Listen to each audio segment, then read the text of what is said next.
World turning round and round, see this in every town. Never here, I just roam. Questions leave me alone.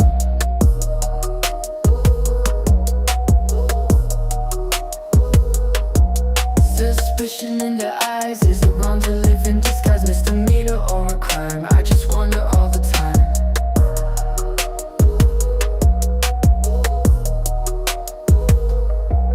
You don't need my ID, just let me be, let me be.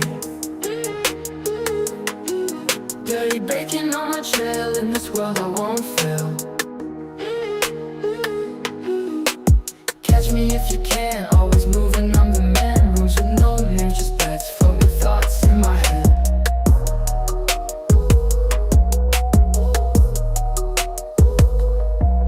On a train or in the sky, I'm the one who loves to fly. No chains to hold me down, freedom's what I found. You don't need my ID, just let me be, let me be. Dirty bacon on my trail, in this world I won't fail.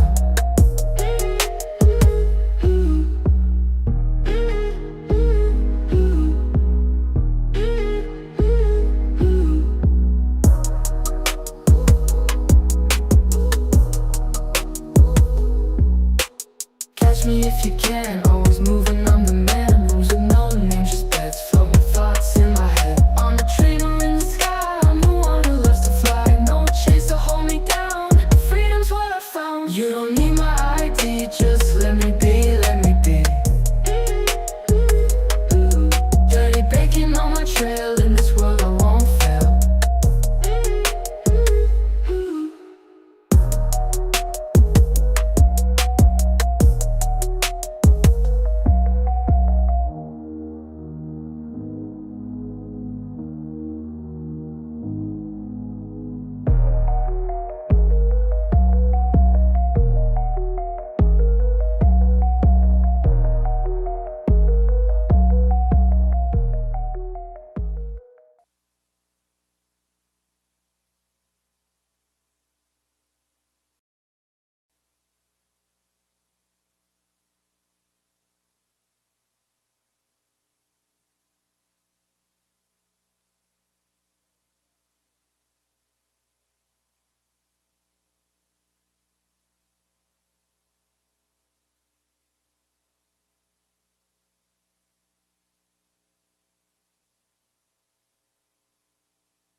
Meeting will come to order. Without objection, the chair is authorized to declare a recess at any time. We welcome everyone to today's hearing on oversight of the Federal Bureau of Investigation. This is the first occasion for the committee to get back together since the tragic death of Charlie Kirk. Charlie was a good man, a happy warrior who fought for principles and values I think make our country special, and certainly was a strong proponent of defending the First Amendment, something this committee cares deeply about. I said this over the weekend. I think Charlie lived that scripture verse, 2 Timothy 4:7, fight the good fight, finish the course, keep the faith. Charlie certainly lived that, and he did it with a smile on his face. And so the tragic killing happened a week ago while we were in markup here in the committee. And I know everyone, I know our witness was a friend of Charlie's, and I know many people in the dais were as well. So I know we're all praying for Charlie's family. And I would extend a moment to the ranking member if you wanted to say something. Thank you, Mr. Chairman, for saying that. The whole country reacted with horror and shock to the brutal assassination of Charlie Kirk in cold blood. And there is never any warrant for political violence in America. And just as we all recoiled together at the shocking assassination of Melissa Hortman and others who died in that Minnesota attack, we all stand together categorically against political violence in America and determined to end these cycles of political violence that have traumatized the country. Well said. Chair now recognizes the gentleman from Kansas, Mr. Schmidt, to lead us all in the Pledge of Allegiance.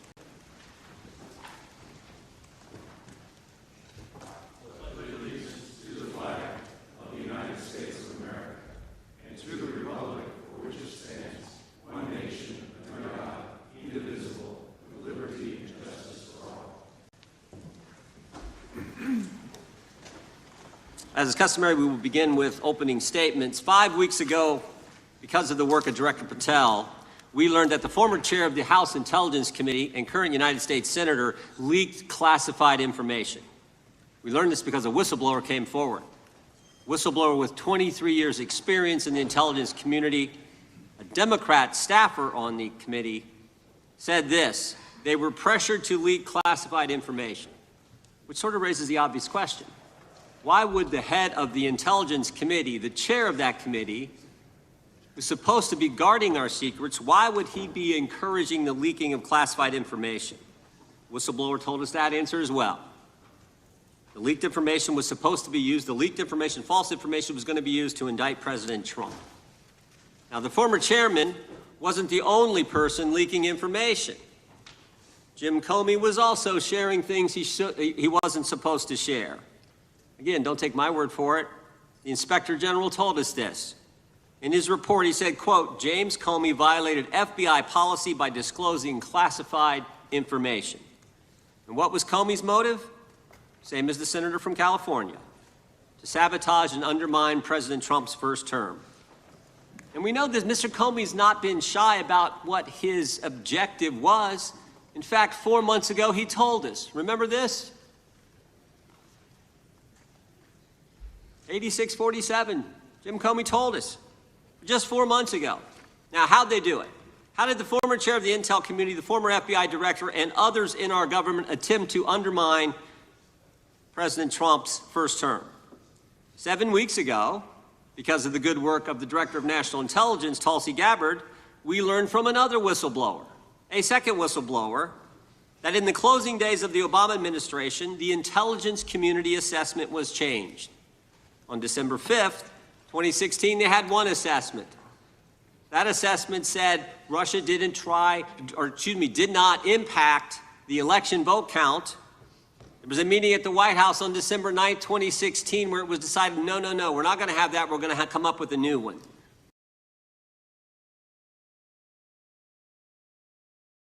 And the new one said Russia was trying to influence election and did influence election, which just wasn't accurate. And that new one is published on January 6, 2017. Let's just show you a few things that took place. I want to show you first this email from Admiral Rogers, the head of the NSA. You can see it was December 22nd. It says to Jim, John, and Jim Clapper, John Brennan, Jim Comey. And he says, I asked my team if they've had sufficient access to the underlying intelligence, sufficient time to review that intelligence. On both points, my team raised concern. What he said Further is states true. My folks aren't We fully as senators comfortable. need to ask A few hours ourselves, later, there's an email back did we to look Admiral past something? Rogers. Did we do something wrong? This one is from Jim Clapper. It may be and it that we says did this: nothing wrong. It is In essential which case, Dr. Monarez that we be on and the Dr. same Ali, page, the onus is upon you and are supportive, and all of us are supportive to of the prove that the report criticism leveled in the by the highest Secretary are tradition not of, that's our Now, story, ultimately, we all and have we're an sticking obligation to it. truth. It may be We may have to impossible learn who's compromise telling the on our truth, normal but this hearing is an modalities. This initial is one step in trying to project answer. that has to be a team sport. That's our story, and we're sticking to it. Compromise on normal modalities, that's a fancy way of saying, that's the government speak for we're going to have to change the rules. In fact, we're not going to follow our own rules. And that's exactly what they did, to get the objective they wanted, to undermine President Trump. Now, how did it specifically take place? The whistleblower said that the government officials ignored concerns about discredited information. And what was that discredited information? What was the discredited information that they didn't ignore the concerns about? What did they use, that discredited information? Of course, it was the dossier. The now famous Steele dossier that was paid for by the Clinton campaign when they hired the law firm Perkins Coie, who hired Fusion GPS, who hired the foreigner Christopher Steele, who wrote all this garbage and lies down. That is what was used to change the intelligence community report. And what happens next? What do Jim, John, and Jim do next? They go to Trump Tower on January 6, 2017, to brief then President-elect Trump about the dossier. Again, the Clinton-financed, foreign-authored dossier that the whistleblower knows is garbage and that they know is garbage. And then there's one final step. One final step. Jim Comey leaves that meeting with the president and immediately leaks to the press that they briefed the president on the discredited information. They briefed the president on the dossier and thereby giving it some credibility and creating the basis and the predicate for all they did to the president. They leaked false information, they leaked classified information, they used and leaked discredited information, and they didn't follow their own rules, all to sabotage President Trump's first term. And but for this guy, Kash Patel, but for this guy, we would never have known this information. The good people of this great country would not have known what took place 8 years ago when they were trying to undermine the guy elected by we the people. And I want to thank Attorney General Bondi. She set up a special strike force, a special team, to look into this and see if there's any criminal liability that exists in what took place. Now, in addition to getting the truth to the people, Director Patel is getting the bad guys off the street. He's moved agents out of Washington, got the focus off of politics here in D.C., and is instead putting bad guys behind bars. 21,000 violent criminals have been taken off the streets, which is a 125% increase from the comparable period in the previous administration. He's rescued 4,000 kids. He's got 1,300 predators who he's arrested. He's also ended the weaponization of the FBI. No more spying on parents at school board meetings. No more pre-dawn raids on pro-life Catholics. No more retaliation against whistleblowers. And he's given us information that Chris Wray didn't. Maybe said better, he's given us information that Chris Wray wouldn't. Director Wray didn't tell us that there were 26 confidential human sources at the Capitol on January 6, 2021, even though he was repeatedly asked about that by members of this committee. Director Wray didn't tell us that there were 17 of those confidential human sources who entered restricted space. 4 went in the Capitol. None of them were arrested. They weren't authorized to do that. They broke the law. None of them were arrested. Lots of American citizens were arrested, but the guys whose whose American tax dollars was used to pay these guys who broke the law, none of them were. One was recommended for charging and was not charged.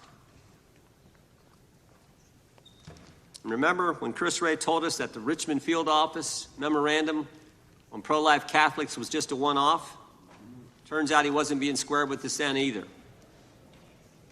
Director Wray wasn't square with us. He told us that multiple other offices were involved in targeting the Catholics. We got that information from Director Patel.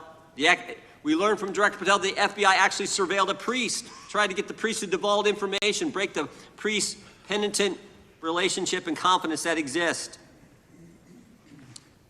And Director Patel is saving taxpayers' money. He's not going to build a new headquarters outside of D.C. He's going to keep the headquarters right here in the capital city.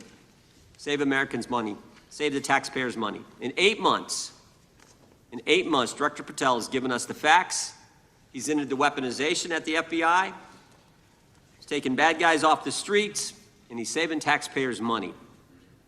But my guess is the Democrats won't focus on all that good news.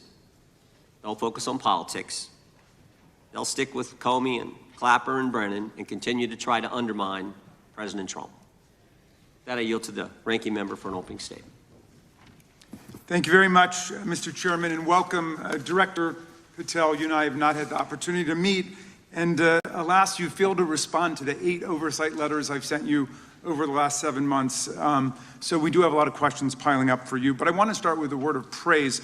The first FBI director was J. Edgar Hoover, who steadfastly refused to hire women, African Americans, and other minorities as agents. And although he was a closeted homosexual who lived in domestic partnership for decades with Clyde Tolson, he also participated in anti-gay crusades. He aggressively promoted what we would today call white Christian nationalism, and he would undoubtedly be turning over in his grave to see as one of his successors a first-generation Indian American and a proud Hindu. So I congratulate you on being a breakthrough in this sense and being a beneficiary of the civil rights movement that opened up the FBI and the federal workforce to lots of people who never would have been hired in its first decades. Alas, you share J. Edgar Hoover's dangerous obsession with blind loyalty over professionalism and effective public policy. For Hoover, it was blind loyalty to him in keeping his secrets. For you, it's blind loyalty to Donald Trump in keeping his secrets. During your confirmation, it was widely noted on all sides that your primary qualification was your unwavering loyalty to Trump. Unlike other directors, you had no work experience at the FBI, but you had made over 1,000 media and political appearances in support of Trump's campaign. Your Senate confirmation vote was 51-49, the closest in history, with your opponents warning you were not qualified and had no interest in actually developing the qualifications for the job. I hoped that they were wrong. Alas, they were not. While most other new FBI directors drew on their experience as FBI agents, you didn't have that. But you did write a picture book trilogy for children ages 5 and up based on your experience clashing with President Trump's political enemies.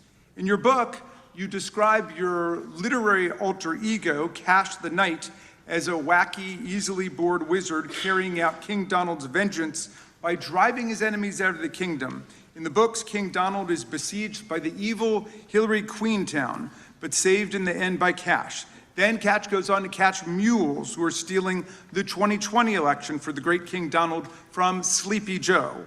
And then in the third book, Kash takes down the dragon of the jalapenos, nicknamed the DOJ. Your supporters had hoped that you would graduate from imagining yourself a romantic fairy tale knight to actually running America's premier federal law enforcement agency. Alas, just as we've learned how dangerous it is to put a science-denying anti-vaxxer in charge of our public health, we've learned how dangerous it is to name as director of the FBI a man who thinks of himself as a fairy tale knight who keeps a fire-breathing dragon named DOJ at home to forcibly drive villains out of the kingdom. When Charlie Kirk was assassinated, while his killer was still on the loose, you decided you didn't need to be at FBI headquarters in Washington to work with your team while the chaotic manhunt unfolded. You spent your evening dining in a swanky Midtown Manhattan restaurant and tweeting out false information that the subject of the shooting was in custody, a statement you had to retract 1 hour later. Your performance was so disturbing that even the MAGA base was alarmed. Culture warrior Christopher Rufo, who just a few months ago sat in your chair as a Republican witness, observed that you performed terribly, and he called for your ouster. The FBI might be able to survive your delusions of grandeur and the explosively volatile temper that was on display yesterday in the Senate, but the intractable problem is that you are running the FBI not as a law enforcement agency charged with keeping the American people safe, but as a political enforcement agency working directly for the president's vengeance campaign. 7 months in, it's impossible to overstate the destruction, chaos, and demoralization you've brought to the FBI and its workforce and the resulting danger your actions have caused to our country. You've been systematically purging the FBI of its most experienced and qualified agents, division leaders, and experts in counterterror, counterintelligence, and cybersecurity, precisely the people who have the expertise you lack and which the FBI and the country need. They've been expelled from the ranks of the Bureau simply because they did their duty investigating crimes, including those committed by the mob that attacked the Capitol on January 6, 2021, and beat the hell out of more than 140 police officers, or simply because you suspected them of being insufficiently loyal to Donald Trump. You illegally sacked Brian Driscoll, the former acting director of the Bureau and a decorated counterterrorism expert who worked at the FBI for nearly 20 years. According to Driscoll, you told him your own job, quote, depended on the removal of agents who worked on the cases against the president, regardless of whether the agents chose to work on those cases or not. You added, quote, the FBI tried to put the president in jail and he hasn't forgotten it. You forced out the leader of the Salt Lake City field office, Mehtab Saeed, just weeks before Charlie Kirk's assassination, depriving the FBI of an experienced counterterrorism expert described by her colleagues as absolutely the best and legendary. She would have led the FBI's manhunt had she not been fired. When Trump decided that rounding up immigrants with no criminal records was more important than preventing crimes like human trafficking of women and girls, drug dealing, terrorism, and fraud, you ordered the 25 largest field offices to divert thousands of agents away from chasing down violent criminals, sex traffickers, fraudsters, and scammers to carry out this immigration crackdown. Director Patel, you treated the men and women at FBI with disrespect and paranoia. You've assembled a roving band of freelancing henchmen within your office and charged them with conducting unauthorized investigations, targeting and harassing career FBI employees. Amazingly, you forced senior leadership to repeatedly take polygraph tests to prove their political loyalty and pushed out leaders who refused these demeaning exercises. And now we're seeing one very clear reason why you want to build a political FBI. The Epstein files.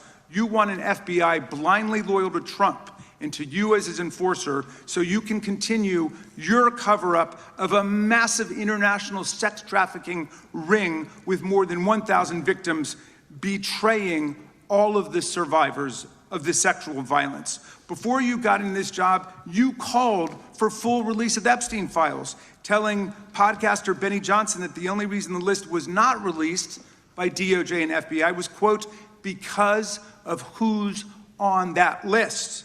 Upon your confirmation, you promised that, quote, there will be no cover-ups, no missing documents, no stone left unturned, and anyone from the prior or current Bureau who undermines this will be swiftly pursued. This spring, you ordered hundreds of agents to pore over all the Epstein files, but not to look for more clues about the money network or the network of human traffickers. You pulled these agents from their regular counterterrorism or drug trafficking duties to work around the clock, some of them sleeping at their desks, to conduct a frantic search to make sure Donald Trump's name and image were flagged and redacted wherever they appeared, whether an email, a text, a letter, an interview, a photograph, or a video.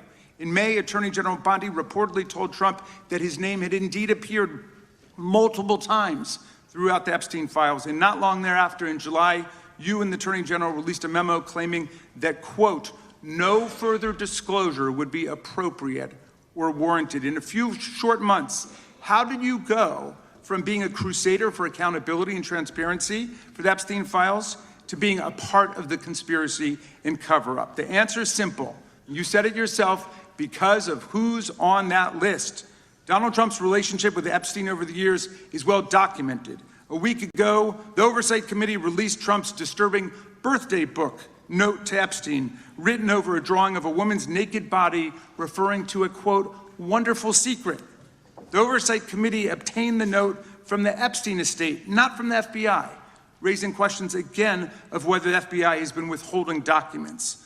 While you're unleashing the FBI to cater to Trump's desire to shut down the Epstein inquiry, the first 9 months of the Trump presidency have seen a spate of political violence and domestic terror events. We saw deadly attacks on political figures on both the left and the right. The brutal assassination of Minnesota Democratic House Speaker Melissa Hortman and her husband, and the attempted murder of Democratic State Senator John Hoffman and his wife, who miraculously survived a combined 17 gunshots. We saw an arsonist set Pennsylvania Governor Josh Shapiro's residence on fire. And of course, last week, we saw the horrific, cold-blooded assassination of Charlie Kirk in Utah that has shaken the nation. 1 minute after Charlie Kirk was shot in the neck, a 16-year-old shooter in Evergreen, Colorado, radicalized by white supremacist ideology online, opened fire and critically wounded 2 other students at Evergreen High School. We've seen lethal anti-Semitic violence, including the murder of 2 young Israeli embassy staffers just blocks from the Capitol, and then in the attack on a gathering of Jewish people in support of hostages held in Gaza in Boulder in June. We've seen continued mass shootings at schools, like the domestic terror incident at a Catholic school in Minneapolis last month, which killed 2 children and wounded 18 others. And in August, a man fired more than 500 bullets at the Centers for Disease Control and Prevention, killing a police officer who was a Marine veteran and a father. People like Melissa Hortman and Charlie Kirk should be able to participate in politics as elected officials or active citizens without being shot down in cold blood in the United States of America. People should also be able to go to elementary school, to middle school, to high school, to work, to the mall, and to church without being shot down in explosions of gun violence. The important position at the FBI requires a leader who puts public safety and national security and the rule of law first. I'm afraid, Director Patel, you've given us reason to believe you've used the powers of the FBI to serve Donald Trump and his agenda of partisan retribution. You've broken your promise not to do that. You've betrayed Jeffrey Epstein's victims and survivors. You've turned your back on the career law enforcement officers of the FBI, and as a result, you've left all of us less safe than before. Mr. Chairman, I yield back. Gentleman yields back. That opening statement may have been longer than any book director's ever written or anyone else has written. Without objection, all of the opening statements will be included in the record. We will now introduce today's witness. Mr. Patel has been the director of the FBI since February of 2025. He previously served as chief of staff at the Department of Defense, deputy director of national intelligence with the National Security Council, and also as a congressional staffer, as a federal prosecutor, where he focused on national security cases. And he also worked as a public defender in the state of Florida. We welcome our witness, appreciate his work, and thank him for appearing here today. We will begin by swearing you in. Director, would you please stand, raise your right hand. Do you swear or affirm under penalty of perjury that the testimony you're about to give is true and correct to the best of your knowledge, information, and belief, so help you God? Let the record reflect that the witness has answered in the affirmative. You can be seated as you are. You know, you've been through this yesterday. Did a fine job. Please know that your written testimony will be entered into the record in its entirety. Accordingly, we ask that you summarize your testimony. Director, you may begin. Good morning, Mr. Chairman, Ranking Member Raskin, and members of the committee. I want to begin today by discussing the appalling assassination of Charlie Kirk. It's important for this FBI to be transparent without jeopardizing our investigation, so a little bit of the timeline is important. Charlie Kirk was unfortunately assassinated on September 10th. We immediately, the next day, released images early in the day in local time in Utah to start the public partnership in our manhunt for the assassin and culprits. At approximately 5 p.m. local time, I arrived on the ground and walked the crime scene myself. And we flew multiple FBI assets in and out to process DNA simultaneously while bringing in evidence response technicians, hostage rescue teams, and other experts to assist state and local law enforcement with their investigation. At 8 p.m. local on September 11th, the FBI collected and populated and promulgated at a press conference a video of the suspect on the grounds. We also released enhanced images. Due to that release that I directed and ordered, the suspect involved was apprehended and in custody at 10 p.m. local time. That's less than 2 hours after we did the video release and the photo release. So within 33 hours, that individual suspect was in custody. And his family, who has since been interrogated, specifically stated to FBI interrogators that because of the video that the FBI released at my direction and because of the photographs that they released, they identified their son, they confronted their son when he swung by their home, and that's what led to his apprehension. We are still, the FBI, has that investigation ongoing, and it continues to be ongoing. And I want to thank the state of Utah and the state and local authorities there. And I also want to thank the Attorney General and President Trump for directing resources to allow us to conduct that investigation as we have. Under this administration, the FBI has arrested more than 23,000 violent criminals. 23,000 in 7 months. That's twice as many year to date last year. We've taken over 6,000 firearms off the streets. 6,000 guns are no longer in the hands of criminals in 7 months. We've identified and found and located 4,700 child victims. That is a 35% increase year-to-date last year. We have arrested 1,500 child predators. That is a 10% increase year-to-date last year in just 7 months. We've assisted our partners with countless counterterrorism operations around the world. We've captured, at the FBI, 4 of the most top 10 wanted fugitives in the world in 7 months. To put that in perspective, that's as many as my predecessor nabbed in the entirety of the Biden administration. We got 4, we got more coming. On top of that, in 2 weeks, thanks to the help of the CIA, we collected and captured one of the individuals responsible for the horrific Abbey Gate bombing that led to the murder of 13 service members. We did that in 2 weeks. They didn't do it in the 4 years of the entire prior administration. Nationwide, we've been executing our Operation Summer Heat, the FBI's national focus on targeting violent crime based on intelligence-driven operations. Ask the citizens of Seattle, Miami, Memphis, Charlotte, Chicago, New Orleans, to specifically highlight New Orleans and Nashville. There has been a 250% increase in violent crime arrests in those cities alone, and other mid-major cities that I've just listed. In just a few short months, we have already unleashed 1,000 FBI personnel across this country. Every single state across this country is getting a plus-up. This is a fiction that the FBI is short or that we are compromising the men and women in the field. They do not need to be in Washington, D.C., so we're sending them into the field to each and every one of your states. Because of that, crime is at an all-time low. We had to do it because of the explosion of crime. And maybe the most important stat for Americans to realize, in just 7 months, we are on track to produce the lowest murder rate in modern U.S. history by double digits. Those are results not of mine. Those are results of the men and women of the FBI. If you want to criticize me, bring it on, but do not attack the brave leaders in the field. We are also working 24/7, 365 on the opioid epidemic that is killing more than hundreds of thousands of people a year. We have seized 1,600 kilograms of fentanyl off the streets so far in 7 months. Year-to-date, 25% increase. To put that in perspective, that's enough to kill a third of the American population, 120 million Americans. 100,000 kilograms of cocaine and meth gone off the streets.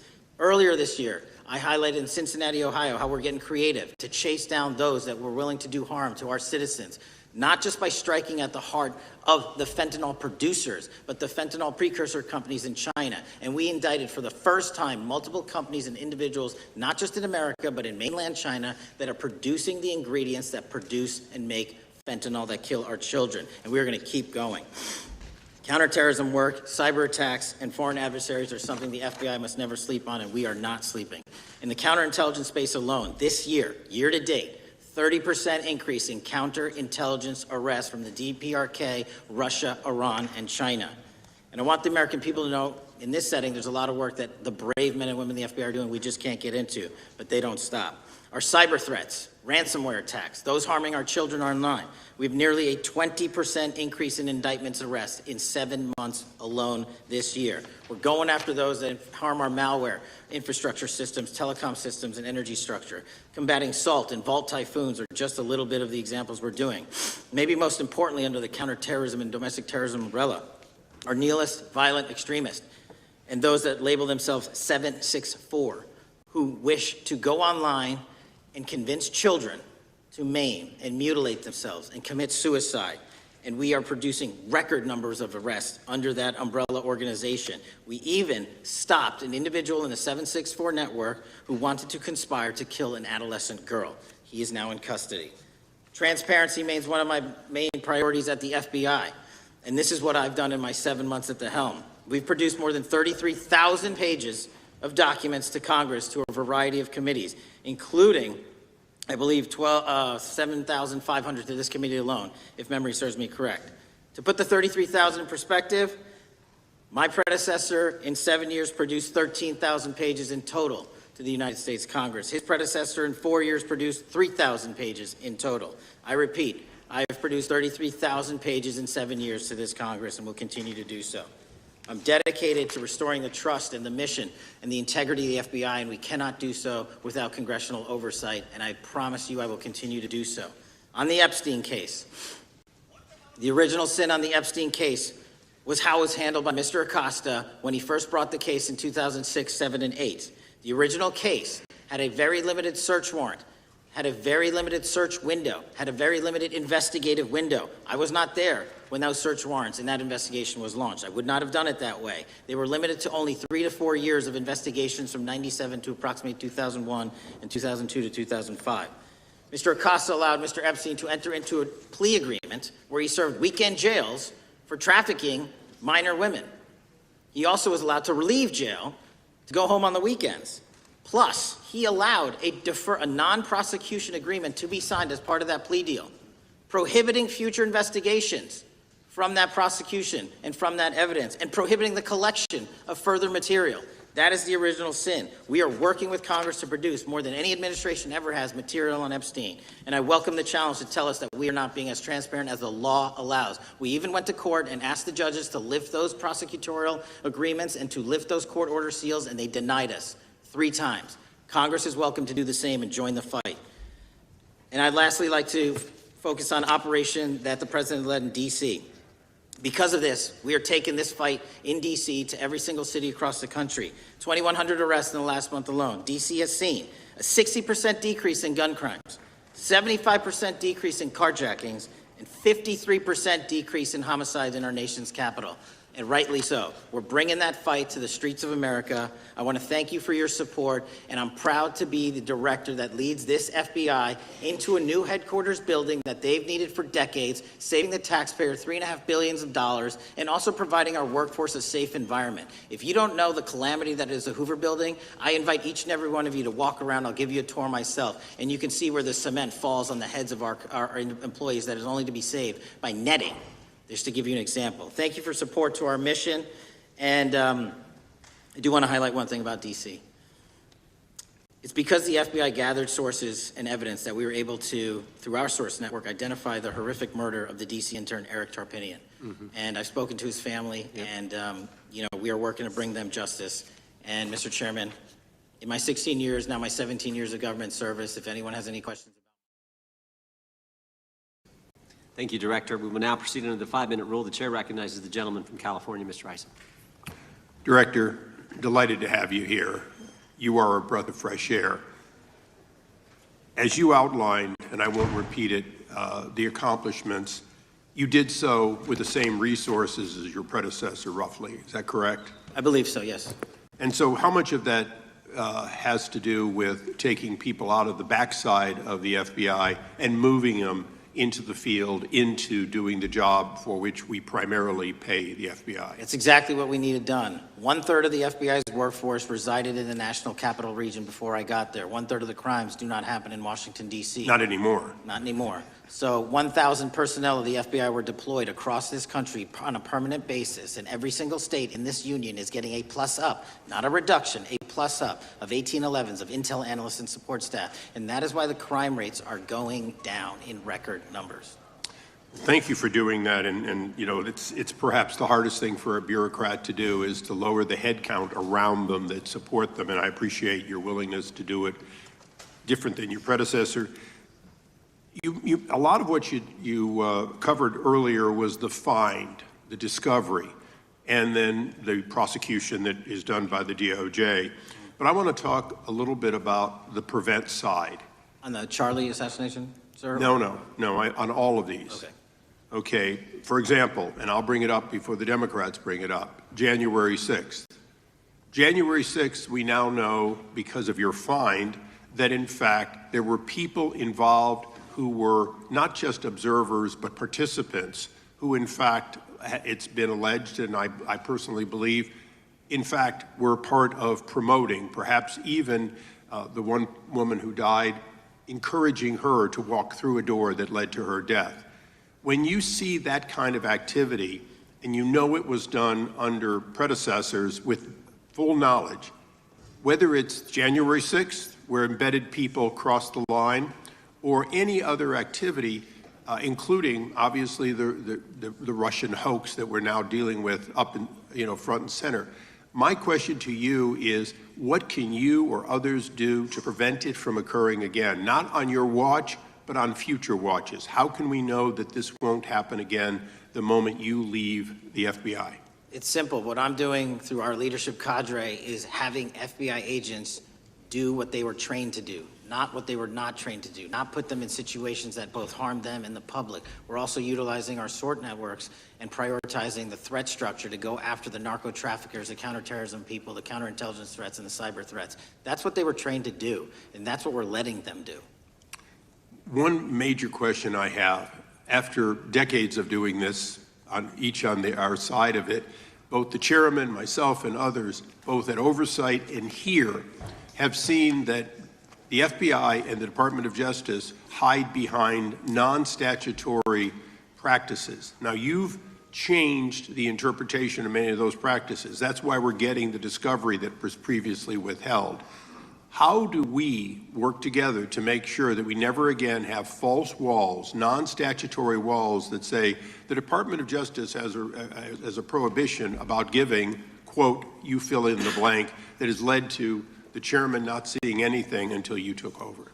I'm wedded to aggressive constitutional oversight. Having been a House congressional staffer, I know that is an important part of securing our democracy. And the way we make it an everlasting, enduring process is by showing the American people the results of what we are doing and the important work of this committee and putting it out to them so they can see government waste, fraud, and abuse. And then they can demand from our constituents and our electors that they want this process to continue. Last major question here.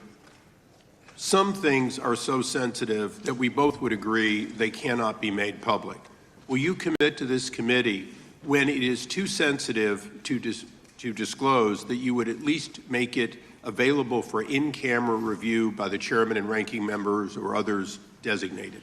I have done that, and I will continue to do that. Well, thank you, Mr. Chairman. This is a breath of fresh air. This is the beginning of what we need. But my questions today for the director are ones in which I believe that we do need to codify by agreement or by statute, if necessary, the kind of openness and transparency that we're seeing from this administration, the kind of discovery that's allowing us to do our oversight properly. And I would hope that that be the follow-up to this, obviously along with the Attorney General. And I yield back my 4 seconds. Thank you. The gentleman yields back. The gentleman from New York is recognized. Thank you, Mr. Chairman. Welcome, Director Patel.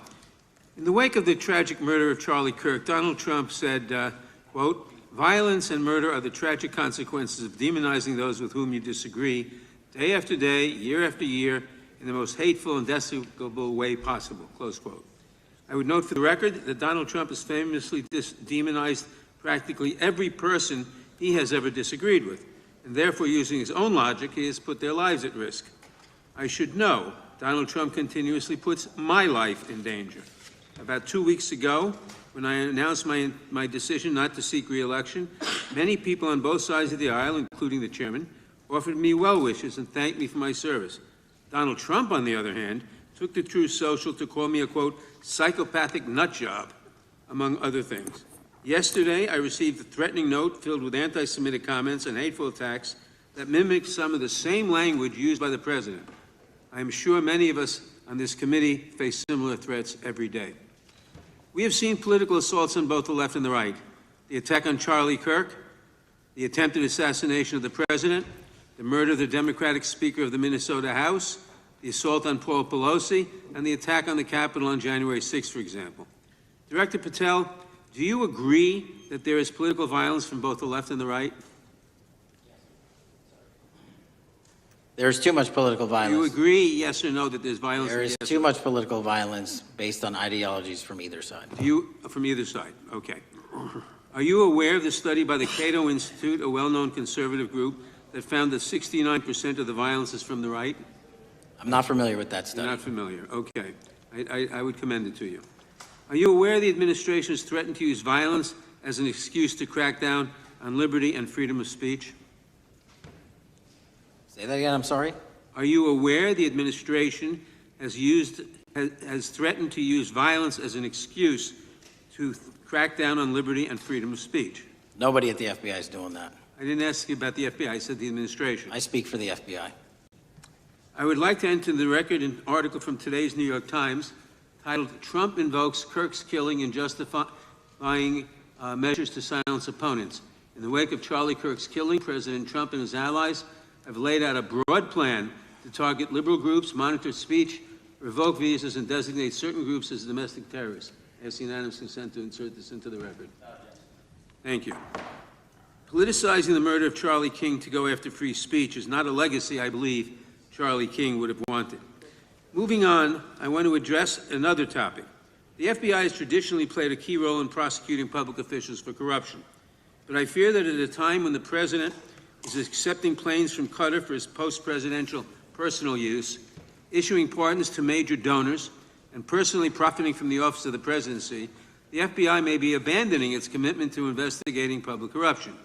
Since its creation in the wake of the Watergate scandal, the Public Integrity Section has been one of the crown jewels of the Department of Justice, investigating and prosecuting corruption among the nation's public officials and acting as a key safeguard against politicized prosecutions.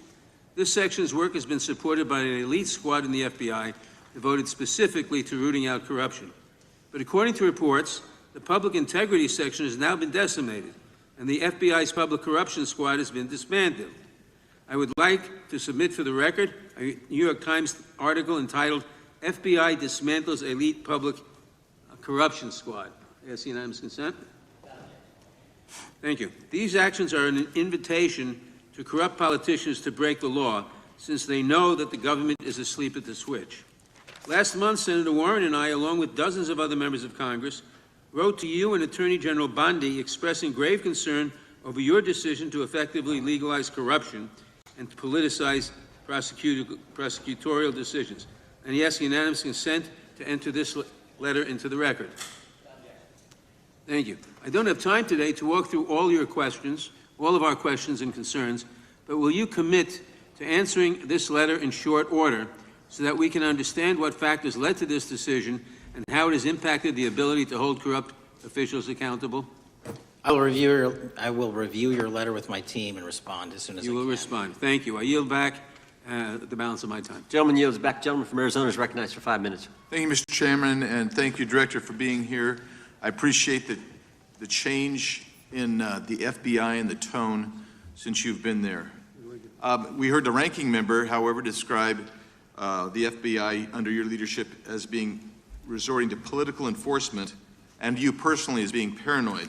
I would just suggest that perhaps that is the projections of the ranking member himself and not you, sir. I want to refer to something that was said yesterday in yesterday's hearing by Senator Grassley. He said, "It's well understood that your predecessor left you an FBI infected with politics." At your nomination hearing, he gave you records, made public records about whistleblowers regarding something called Arctic Frost. Arctic Frost was the FBI case opened and approved by anti-Trump FBI agent Thibault, and Arctic Frost became Jack Smith's elector case. The new records show that Arctic Frost was much broader than just an electoral matter. In fact, it was expanded to Republican organizations. Some examples of the groups that the Ray FBI sought to place under political investigation included the Republican National Committee, Republican Attorneys General's Association, and Trump political groups. In total, 92 Republican targets, including Republican groups, Republican-linked individuals, were placed under the investigative scope of Arctic Frost. On that political list for investigation was one of Charlie Kirk's groups, Turning Point USA. In other words, Arctic Frost wasn't just a case to politically investigate Trump. It was the vehicle by which partisan FBI agents and DOJ prosecutors could achieve their partisan ends and improperly investigate the entire Republican political apparatus. I'd ask that, Mr. Chairman, that document be administered. Without objection. So, I know that this may be under current investigation, but I wish to ask specific questions about this for just a moment. What search tools were used in Arctic Frost to view private communications of targets? I believe the traditional search tools, search warrants, lawful service of process, and the tools that the FBI has in our infrastructure systems, cybersecurity systems, and counterintelligence systems. But generally speaking, if I may, I want to use this to highlight the fact that I'm continuing my promise to work with Congress to produce documents simultaneously and also conduct ongoing investigations. I'm giving you as much as I can, and I'll give you more when I can. Thank you. Another question regarding that is, were there any directives from the Biden White House concerning the Arctic frost investigation? Were there any, sorry? Directives or communications from the Biden White House itself concerning the Arctic frost investigation? I'll just rely on what was turned over to date, sir. Okay. So I want to add here, the search warrants that were used included the seizing of a U.S. member of Congress, his phone. I think we all know who that was and how that was taken away and used for political purposes, Mr. Chairman, Mr. Director. So we'll leave that for a second, and let's go over to the Charlie Kirk case for just a second. Let's emphasize this. How many hours did it take from the assassination to the arrest of the assassin, Mr. Director? 33. That seems pretty swift, and it was because of the actual release of videos and photographs that you directed to be released, sir. That's correct, and to put it in perspective, the Boston bomber took 5 days and Luigi Mangione took 5 days. Was the platform Discord forthright from the start with law enforcement about the shooter's communications on its platform? Discord, the platform ownership, has been working with our lawful process, and we are obtaining materials from them on a rolling basis. Thank you. And I want to get back here to Arctic frost for just a second, Mr. Chairman. I'd like the unclassified document from the FBI released to be admitted to the record. Without objection. And a document from the Economic Times also to be admitted to the record. Without objection. So I'm going to give you the last 30 seconds. We could go on about the Epstein case. I've got a bunch about that, but I'm just going to let you, if you wish to respond to either of the two vitriolic questioning or statement from the Democrats. The work of the FBI speaks for itself. It's on showcase here today. Anyone that wants to attack the FBI can attack me, but leave our leadership structure alone. When you have 23,000 violent felons arrested, twice as many as this time last year, the work speaks for itself. Thank you, Mr. Chairman, and thank you. Appreciate your good work, Director Patel. Yield back. Gentleman yields back. Gentleman from Maryland is recognized. Thank you kindly, Mr. Chairman. Director Patel, before you joined the FBI, you railed against it for covering up Jeffrey Epstein's human trafficking ring. Let me refresh your memory with this clip. Has Epstein's list, they're sitting on it.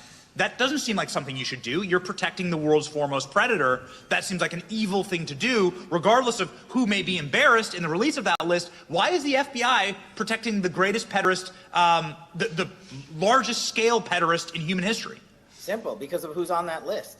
So you finished that December 2023 interview with a challenge to the FBI and harsh words for Republicans in Congress for not getting the Epstein files out to the public. You can see this clip. Boy pants, and let us know who the pedophiles are. Put on your big boy pants and let us know who the pedophiles are, you said. You emphasized that the president and FBI director each had complete authority to release Epstein's client list. You said Epstein's black book is under the, quote, direct control of the director of the FBI. Look at this clip. This is way off the topic, but who has Jeffrey Epstein's Black Book? black book? FBI. But who?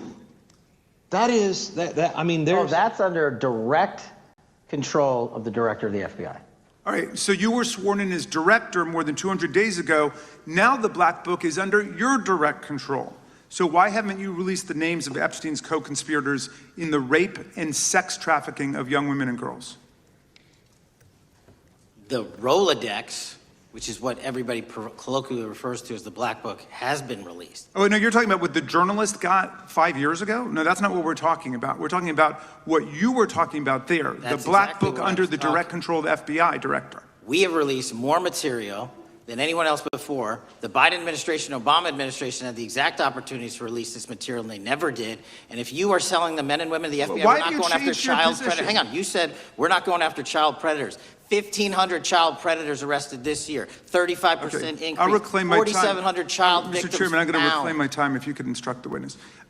Why have you changed your position? There you were saying it's under the direct control of the FBI director and all of it should be released.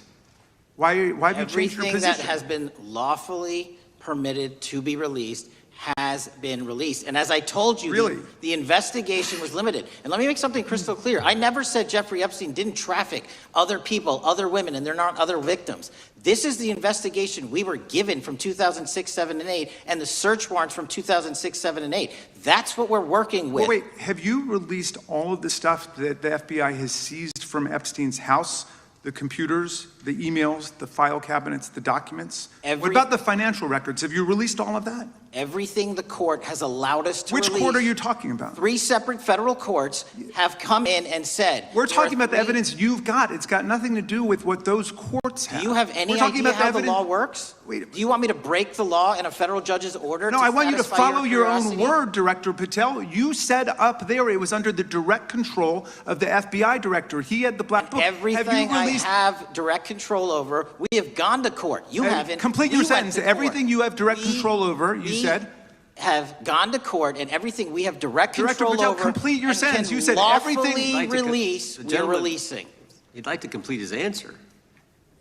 You began the sentence, everything you have direct control over, and then you stopped that sentence. You've released everything that you have direct control over? And I have direct control over and can lawfully release. If you're not familiar with the court orders, that's not my fault. Oh, I'm Go perfectly, look at them. I'm Go perfectly to familiar court. with them. But how did we prosecute Ghislaine Maxwell?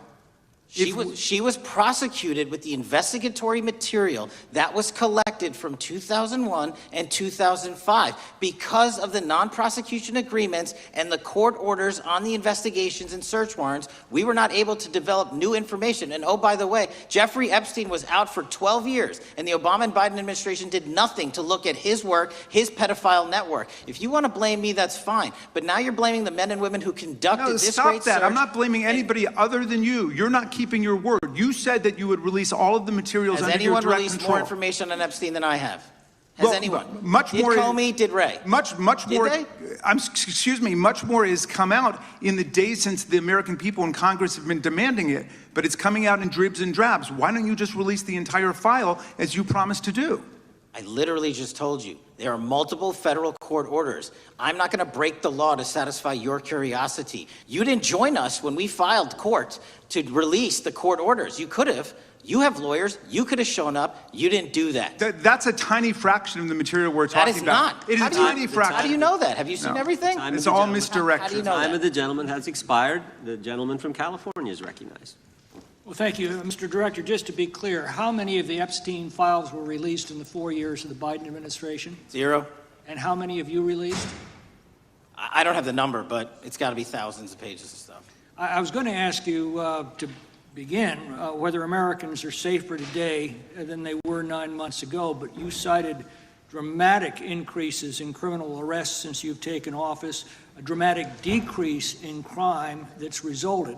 Who would have thought that taking criminals off the streets would reduce the crime rate? But somehow we have stumbled upon that new truth. But it begs the question, what was the FBI doing during the 4 years of the Biden administration to see that dramatic an increase in work under your tenure? The simple answer is I'm letting good cops be cops. We're working with our state and local law enforcement. We're energizing our partnerships. We're bringing on more task force officers. When you have more cops in the streets, when you're using ground-based intelligence, when you're not weaponizing law enforcement and focusing on D.C. and focusing on the rest of America, this is what happens. It is not a significant mind shift in terms of how we maneuver the FBI. They've wanted to do this work since they signed up. We're just letting them. And we've seen many prominent Democrats oppose your efforts to restore law and order to the streets of our nation's capital. I mean, all of us here have seen a dramatic change for the better here in Washington, D.C. Why are so many Democrats attacking you for that? Sir, Democrats have been attacking me for a decade, as is the fake news media. They didn't like the fact that I exposed the Russiagate host and the largest weaponization of the FBI, DOJ, and U.S. history. We proved it to be true with congressional oversight. I'm wed to that congressional oversight and will continue to do that work. Christopher Wray repeatedly warned this committee that the Biden open borders policy had produced a significant increase in terrorist threats that he said kept him up at night. A particular concern, he said, was the 2 million gotaways that entered the country during the Biden administration. That's an average of 41,000 every month. What are the monthly gotaway numbers today?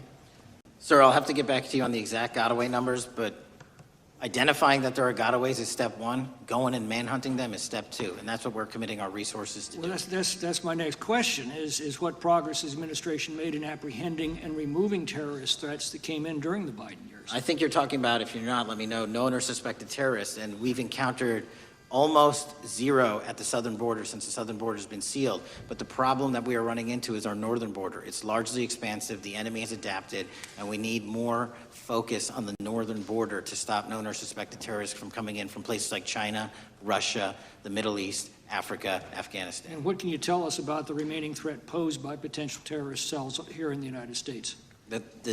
The terrorist threat that continues to be posed by international terrorists here in the United States is one of my highest priorities. We are working through our intelligence community partners to identify those individuals, and we've taken down numerous individuals in numerous rings across this country to neutralize that terrorist threat, including in places like New York City, Los Angeles, and I believe Dallas, Texas most recently. How extensively did criminal cartels like Sinaloa, Jalisco, New Generation, MS-13, Tren de Aragua, and others infiltrate our country during the Biden administration? By the tens of thousands. Well, and what progress have you been making in combating their presence? I think the DHS is best to speak to that, but I think I can't remember the numbers of tens of thousands or hundreds of thousands of individuals they found that came in illegally, and the tens of thousands that associations to criminal networks have all been deported. And that effort is being opposed every step of the way by Democratic leaders in our cities, some of our states, and right here in the Congress. Isn't that true? Well, we're just working where we can in every single city we can, and I welcome the opportunity to partner with Republicans or Democrats on fighting violent crime like we're doing. Mr. Biggs asked about Arctic frost. What else can you tell us about that and what we need to do to assure that it never happens again? Continue the congressional oversight work that you're doing on Arctic frost. Let me provide you with more documentation on Arctic frost, and also call in witnesses from the paperwork that we have given you. You have that right, and the American public deserves to hear what those people have to say. As for my ongoing investigation, there's not much I can say. What role did the FBI play in suppressing the Hunter Biden laptop story during the 2024 election? Off the top of my memory, sir, I believe the FBI was in possession of verified information from that laptop, and it was improperly publicized that they did not have information and masked it as Russian disinformation. We now know that was categorically false. I don't know why the FBI did that, when they did that, but we've released all the materials related to that. Thank you. Gentleman yields back. The gentleman from New York is recognized. Mr. Goldman. Mr. Patel, does Donald Trump appear anywhere in the Epstein files? I'm sorry, could you say that again? It's not a complicated question. Does Donald Trump appear anywhere in the Epstein files? I didn't say it was a complicated question. I just didn't hear you, so my apologies. We have released where President Trump's name's in the Epstein files, and everybody else, and all credible information that we are legally allowed to release has been released. All right, so let's go through that. You're referring to court orders that prohibit you from releasing grand jury testimony under Rule 6E. Is that what you're referring to when you say as the law allows? That's a piece of it. Really? What other evidence do those three court orders you cited prohibit from being released?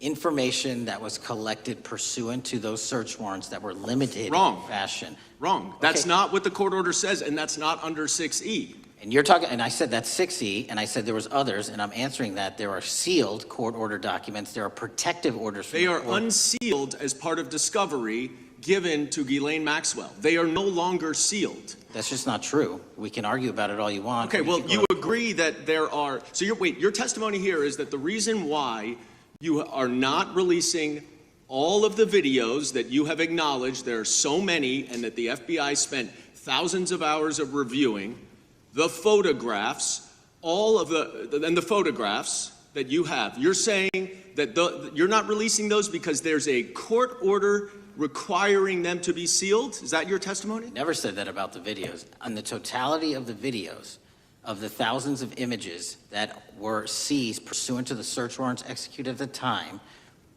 the overwhelming majority of that video is pornographic material that was downloaded from the internet and child sexual abuse material. We will never release that. Well, as you should not release the victims, but if there are videos that relate to others who Epstein trafficked to, such as maybe Prince Andrew, or photographs, that you have total control to release. Yes, and if it exists... And so why haven't you released it? Why are you supposing that that is a fact when in fact it is false? Are you saying that... You're saying that none of the videos relate to anything relevant to the Jeffrey Epstein trafficking ring? Every single video that we have collected pursuant to the prior search warrants has been examined for the last 10 years.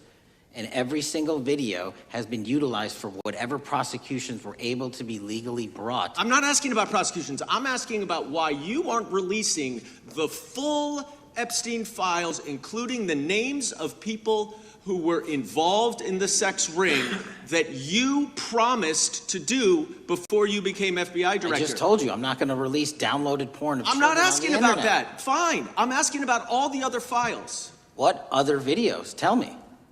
Tell me. That's what I'm asking. Tell me. You're saying there are no videos that would be relevant to anyone else involved in the Jeffrey Epstein sex ring. Pursuant to Mr. Acosta's collection of information based on the search warrants. That's all we have in our I possession. understand. And I'm asking you, that stuff. That's all we got. I'm not asking all you got. I'm asking you, in that stuff, there's nothing that's related to to any other sex traffic, any other people engaged with Epstein in underage sex. That's correct. To my knowledge, no. Okay. Let's talk about the witness interviews. 302s of witness interviews.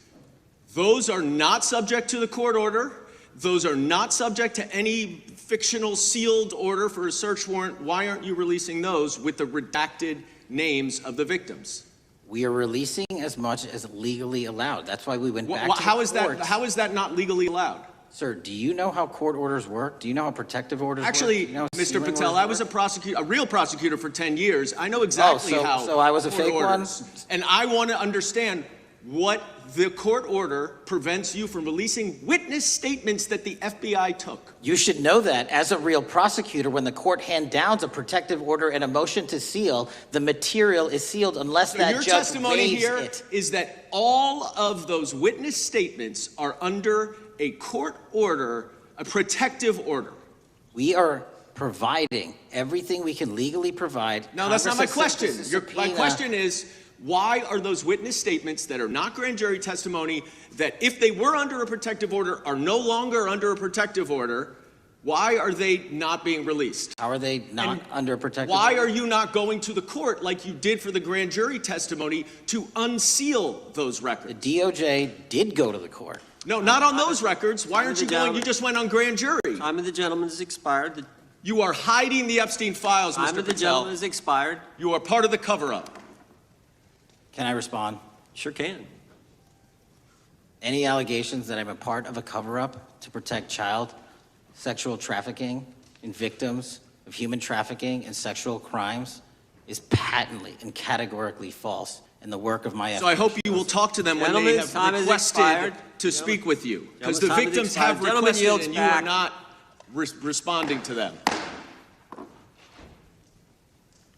Director, yes or no, is the FBI still spying on parents at school board meetings? No, sir. Is the FBI still targeting Catholics? No, sir. Is the FBI still spying on President Trump? I don't believe so. Is the FBI still censoring Americans? No, sir. Is the FBI still targeting Americans for shopping at Cabela's or purchasing Bibles? Nobody is targeted for their faith. Is the FBI still targeting Americans who are pro-life? Nobody is targeting anyone for their Is beliefs. the FBI still cooking the books on crime data? The crime data is real. Is the FBI still purging agents for conservative viewpoints?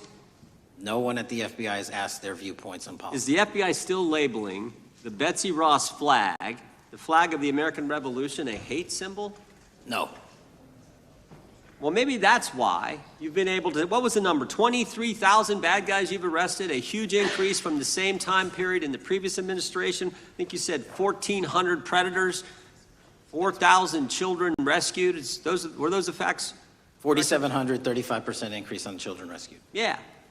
And you got the guy that, Abbey Gate? We got the Abbey Gate guy. The guy from the 4th District of Ohio who lost his life there serving our country. We appreciate that.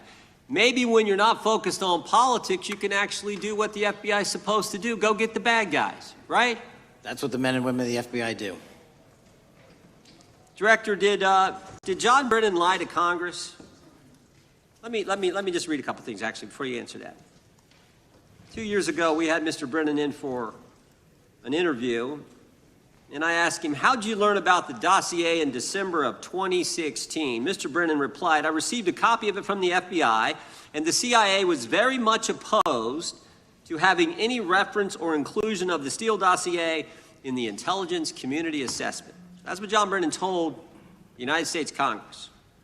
7 weeks ago, the Director of National Intelligence told us this. John Brennan lied and denied using the dossier in the intelligence community assessment because he knew it was discredited. CIA officer told the House Intelligence Committee Brennan refused to remove it, and when confronted with the dossier's main flaws, he responded, yes, but doesn't it ring true? John Brennan lied to us? Mr. Chairman, I won't stylize the evidence. What I will say is that the intelligence community assessment, those that created it and any individual involved with it, is an ongoing investigation. There's an investigation into what took place in December and January of December 2016, January 2017, when this whole thing started, this grand conspiracy. That is being investigated, is that right? That has been publicly announced by the department. That's been announced by the department. Did Chris Wray hide documents from this committee? You would know better than me, sir. Well, I think you told us like 700 pieces of information you've given this committee since you've been director relative to just one incident, the Catholic memorandum from the Richmond field office. I can give you the comparison, sir. Yeah. The Catholic memo, I believe we turned over 750 documents. In Mr. Ray's tenure, I believe they turned over 19 pages. 19 pages. You give it a 700. Why would Chris Wray hide information from this committee? You'd Want have to to hazard ask. a guess? I'm sorry? Hazard a guess why he would do that? I don't know, sir. I think maybe it was because FBI was spying on a priest, trying to get him to break the priest penitent confidence that exists. You think maybe that was the reason? You'd have to ask him, sir. Yeah, we'd love to do that. I want to read a few names here. Arctic Haze, Tropic Vortex, Riding Hood, Foggy Falls, Echoes Fate, Sirens Lure, Genetic Christmas. What are these code names about, Director? You know? Not off the top of my head. Well, Arctic Haze, Tropic Vortex. My understanding these are code names for leak investigations of classified information from the year 2017. Does that ring a bell? In terms of leak investigations, many of those are classified and many of those are ongoing, Mr. Chairman. But we are working with you to produce documents as we close those investigations or as we declassify them. Let me ask you this question, because this is something I've wondered about, the way the FBI used to work, the way this whole thing so many of these things unfolded. Seems to me you had all these people in government leaking information that then gets reported in the press, there's a story written about it, and then that article is then used to further the investigation and move forward with what they want to do. Did that take place back in 16 and 17? That's the exact scenario that took place in the FISA application for Carter Page and the rest of the Trump campaign. And that is frightening, because that's what the CIA is supposed to do in foreign countries. It's not supposed to happen to Americans, but it did, didn't it, Director? Yes. And not just any Americans, it happened with the President of the United States. Is that accurate? Yes, sir. Yeah, and you were the key guy in helping expose that. And I think our country will be forever grateful for what you did to let the country know that was going on involving Americans, which is not supposed to happen, and not just, again, any American, but the President of the United States. Chair now recognizes the gentlelady from California. Thank you, Mr. Chairman. I'm concerned by reports that FBI agents have been diverted from their important work on crime and anti-terrorism to work on matters that are not critical to our safety. I'd like to play the video, the whole video Jeffrey clip. Epstein's Black Book? Black Book. FBI. But who? That is, I mean, there's... Oh, that's under direct control of the director of the FBI. So, but the Black Book, it's not just sitting I mean, that's Hoover power times 10. And to me, that's a thing I think President Trump should run on day one, roll out the black book. In contrast to that attitude of let it all out, we're getting reports of actions that run contrary to getting everything out and that also involve diversions of FBI resources. For example, an FBI whistleblower reported that you were pressured by the Attorney General to place 1,000 personnel on 24-hour shifts to mine roughly 100,000 Epstein-related records to redact President Trump's name from the files. Bloomberg reported this, that you directed FBI special agents from the New York and Washington field offices to join the Bureau's FOIA employees in Winchester and another building a few miles away, and that while reviewing the Epstein files, FBI personnel identified numerous references to Trump in the documents, and people familiar with the matter said that Trump's name, along with other high-profile individuals, was blacked out. Now, the New York Times reports, and this is a quote, Justice Department officials diverted hundreds of FBI employees and federal prosecutors from their regular duties to go through the documents at least 4 times, including once to flag any references to Mr. Trump and other prominent figures. Details of the review were based on accounts by 3 former FBI and Justice Department officials who spoke on condition of anonymity because of fears of retaliation, and further that the FBI finished after they finished its review of the files and materials, was sent to a team of Justice Department lawyers who double-checked the FBI's redactions and, quote, were instructed to flag any mentions of Mr. Trump and other celebrities. Now, I have 3 questions for you, Mr. Patel, about this. First, how many times did President Trump's name appear in the Epstein files? Was it more than 100, more than 1,000? Were the agents who were pulled from their duties to redact the president's name from the Epstein files working on criminal cases or national security cases or child sex trafficking cases? And are the number of agents that have been reported diverted for these purposes, is that accurate? No. No what? You asked if it was accurate. I said it wasn't. So you're saying that none of this happened? No, I'm saying it was inaccurate. Okay. How many times did President Trump appear in the Epstein files? More than 100? More than 1,000? No, and what we've been able to release is what we've been legally able to release, and that has No, been that's not the public. question. I asked you, how many times did the president's name appear? I don't know. It's your testimony. You do not know that answer. The number of times? No.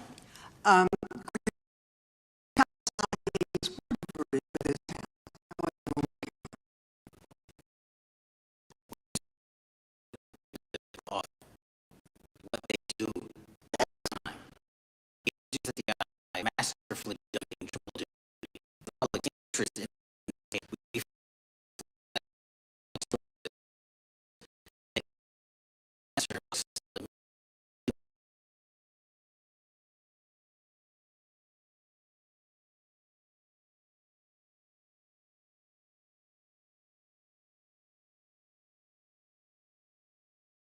your testimony, that's the highest priority for the FBI.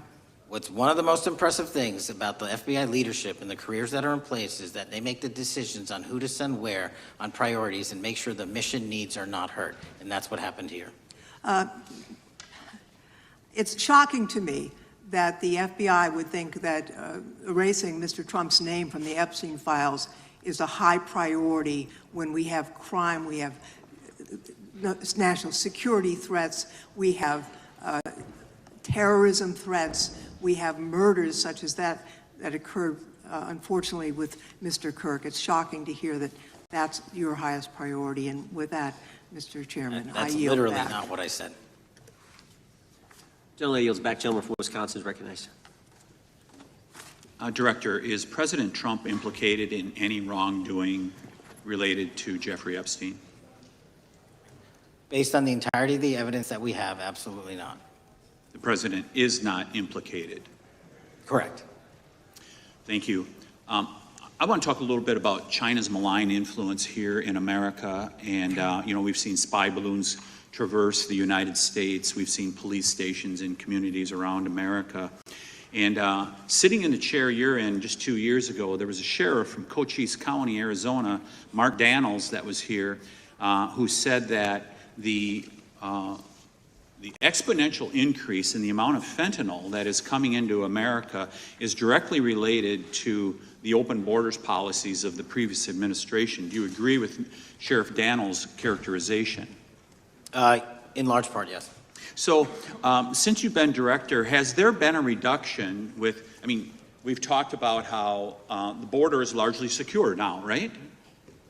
The southern border, yes, sir. The southern border is largely secure. Has there been a concomitant reduction or a reduction in the amount of fentanyl that is coming into America? There has been a massive reduction to the tune of, we've seized more than 25% year-to-date this year than the prior year, and that's enough fentanyl to kill 120 million Americans. Does China play a role in this fentanyl that's coming to America? As I stated in my opening, sir, what they do and the companies in China, mainland China, do is produce the precursors and the cutting agents that they ship overseas through various countries into the Mexican drug cartels who produce it. So they basically are the cooks in terms of the ingredients. Tell us, what is the FBI doing to stop China from delivering death to America? So for the first time in a decade, I actually reached out to my counterpart at the Ministry of Public Security. No one at the FBI had done so, to engage. Ministry of Security, where's that? In mainland China. In mainland China, okay, thank you. To engage in a conversation to say, hey, can we have a certain number of these precursor chemicals listed in China so that they become illegal and illegal to trade. We're also working with our counterparts in places like India and Guatemala because the transshipment routes of the precursors, the Mexican drug cartels have gotten creative, and instead of coming directly to America, are going into these countries. And we've had massive success in India and Guatemala, and in those governments' great partnerships in shutting down the ability to ship the precursors into those countries, which are ultimately destined to America. So those people that are working with security agencies have been working with you, is that accurate? Yes, sir. So I want to turn to a couple cases that are at the University of Michigan, where Chinese nationals, on behalf of the Chinese government, smuggled in illicit biological materials, stuff that can harm our agricultural industry. What actions are you taking as we see repeated stories of Chinese nationals doing this in the United States? So just that, sir. In this calendar year alone, as I was mentioning, our counterintelligence operations and cases brought against the Chinese are up by, I think, something like 40%. And specifically, the cases in Michigan show two threat streams, not just against our agricultural industry, which is a threat to national security, but they were also bringing in chemical agents and mushrooms, I'm not the exact expert, that would have ultimately hurt our population. We arrested and charged all of those individuals, and we were aggressively going after them in every single state because they weren't doing it in Michigan alone. Should research universities across the United States be doing a thorough job of vetting Chinese nationals that are coming to their universities? They should. Turning to spying in America, we heard the stories about Senator Dianne Feinstein's driver, who was a Chinese spy. We're familiar with Linda Sun, who worked in Governor Hochul's office, Christine Fang in California. What are you doing to find these people who are Chinese spies that are trying to burrow themselves into the politics of America? Because we know it's happening, right? Yes, it is. And what our counterintelligence unit is doing is aggressively seeking the intelligence into where these individuals are working. Then we are utilizing our operational authorities to go in and investigate them either through our human source networks and collecting information through lawful process, online, search warrants, and data so that we can bring proper arrest charges and publicize to the world what they're doing here. And just because we've caught a few doesn't mean we've caught everybody. We've got a lot more to go. I get one more quick question in. The FBI arrested a judge in Wisconsin, Hannah Dugan, for interfering with a federal law enforcement operation. Could you tell us a little bit about that? And is a judge above the law here in the United States of America? Well, no one is, and that case is ongoing. But as you stated, and these allegations said, there was an interference in a lawfully executed federal law enforcement priority that was interfered with. I yield back, Mr. Chairman. Gentleman yields back. The gentleman from Tennessee is recognized. Thank you, Mr. Chair. Director Patel, I believe you had primary importance in starting Operation Viper in Memphis. Is that correct? Yes, sir. And Operation Viper brought in the FBI, the DEA, the ATF to help Memphis police in policing the city. That'll be phase 2, sir. Phase 1 was FBI and local law enforcement in Memphis for the last few months. Okay. You did a good job, and the police director and the mayor have told me that that has been helpful, the FBI working with the police. And the FBI are trained in law enforcement. They know Miranda rights, they know how to do policing, and they do a good job working with the police. Do you think that the National Guard is necessary to do the work that the FBI is doing now? Thank you. I do think it's necessary to finish it. What we've done is 500 arrests in Memphis and 110 federal indictments. But what we need to do is we've only secured a piece of where the criminal conduct is occurring in Memphis, and we can't work inside perimeters that are not established and safe, and we don't have the manpower to give us the space to fully go into the areas where the criminal activity remains. Well, are you suggesting that the National Guard is going to go into the more heavily crime areas? They're going to establish, like they did in Washington, D.C., perimeters where local law enforcement and the FBI, DEA, ATF, and U.S. Marshals can go into. We can't be going into all these areas knowing that they're extremely volatile and jeopardizing the safety of our agents. Did the National Guard do anything in Washington to help the FBI stay safe from these dangerous elements? They established perimeters. Established perimeter. And the criminals knew about it, so they... It was a visible force, sir, so they kind of saw it. Well, what you did, I commend you for what you did, and I think the FBI coming in, we have a crime problem in Memphis. The FBI has helped, DEA will help, and the ATF will help. I don't think the National Guard is going to help, and what I've seen, they're not trained in law enforcement, are they? No, sir. And so that could be a problem. Who will direct the National Guard in Memphis? Will it be, will they have control over your agents? No, sir, they won't. Who will have control over your agents? You? Well, the SAC and then ultimately the chain of command up to Washington, D.C. will control the FBI, but there's a task force that was put together that is going to be led by an interagency. The heads of U.S. Marshals, DEA, and FBI will be working together with DHS collectively on this. Have you visited Memphis before?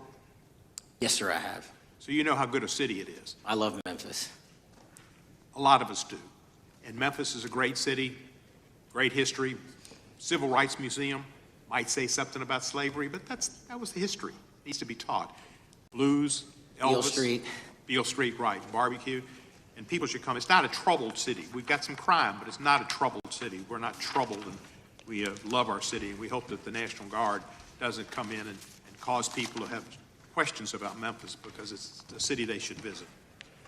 Let me ask you this about, you said that the homicide rates are coming down to an all-time low? In modern recorded U.S. history, yes, sir. When does modern recorded history start? I think the FBI, and I'll get back to you on this, has stats on that going back about 30 years, sir. Okay, I was thinking back to Ozzie and Harriet, and I didn't think you could beat Ozzie and Harriet's time. Secondly, you mentioned the Epstein case. Did any of the women that were victims, and they came up here and had a press conference and all, did any of them contact your office and ask to give information? To my knowledge, no, sir. If they did, let me ask you first, is there a statute of limitations on sex crimes like that, with sex with a minor, rape? The DOJ is the expert, but I do not believe there's a statute on that, limitations on that. So there's not a statute of limitations. Should you not be interviewing those people who know who raped them and the names and the places and give you that information? That seems like that's a treasure trove of information, and it's a serious, serious, serious number of crimes. Sir, I couldn't agree with you more. We've been very public about asking individuals to come forward with new information, and we would run out every single lead on that. Well, I'm sure the women will come forward, especially today, to be sure that they will get an opportunity, because that seems like something we ought to do. Mr. Driscoll, what was his reputation? I can't comment on Mr. Driscoll's matter. It's an ongoing litigation. Yeah, but his reputation you could tell us about. I can't tell you about his reputation. His work has been laid out in that lawsuit.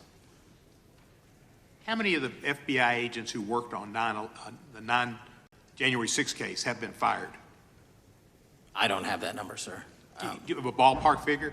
No, but I can tell you that individuals based on case assignments in the FBI that I have led have not been terminated for case assignments.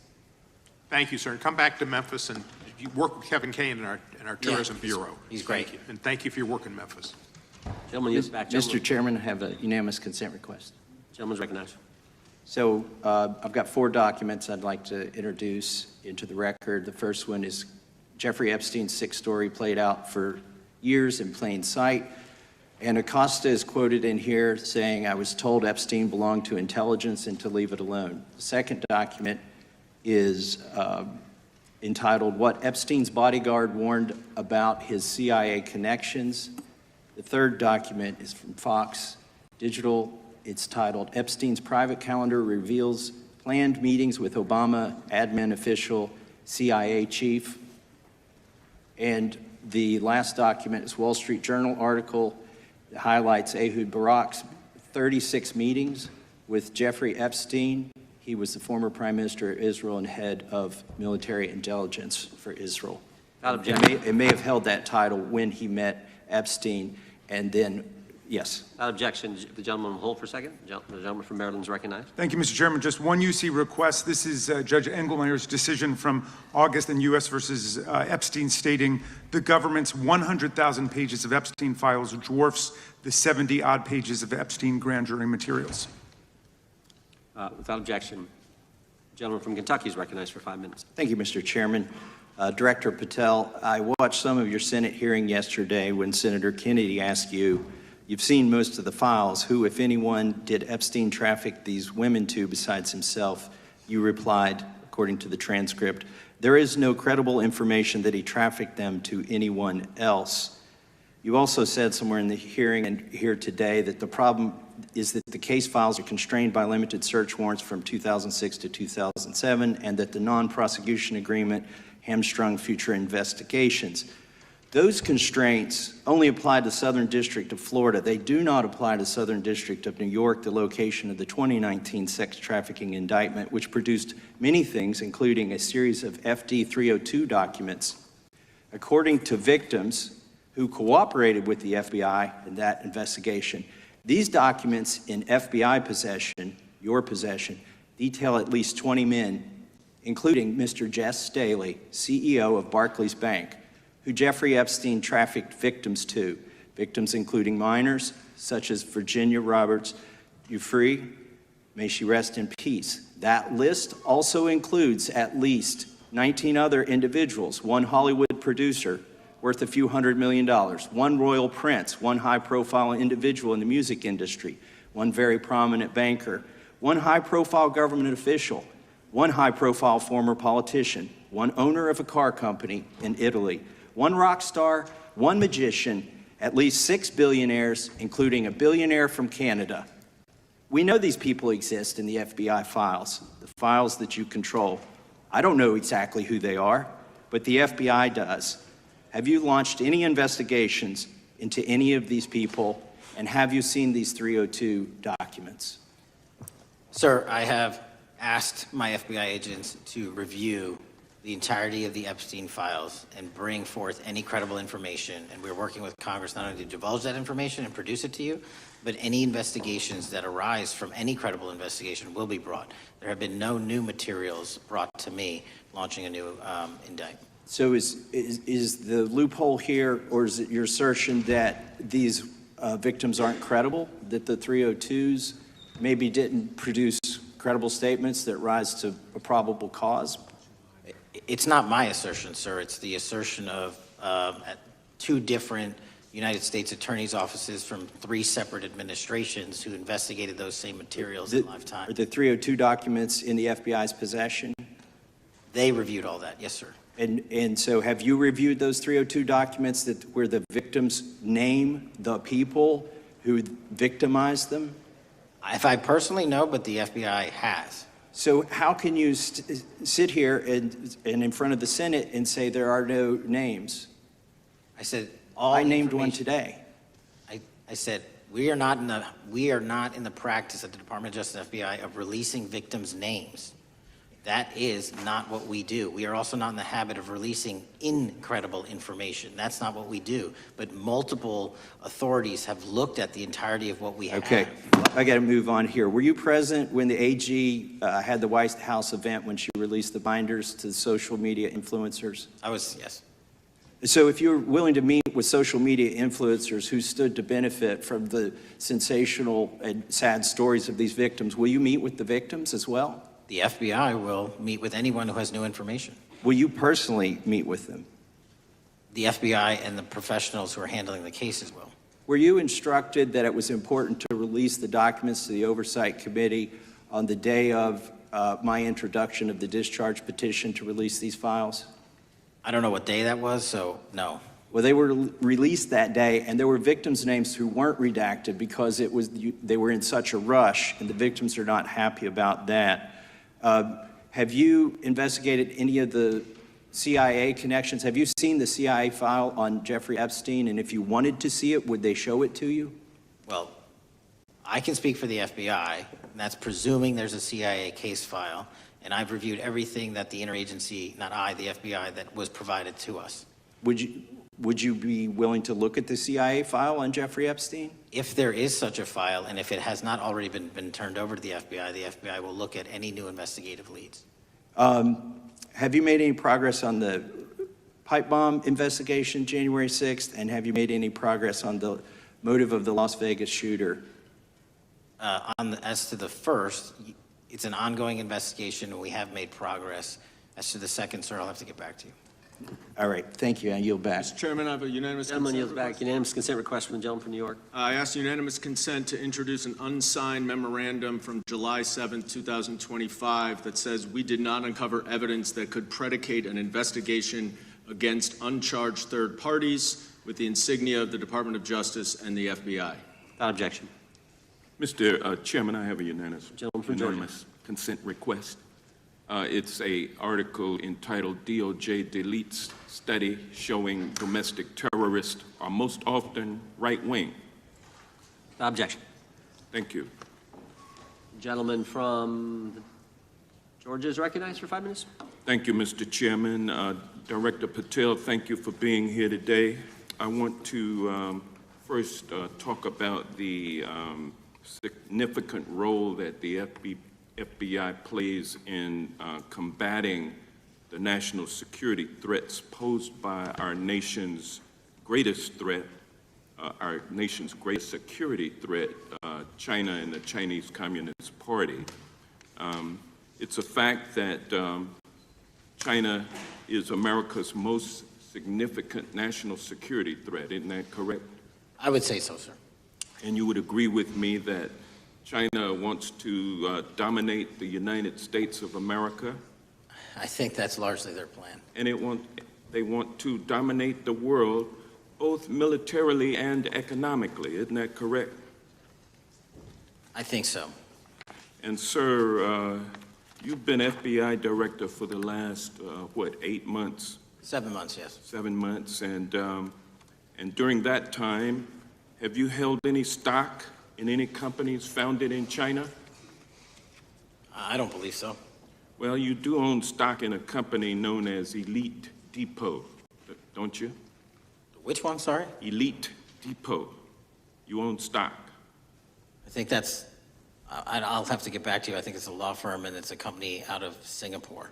Okay, well, no, the company out of Singapore, which is owned by Elite Depot, is the Shein Company, which was founded in China, correct? That company operates out of Taiwan. Well, they changed their headquarters from China back in 2022 to Singapore for tax purposes, but it's owned by a Chinese billionaire. I think his name is Charlie Zhu, and you own stock in the company that owns Shein. Which I disclosed during my confirmation process. You certainly did. And now, do you still hold that stock in that Chinese company? Pursuant to the Department of Justice, who reviewed my material that was submitted during my confirmation process, I was able to hold certain stocks, and they made the decision. You still hold the stocks that you have, you still hold on to these Chinese stocks, these stocks in this Chinese company? I disagree that it's a Chinese company, but I was in the DOJ, when you're appointed, makes a call on what you can and can't possess. Well, now, let me ask you this. Chinese companies steal trademarks, they produce counterfeit products and sell them over the internet on platforms such as Shein. They steal intellectual property. They steal data from American companies. And to me, it seems inconsistent with your role as FBI director that you would own stock in a company that is based in a country that is the nation's premier national security threat. It's like you are putting your own financial security over the security of the nation. I disagree with that characterization. Well, I think the American people look at it like it's a classic situation of the fox guarding the hen house. If the FBI is charged with investigating espionage, economic espionage by companies controlled by the Chinese Communist Party, and you are the director of the FBI, you've got a conflict of interest. Sir, I would just show if there's any intimation that I'm against. Why are you holding on to this stock? It wasn't a decision I made. And it's valued at up to $5 million as of when you last reported, correct? $5 million in stock? No, I don't follow it. You don't follow it, but you're still making money off of it. I don't have any money off of anything. Well, What I have done... Trump's trade policies directly impact the value of that Chinese stock. Won't you agree with that? Which trade policy? I'm not a trade expert. Okay, all right. But I want to tell you Play this. crazy on me today. Let me ask you this question. Why are you hiding pedophiles? Why are you shielding pedophiles? Why are you protecting pedophiles? That is maybe the most offensive thing you could say to me, given the numbers. Well, you have not released Given the the Epstein numbers files. of pedophiles. You are aware of the we have Epstein arrested- client list that was published in the 18,000. The gentleman has emails released? expired. The gentleman yields back. Can you answer the question? Can I just respond? Of course, the gentleman can answer the question. Since I took over the FBI, there has been a 33% increase. Sir, all of in that started under Christopher Your Wray. time is done, but No, it didn't. the witness gets All to of answer that the started question, under and the then we'll go to our previous, next. 33 FBI director, sir, and you're coming in here trying to take credit for something that a previous director Gentlemen, instituted and largely brought to conclusion. I take no I think it's credit. made clear that offensive. the It's director offensive. has numbers are so incorrect much also. better than the previous director. It's Dr. Patel, if you want to I take- answer the question. I take no credit. The men and women of the FBI have seen a 33% increase in the number of counterintelligence arrests out of the PRC. And so all of a sudden, with And you the- coming in 7 months ago, and, Gentlemen's time has Heaven on earth. expired. and on sir, the pedophile the American public's not gonna accusation, go for that. we have arrested 1,500 child predators in the last 7 months. Under More investigations than initiated by anybody the prior Appreciate the directorship. director's good work, and we really appreciate that the time of the gentleman has expired. We now go to the gentleman from Texas. I thank the chairman, thank the FBI director for coming before the committee. I assume the FBI director, Mr. Patel, I believe you probably agree with me that there is a significant organized effort on the left side of the political spectrum to advance criminal organizations being able to put more criminals out on the streets. That what we've seen this in daily action. Are you familiar with the report that came out this last Monday from the Law Enforcement Legal Defense Fund? I'm not familiar with that, sorry. So this report came out this past Monday, and it said that significant amount of the money flowing out of George Soros and other leftist organizations and funders has been funding DAs and prosecutors, and quote, many of these DAs had never managed an office, prosecuted a criminal case, developed organizational policies. In dozens of America's largest cities and counties, this report finds these progressive district attorneys have outsourced core parts of the American criminal justice system to activists and political donors, taking direction and advice on everything from staffing decisions and communication strategy. Organizations, it's a complex web of donors going in through these organizations to put radical DAs and prosecutors out there, putting criminals on the streets.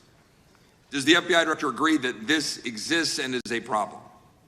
I will accept the factual representation, and if that exists, it is a problem.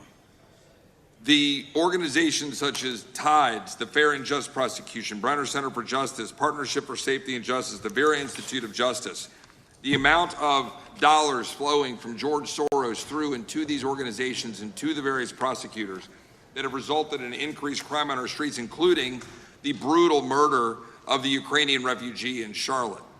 I bring that up because that is one component of the problem. In addition, we have the organized effort targeting our border, the NGOs, the nonprofits and the deep pockets, the United Nations, charitable organizations, and a long list of over 250 organizations that the Center for Immigration Studies put out that lays out a complex web of organizations that were moving people into our country, knowing that they're dangerous, knowing that they're criminal, associated with taxpayer dollars flowing through the United Nations and donor dollars flowing through organizations, including ostensibly religious ones, putting these dangerous individuals on the street that resulted in fentanyl in our communities, that resulted in the death of Jocelyn Nungare, of hundreds, thousands even, as the director testified, 100,000 people dying from these narcotics every year. All of this in an organized effort, a complete effort by the radical left to use taxpayer dollars and these dollars to put people on our streets.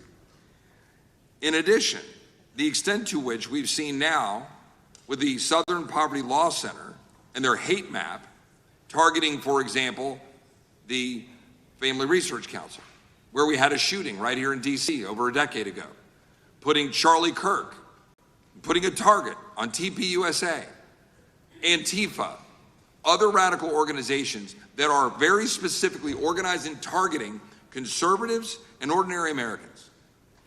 Well, how about the organized effort to infiltrate our schools and advance a transgender agenda and advance a radical agenda, perhaps one that we will see exposed further in the individual that actually shot Charlie Kirk? So here's my question. Will you as the director, and are you as the director, pursuing all legal channels to follow the truth wherever it may lead on this organized effort, one? And two, do you agree that Congress should take all action necessary to expose this web of dollars that are flowing to undermine our way of life? We've got another minute in my time, then I'd like to hear from you on this topic broadly. I'll keep it short.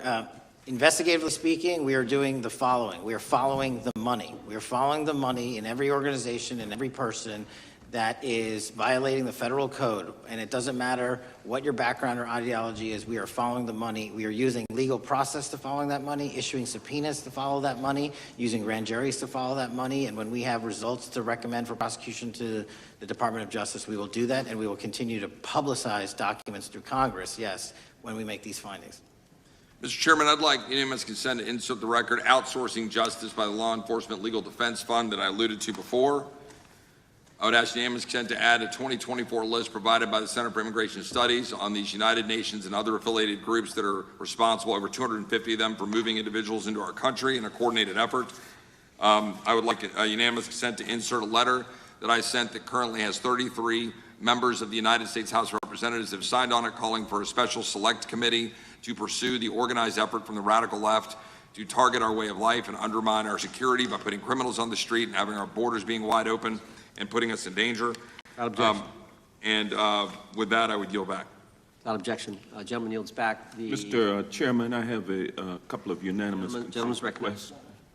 One is a letter from Senator Tom Cotton, dated last year, urging the U.S. to, quote, ensure that data from U.S. companies is not harvested by the Chinese Communist Party through the purchase of Xi'an software and technology.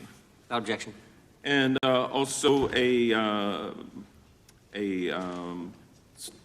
statement by Marco Rubio, then Senator Marco Rubio, which warned our UK allies about, quote, Xi'an's deep ties to the People's Republic of China. Without objection. Also, crime is the record, crime is down in 2025. Trump doesn't deserve credit, which demonstrates that the crime rates have been decreasing since 2023, which was published by the Vera Institute. Also, a unanimous consent request to enter into the record a NPR report from July of 2024. GOP vows to make America safe again. Statistics contradict their growing crime claims. Without objection. Also, a report out of the American Presidency Project dated January 17, 2025, record low crime during the Biden-Harris administration. Without objection. Also, Joe Biden is correct that violent crime is near a 50-year low, which was a PolitiFact publication of May 2024. And last but not least, a FBI releases 2024 reported crimes in the nation statistics. These are FBI statistics published on August 5th, 2025, which details decreases in murder, rape, aggravated assault, and robbery in 2024. Without objection. Gentleman from Kentucky is recognized for unanimous consent. Mr. Chairman, I ask unanimous consent to submit two sets of documents. The first is a series of emails from the victims of Jeffrey Epstein. They are making FOIA requests to get their own FBI files and not having any success. So I want to bring attention to that by submitting that to the record. The second document that I want to submit to the record, for the record, I know we don't usually read these. This one's not readable. It's completely redacted for the most part, the first 50 pages. This is actually the search warrant that was served on James O'Keefe for a diary that he had already given to the government 2 months before. And as it turns out, there were no indictments here, yet he still doesn't know why he was raided, and I think he deserves to know. So, Without objection. Thank you. The chair now recognizes the gentleman from California. Director, the first time you saw Donald Trump's name was in the Epstein files. Did you close the files or keep reading? I have reviewed not the entirety of the files, so I have... You haven't reviewed all of the Epstein files? Personally, no. You're the director of the FBI. This is the largest sex trafficking case the FBI has ever been a part of. Buck stops at the top, and your testimony today is you have not reviewed all the files. What I've been doing is been busy providing the safest country this country has seen in modern U.S. history in historic speed, because the men and women of the FBI are given the resources to reduce the homicide rate, to reduce the drug trafficking rate, to reduce the amount of children that are being trafficked, and the number of It sounds like those children being trafficked would appreciate the director reviewing the files. You said you don't know the number of times Trump's name appears in the files, so it could at least be 1,000 times. Is that right? The number is a total misleading factor. We have not released anyone's name that we have not released anyone's name in the Epstein files that has not been credible. Director, could it at least be 1,000 times? We have released every piece of legally permissible information. Okay, you can so characterize the numbers however you want it. Reclaiming my time, Director. It sounds like if you don't know the number, it could at least be 1,000 times. It's not. It's not. Is it at least 500 times? No. Is it at least 100 times? No. Then what's the number? I don't know the number, but it's not that. Do you think it might be your job to know the number? My job is to provide for the safety and security of this country. My job is not to engage in political innuendo so you can go out to the sticks and get your 20-second hit in your fundraising article. Director. Keep going, reclaiming your time, because the people of California are being underserved by your representation. If the president is not implicated, why not release everything that involves him? We have released everything, the president and anyone else's side, that is credible and lawfully be able to be released. Your fixation on this matter and baseless accusations that I'm hiding child pedophiles is disgusting. Anyone that says that needs to look at the stats alone and go back to the state of California, who's receiving the biggest surge in FBI resources through my redeployment, because the cities of Los Angeles, San Diego, and San Francisco need it. Director, remembering your oath to tell the truth, did you ever tell Donald Trump his name is in the files? I have never spoken to President Trump about the Epstein files.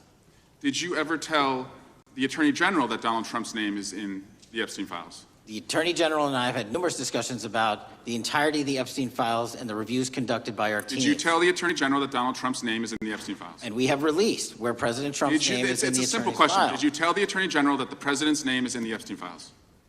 During many conversations that the Attorney General and I have had on the matter of Epstein, we have reviewed The question is painstakingly simple. who Did you can tell be- the Attorney General that Donald Trump's name is in the Epstein files? Yes or no? Why don't you try spelling it out if Yes you're or going to mock no, me? Director? Use the alphabet. Yes or no? No? A, B, C, Director, D, E, F? it Don't sounds wanna do like you don't want to tell us. Did you tell the Attorney General that Donald Trump's name was in the Epstein files? Why don't you try serving your Director, constituency did by you tell the focusing on Attorney reducing General violent that Donald crime in this Trump's country and the number of pedophiles that Director, are legally reclaiming harbored my time, in your Director. sanctuary cities in Director, California? reclaiming I'll my work with time. you on that. Do Regular you order, wanna Mr. work with Chairman. us on that? Director, Time reclaiming my belongs to the time. gentleman from California. Did you tell the Attorney General that Donald Trump's name is in the Epstein files? Yes or Question no? has been asked and answered. You've not answered it, and we will take your evasiveness as a consciousness of guilt. Director, did Donald Trump ever say to you, just find and release the entire truth? Don't worry if I'm in it? The instructions from the administration were to release all credible information, and we have done that. Did Donald Trump ever provide information about Jeffrey Epstein as an informant? Donald Trump has not been, and I can only speak for the FBI, an informant of the FBI. So, Director, you've played this cute shell game where you say you can't release everything because the court has said that it legally is not allowed to be released, but the court calls bullshit. Judge Richard Berman said that when you went to the court, quote, information contained in the Epstein grand jury transcripts pales in comparison to Epstein investigation information and materials in the hands of the Department of Justice. So let's move on, Director. You wrote a book called Government Gangsters. You identified 20 individuals in that book. You put me on that list at the top of the list. Thank you. My children find it flattering.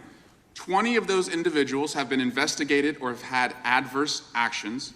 Director, considering that you have identified these people as, quote, government gangsters, will you recuse yourself from making any investigation decisions about these individuals? Anyone that has been terminated at the FBI has been done so the because question they failed again. to meet the muster in Director, their constitutional I will obligation. work on the No. audio-visual capabilities. I'm of going to terms that borrow you your can hear me. terminology and call I'm bullshit reclaiming my on your time. entire career in I'm Congress. reclaiming my It time, has been Director. a disgrace to the American Director, I'm people. reclaiming my You time. can Will reclaim your you time all you recuse want. yourself? Mr. Chairman, you're going to allow a witness to speak this way?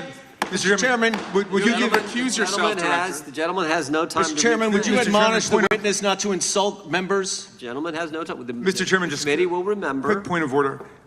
Could the gentleman be extended an additional 20 seconds to complete his thoughts since the witness decided to interrupt him continuously? And the witness will be able to respond if he wants. We'll make sure he Thank has you. time to do that. My question Gentleman, is, continue. will you, Director, recuse yourself, yes or no, from investigating or making decisions about the 60 individuals, including myself, that you identified as government gangsters? Yes or no? Time of the gentleman has expired. The witness may respond if he would like. And the answer was no, as I heard. Correct. Okay. The gentleman from Wisconsin, the gentleman yields back. The gentleman from Wisconsin is recognized for 5 minutes. Thank you, Chairman. Thank you, Director Patel, for being here today. I wanted to talk a little bit about the assassination of Charlie Kirk and the FBI's subsequent investigation. I know it's really sensitive, and you know, you can make the call as to whether or not, obviously, it's something that you can respond to, but I think it's still fresh on many people's minds. I want to congratulate you and Utah law enforcement for the work you did in identifying the suspect and apprehending him. According to public reports, and I think this is what maybe it's, I still have questions about, and maybe the public does. According to public reports, the alleged shooter arrives on the Utah Valley University campus nearly 4 hours before the shooting. Was that your understanding? Is that kind of?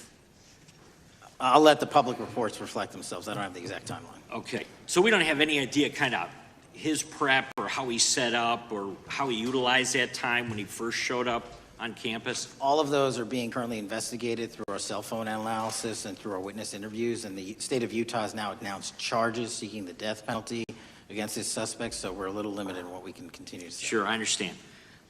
And that suspect, like you referred to, is then captured on security footage jumping off the roof of the alleged shooting location, the Losey Center. do we have any idea how the suspect got up on the roof in the first place? I think for members of Congress, especially after Butler and Pennsylvania, it's just unimaginable that there could be some type of security breakdown prior to an event of that size where somebody could access a rooftop. So not commenting on the case, but having gone to the crime scene and walked the steps that we believe were taken, the roof was actually readily accessible through an exterior stairwell, so anyone could have gotten on it. Okay. The suspect flees on foot to kind of this wooded area where he drops the rifle, wraps it in a towel, and then proceeds to his staged vehicle and basically drives home. So do we have any idea what the towel was about? Was it used later to identify a place where the firearm was left, or? What we can tell you is the towel, there was a screwdriver found on the rooftop, which DNA was collected off of, and the towel was found wrapped around the firearm in question in a wooded area next to the campus. All have been processed for DNA.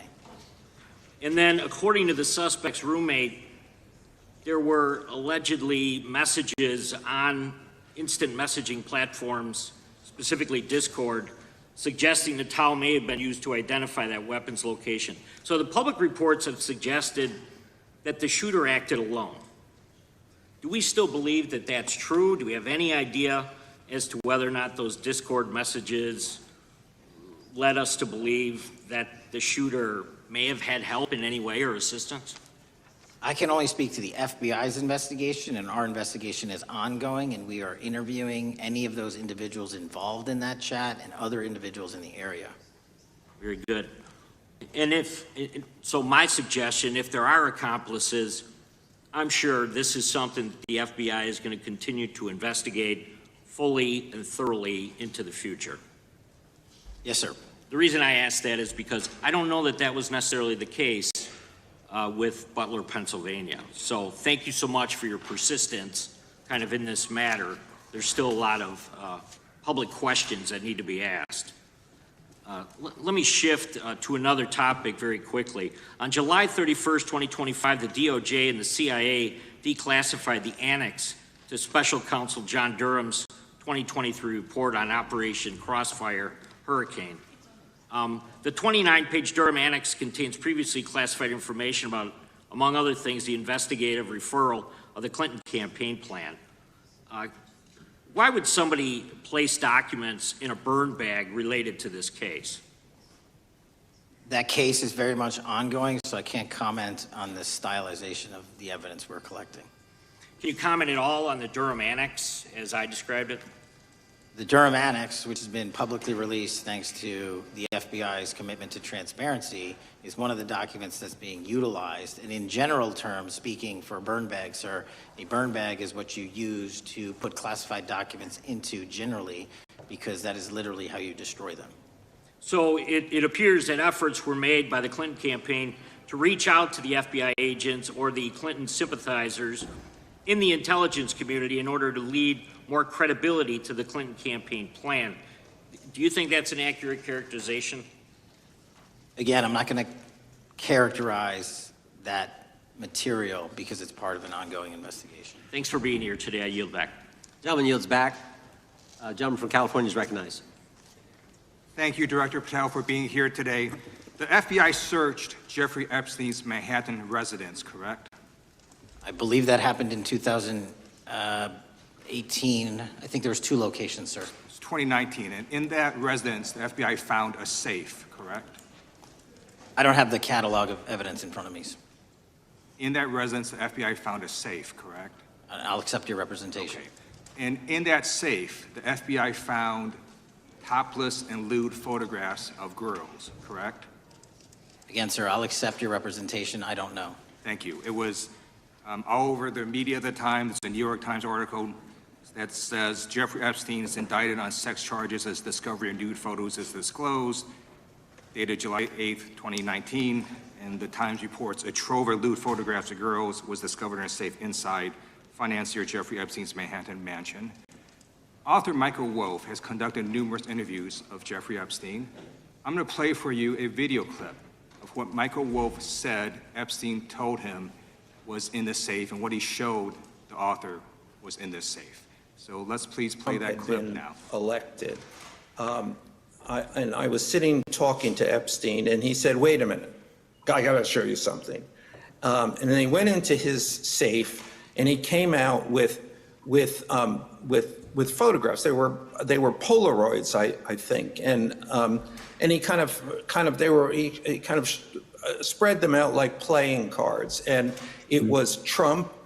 I mean, I think there were a dozen of them, and it was Trump with girls of an uncertain age at Epstein's Palm Beach house, where all of the things that he would ultimately be accused of took place. And I remember very vividly 3 of them. There are 2 in which Trump is, the girls, topless girls, are sitting on Trump's lap. And then a 3rd in which he has a stain on the front of his pants, and the girls are kind of pointing at it, sort of bent over, laughing. So Director Patel, I'm going to ask you a very broad and general question. As you know, Donald Trump and Jeffrey Epstein were friends. There are, of course, photos showing Donald Trump together with Epstein, correct? I don't have the entirety of the photographs, but I think they've been photographed in public together. All right. Are there any photos showing Donald Trump with girls of an uncertain age? No. How do you know that?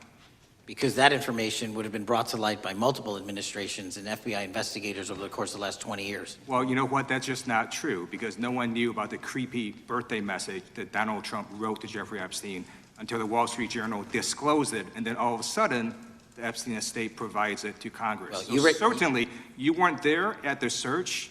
You don't know what Epstein may or may not have done with those photographs even prior to the search. Maybe someone has it. Maybe the Epstein estate has it. You raise a great point. So I'm going to ask you, have you asked to talk to Michael Wolff? You raise a great point. I haven't personally asked to talk to Has Michael the FBI Wolff, asked? but you the to Michael FBI, Wolff? I'll get back to you if the FBI specifically So Michael Wolff has has ever. about 100 hours of testimony of Jeffrey Epstein. Wouldn't it be good for the FBI to interview Michael Wolff? I'm not saying they haven't, I just don't know. Has FBI subpoenaed the tapes that Michael Wolff has conducted of Jeffrey Epstein? I don't know. All right, so if you could provide us an answer, that would be terrific. Well, let me ask you this question then. Have you looked at all the photos in Epstein files? I have looked at all the information that the investigators who investigated this case have provided to run out credible leads. And in the Epstein file, was there that creepy birthday message that Donald Trump had written to Epstein? But that's what I was trying to tell you. You raise a great point. The estate of Jeffrey Epstein has a voluminous amount of information that they have not released before. Okay, so that's great. So wouldn't it be great if FBI subpoenaed the estate of Jeffrey Epstein for all that information? The estate is under no obligation to provide that material, even pursuant to a subpoena. That's a great point. Yeah, that's just false. Okay. That's just false. You're the frickin' FBI. You can subpoena the information from the estate, and you better do that. I'd like to move literally on. not how it works. I'm going to move on now and talk about Epstein's client list. You confirmed that it exists. Attorney General Pam Bondi confirmed earlier this year that it exists. So I just want to ask you a simple question. Is Prince Andrew on Epstein's client list? The material related to Prince Andrew has been made public. Is Prince Andrew on the client list? We have released the index of names that were in Jeffrey Epstein's. Is Donald Trump on Epstein's client list?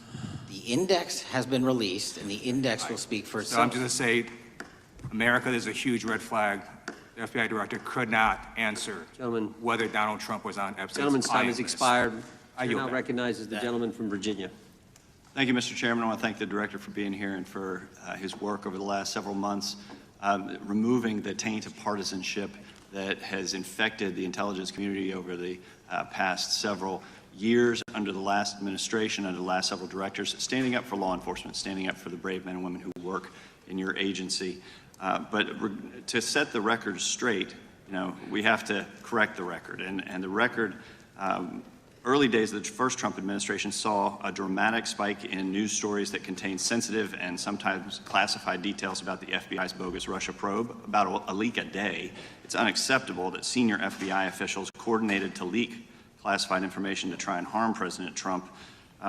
Documents produced to the committee in August of this year revealed that the FBI interviewed a former Intelligence Committee staffer who gave details on a systematic process through which leaks of classified information were affected by then Chairman, now Senator Adam Schiff. Were these findings escalated within the Bureau's chain of command, and if so, to what level? Sorry, were the findings escalated? Were these findings that were given to us escalated within the Bureau's chain of command, and if so, what level? Did you receive this information? That entire matter is currently under investigation by the people at the FBI that handle leaks of classified information. All right, it's good to know that there is an ongoing investigation. Can you tell me whether these leaks to the media compromised any ongoing FBI investigations during the Trump-Russia probe? I can tell you, generally speaking, the leaks of classified information are detrimental to any work the FBI is doing. Now, former Director James Comey testified before the Senate Judiciary Committee that he had never been an anonymous source, nor authorized anyone to be an anonymous source in news reports about matters relating to the Trump investigation or the Clinton investigation. Was Comey's testimony true?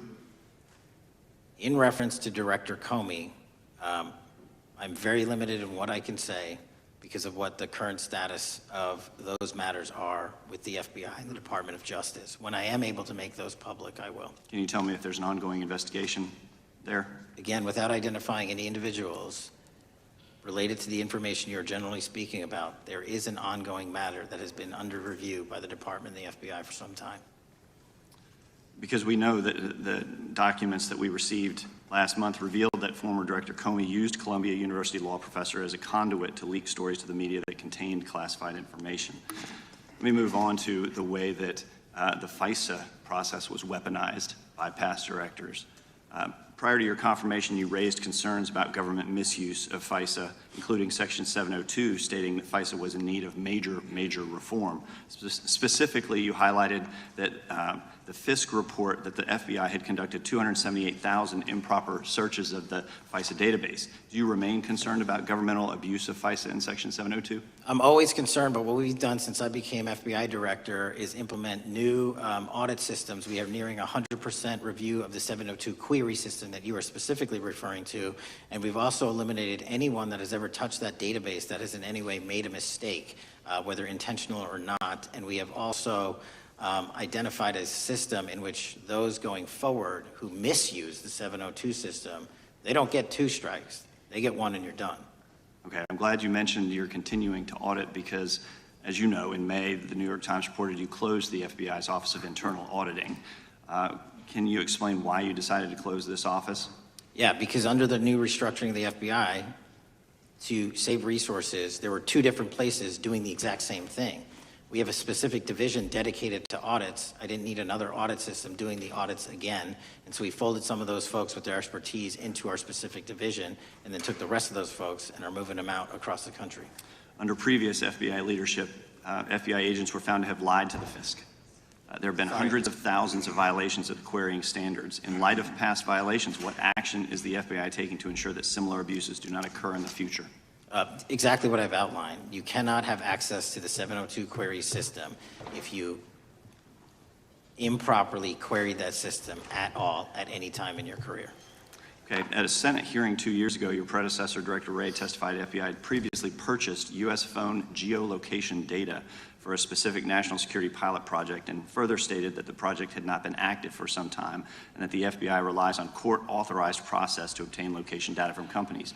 Does the FBI purchase location data or any other data of Americans from data brokers? I don't believe so, but I'll get back to you. Thank you, that'd be important. I appreciate that. I yield back. Gentleman yields back. Gentleman from Washington's recognized. Thank you, Mr. Chairman.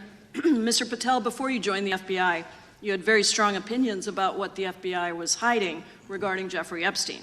In a September 2023 interview with Glenn Beck, you said the Black Book is under the, quote, direct control of the director of the FBI. In December 2023, you said, let us know who the pedophiles are. Even for a short time after becoming FBI director, in February of 2025, you tweeted, quote, there will be no cover-ups, no missing documents, no stone left unturned.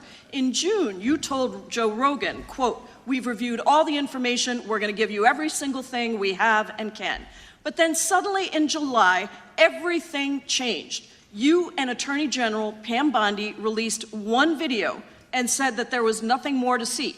Your July memo says you uncovered more than 300 gigabytes of data and physical evidence, but that you had decided no further disclosure would be appropriate or warranted. That is a quote.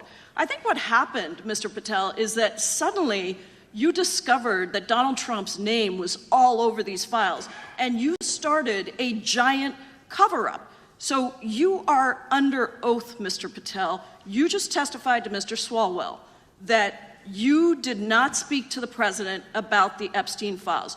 To your knowledge, did Attorney General Pam Bondi speak to the president about what was in the Epstein files?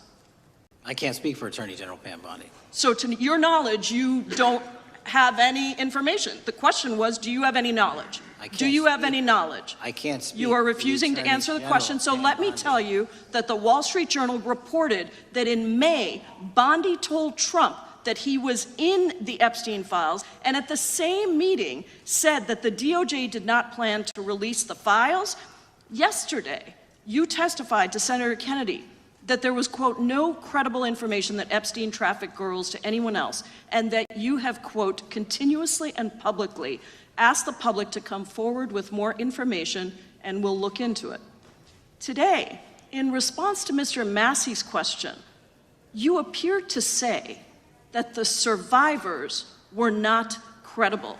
These are survivors. That's not at all what I said. Okay, great. I'm going to ask you this in a second, but let me tell you about then the don't lie about survivors, me. and let's bring them up here into the room. These are women who came to the Hill and testified that they were groomed and raped at the age of 14 and 16 years old, and they called to meet with the president and to meet with the FBI and to have people investigate their claims. Some of them have never testified before. If you are so interested in getting the public to submit any information, why have you not met with them? You said you haven't met with them. Have you met with them? I'll give you one more chance.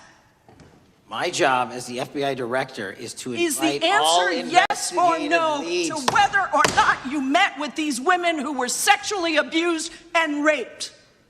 Any insinuation by you or any What people is on the your an- side that I am not manhunting child predators and sex traffickers, just look at the Mr. stats. Patel, And you talk Mr. about Chairman, cover-ups, man. Mr. Chairman, you this talk is about my time, cover-ups. and I will take Why as much time as Where I were want. you during the Instruct Obama the and witness, Biden Mr. administrations Chairman. when these so-called Instruct the cover-ups were witness. going on? Mr. Why didn't Chairman. anyone in those administrations talk to any of these Mr. purported Chairman. witnesses? Let's I get have some regular order, welcomed Mr. every Chairman. single person to provide credible information. Time belongs to the gentlelady from Washington. And I'm but gonna when you- take When another you couple accuse of the minutes. witness of something, he's allowed to respond. That's how it works. You say Listen, something, he didn't even, say the- excuse me, Mr. Mr. Chairman, Chairman, you have point always of been order. fair, but I'm- this is and I'm not being fair. fair, and you will get No, your- this you will is get my your time, and he You will give said the that gentlelady the a few witnesses additional were not credible. seconds of time. I'm going to get an additional minute of time because No, that's you'll how get much what, time you he won't get a took. minute, you'll get some seconds, what we think is under 5 minutes. You don't get to demand how Mr. much time you Patel. get. That's not how it works.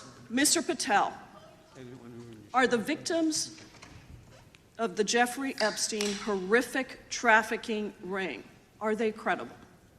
Any person with information about ongoing I sexual didn't. trafficking. I'm asking you if they're credible. Ma'am, I'm Are they commenting on the credible? evidence we have. But And we have routinely asked for people to come forward with more evidence, and we will look at it. And the evidence that we have was the same evidence that the Biden and Patel, Obama Justice Departments Mr. had. Patel, And they this is determined, not new. me, they determined Mr. that Chairman, information was Mr. not credible. Chairman, he's not letting me even ask my questions. You This is ask the ridiculous. questions, he gives an answer. You may not like what he says, No, but that I'm doesn't mean you get to he's interrupt not him. answering my question. Mr. You Chairman, have could we an- restore the gentlelady 45 seconds so she We can will give complete her her question? additional 30 seconds, which is what I said I'm earlier. going to keep taking my time because you'll take here's the the time thing. that you get. You get are 30 not seconds. answering the question.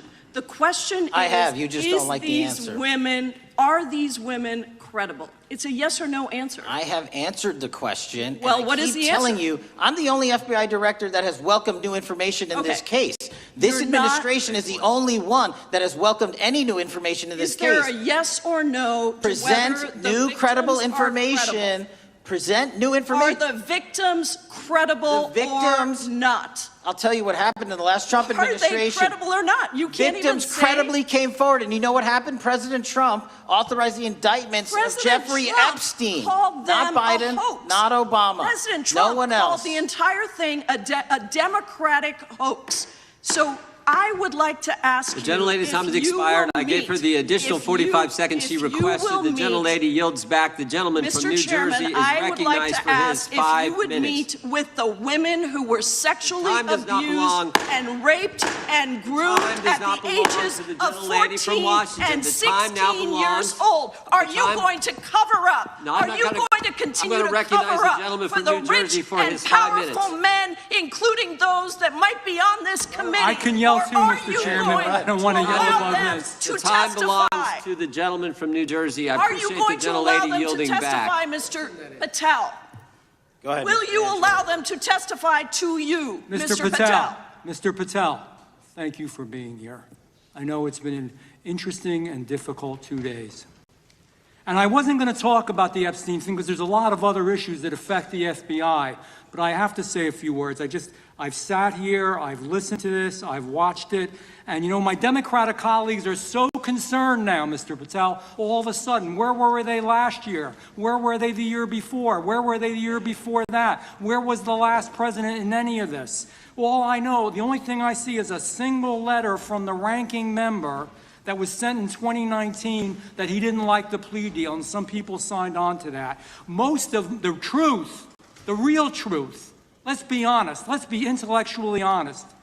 The real truth is we didn't hear from them at all. Anybody of them. Hardly any of them ever mentioned it. Some of them didn't mention it at all until the beginning of this year. Earlier in the year it started.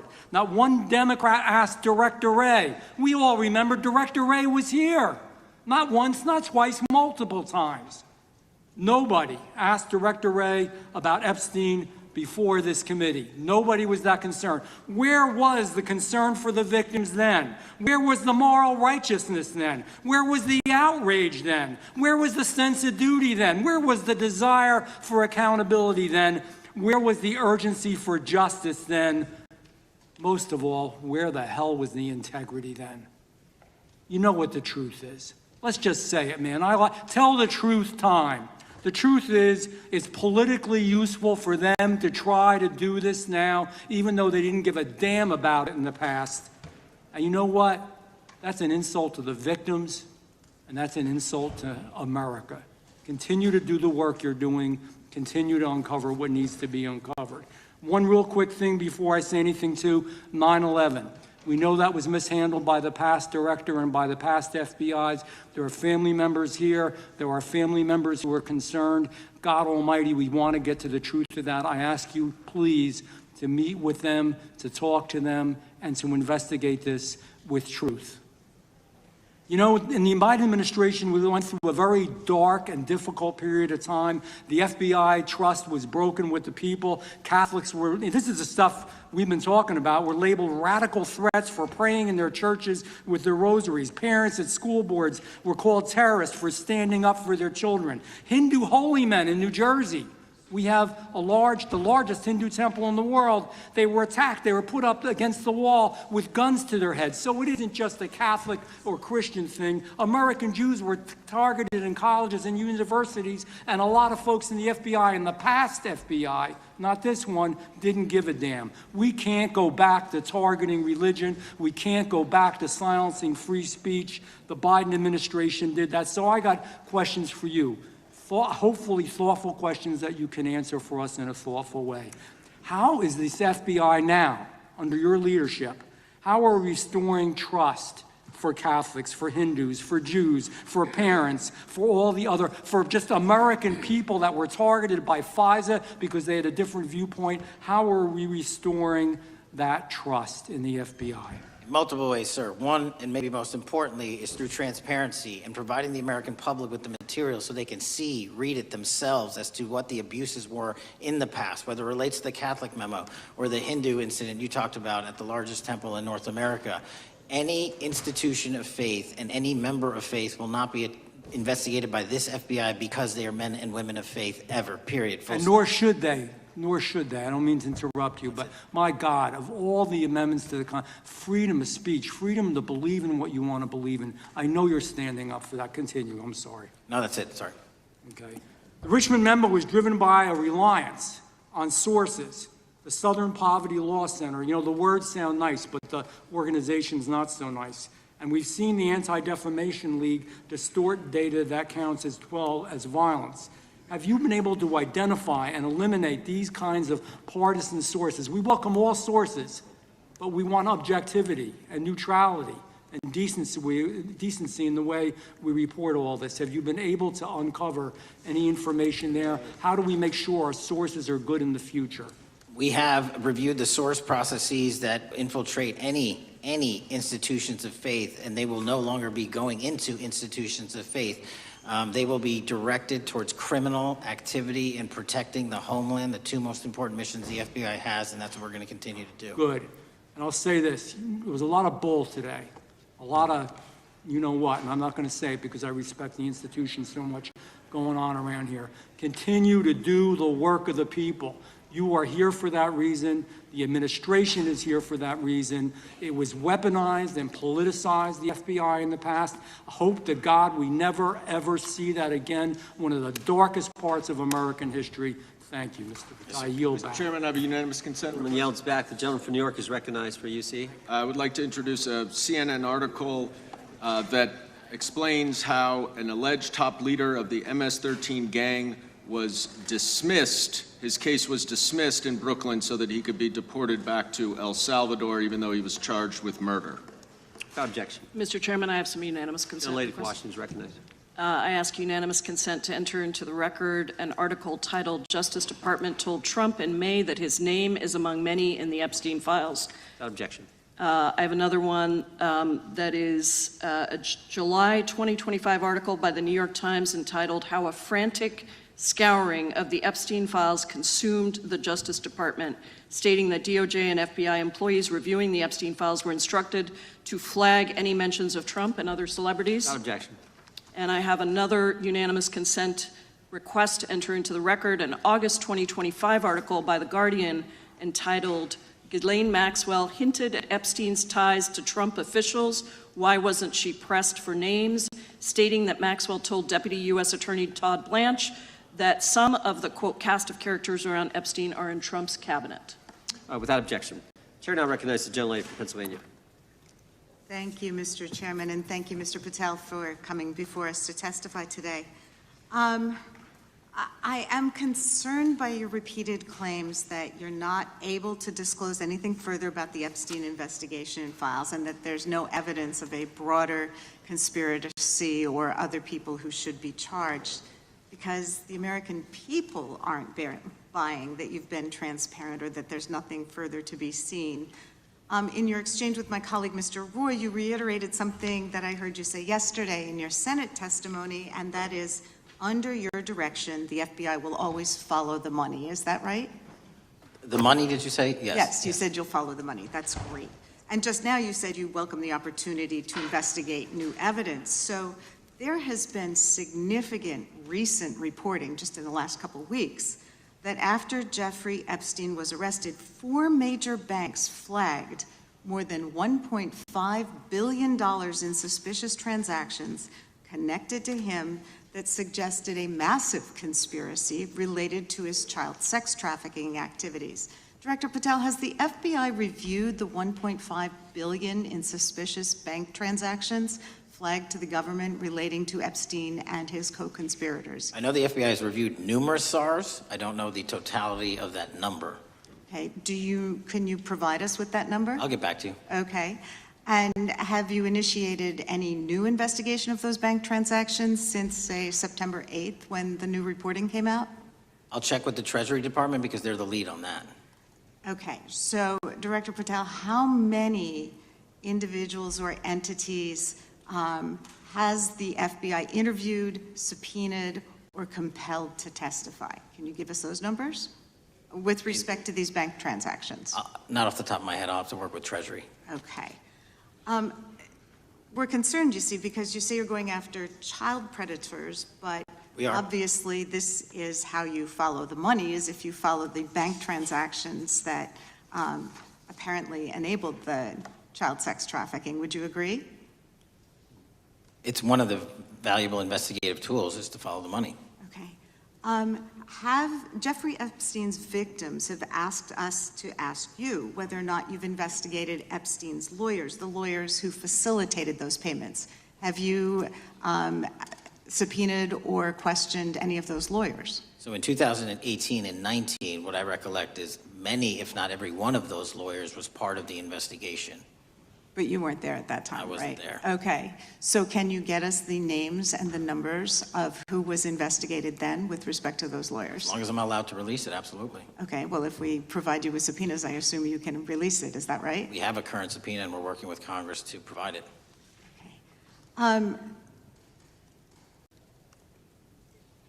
You said that the Acosta investigation had an original sin. What do you mean by that?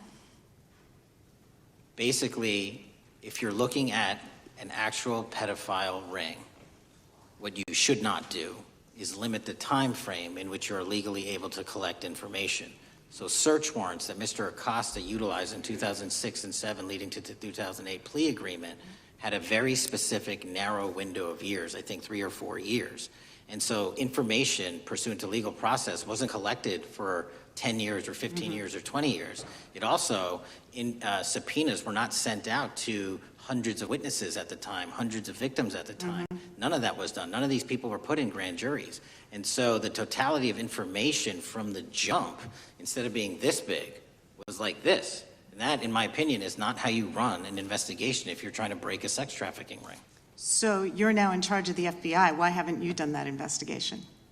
Great question, and here's the answer. Simply because I am not able to go back 20 years and collect information that the courts had decided was already subject to search warrants. They have said, this was in the investigation, there's a non-prosecution agreement out of that plea, and when the case was reopened, and this is where it comes into play, when the case was reopened in 2018 and 2019, the search warrants, again, were limited to the conduct of Jeffrey Epstein. Now, whether that's right or wrong, that's a different discussion, but I'm telling you that's the information we well, I think reviewed. that is a different discussion, and I think the discussion we'd like to have today is why you aren't following the money with respect to the broader conspiracy that it has been reported in the New York Times and elsewhere, and that if you really want to attack the issue, if you wanted to attack the issue, if you wanted to get to the bottom of it, if you wanted to disclose what really was involved in the Epstein files, the Epstein cover-up,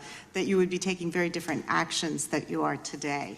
I do want to seek unanimous consent to enter into the record the New York Times September 8th, 2025 article, How J.P. Morgan Enabled the Crimes of Jeffrey Epstein. Objection.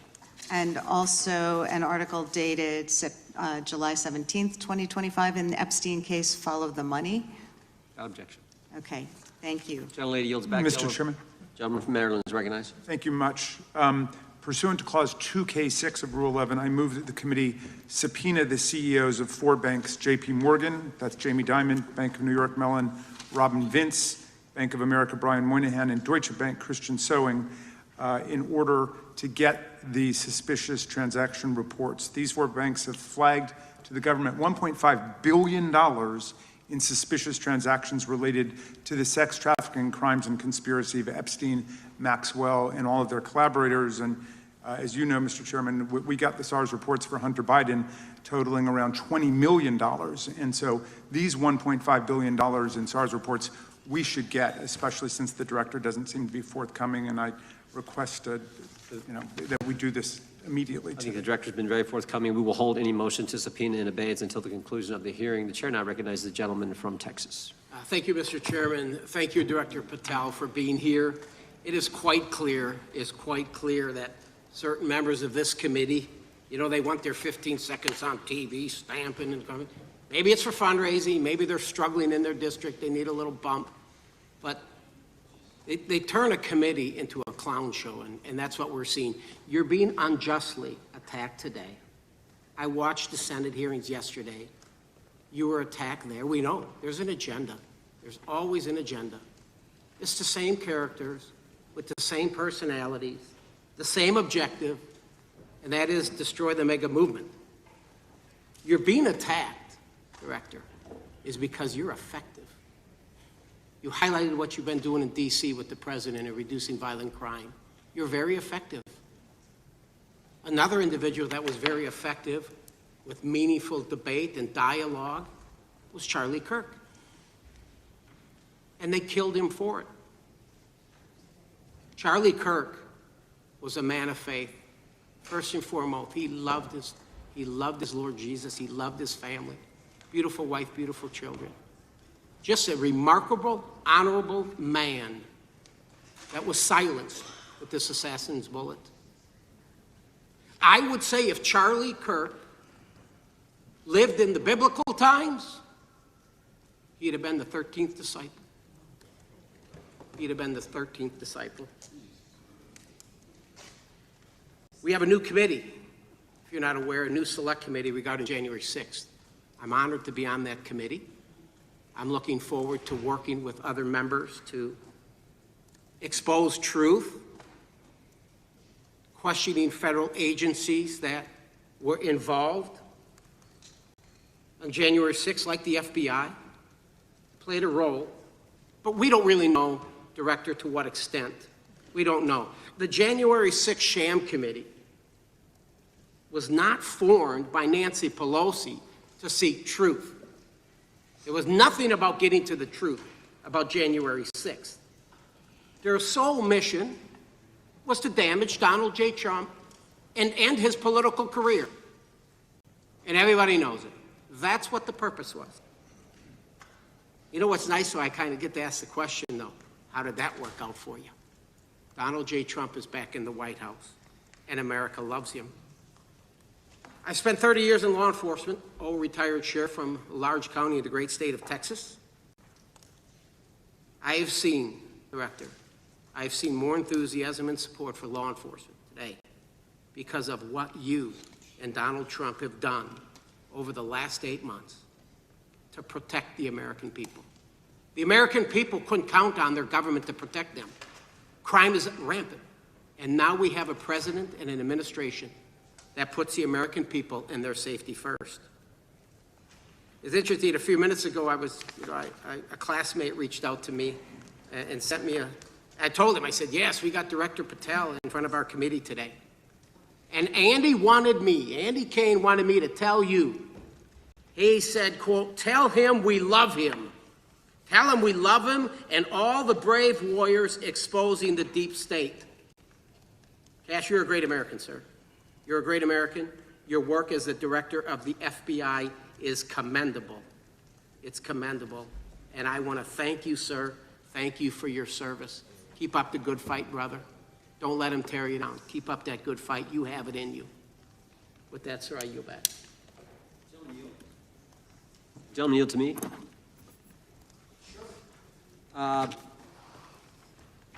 Director Patel, there were 26, the gentleman mentioned the select committee, there were 26 confidential human sources at the Capitol on January 6, 2021.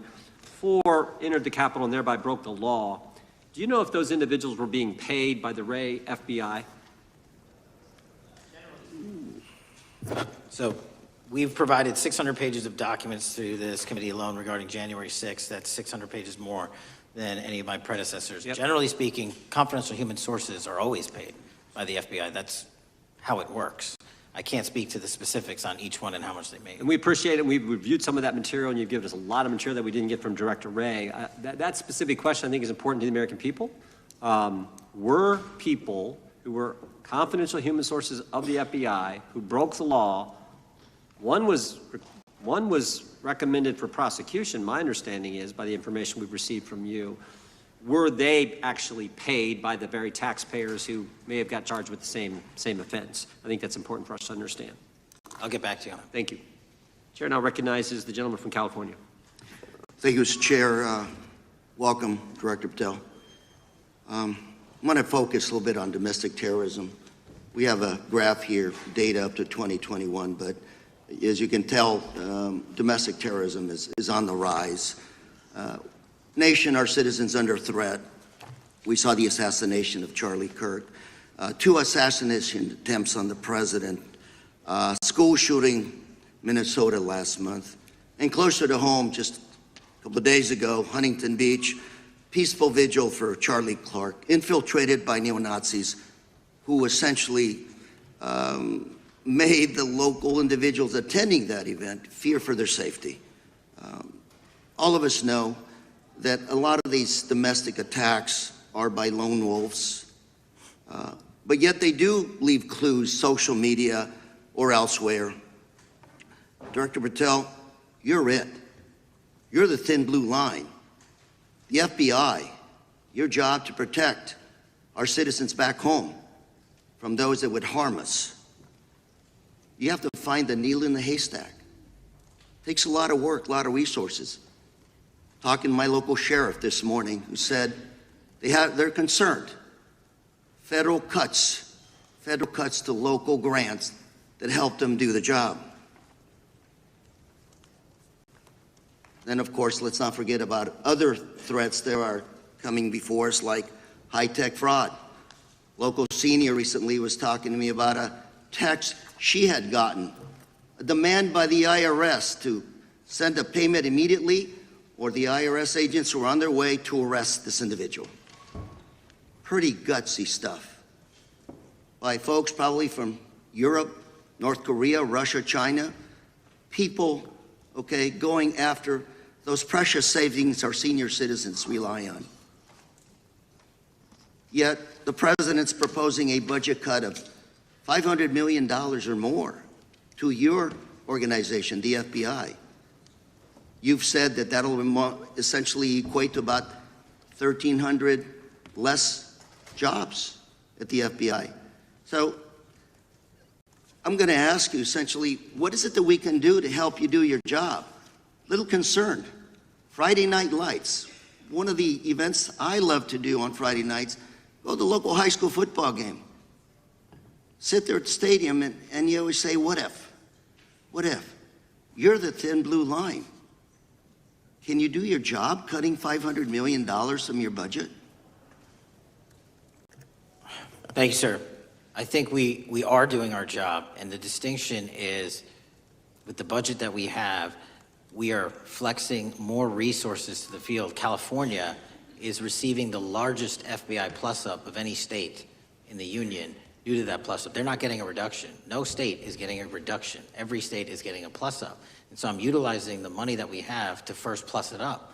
And the empty vacancies that we have, those haven't been filled in years, not under my leadership. Here's my concern. You're going to do well, you're doing more with less, is what you're saying.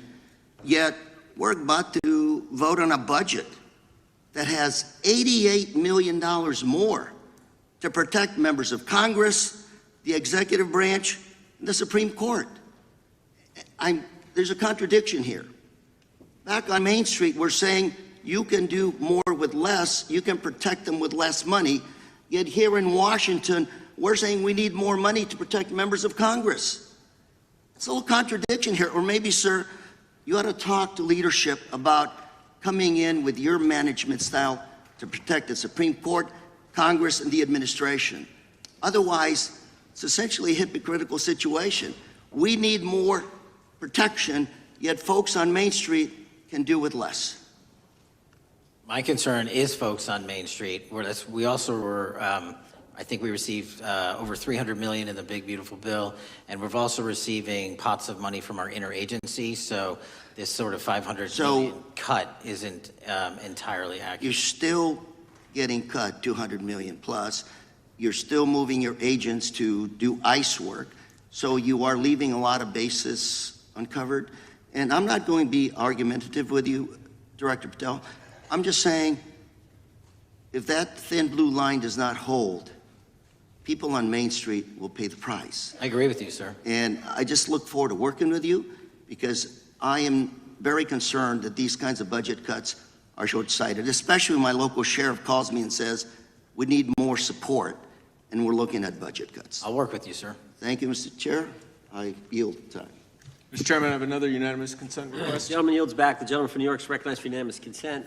I seek to introduce a December 2024 OIG report from the Department of Justice which confirms the conclusion of the Bill Barr Justice Department that the so-called whistleblower, a disgruntled former employee of the Intelligence Committee, was not a credible witness, and there were no further actions taken.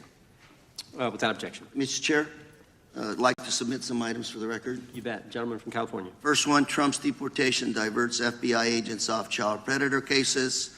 Second one, FBI director backtracks on administration's proposed budget cuts. And number three, Trump administration says 70% of ICE detainees do not have criminal convictions. Without objection. Gentleman from Texas is recognized. Thank you. Director, earlier this year, the committee learned of new documents tied to the Crossfire Hurricane investigation and the Russia collusion hoax against President Trump. Your efforts in declassifying key documents tied to this investigation allowed the committee to acquire thousands of pages that it did not have previously. Did any of your predecessors make any effort to declassify these documents? Not to the extent we have. Did any of your predecessors share or leak any details that were classified at the time? There are ongoing leak investigations across the board at the Bureau related to this. I believe one of those is Mr. Comey, and I thank you for continuing that investigation. Among the declassified documents are the Durham Report Annex, the Crossfire Binder, and the Nellie Orr Criminal Referral. Could you summarize for those watching what we know about the Russia collusion hoax so far? Well, sir, I think the record will speak that the Russia collusion matter was perpetrated by a political party to go overseas and obtain information from a foreign intelligence asset, only to have that information, which was demonstrably false, turned over to the FBI, who walked into a federal FISA secret court and asked for a secret surveillance court order and lied to the federal court, and we know that because someone was convicted of it, and only to surveil the political opponent. So that is a massive scandal. We helped expose it. And in terms of the pages of productions, I provided 1,400 pages of production related to Crossfire Hurricane, and my predecessors have provided 0. I appreciate that, and I appreciate your courage and commitment to declassifying these important documents for our review, and hope that you'll continue with this commitment. Can we expect to see more declassification efforts regarding the Crossfire Hurricane and Russia collusion hoax? Yes. Thank you. I yield the remaining balance of my time to Chairman Jordan. Oh, I thank the gentleman for yielding. And Director, that's when it all started, right? The whole Russia, that's when it all began. And then it was Mueller, then it was impeachment, then it was Jack Smith and Fonnie Willis and Alvin Bragg and you name it. But it all started then. And that's why I think the gentleman from Texas wants to make sure we get all the information there. And I want to go back to when it was changed. We talked about this earlier. I just want to read to you what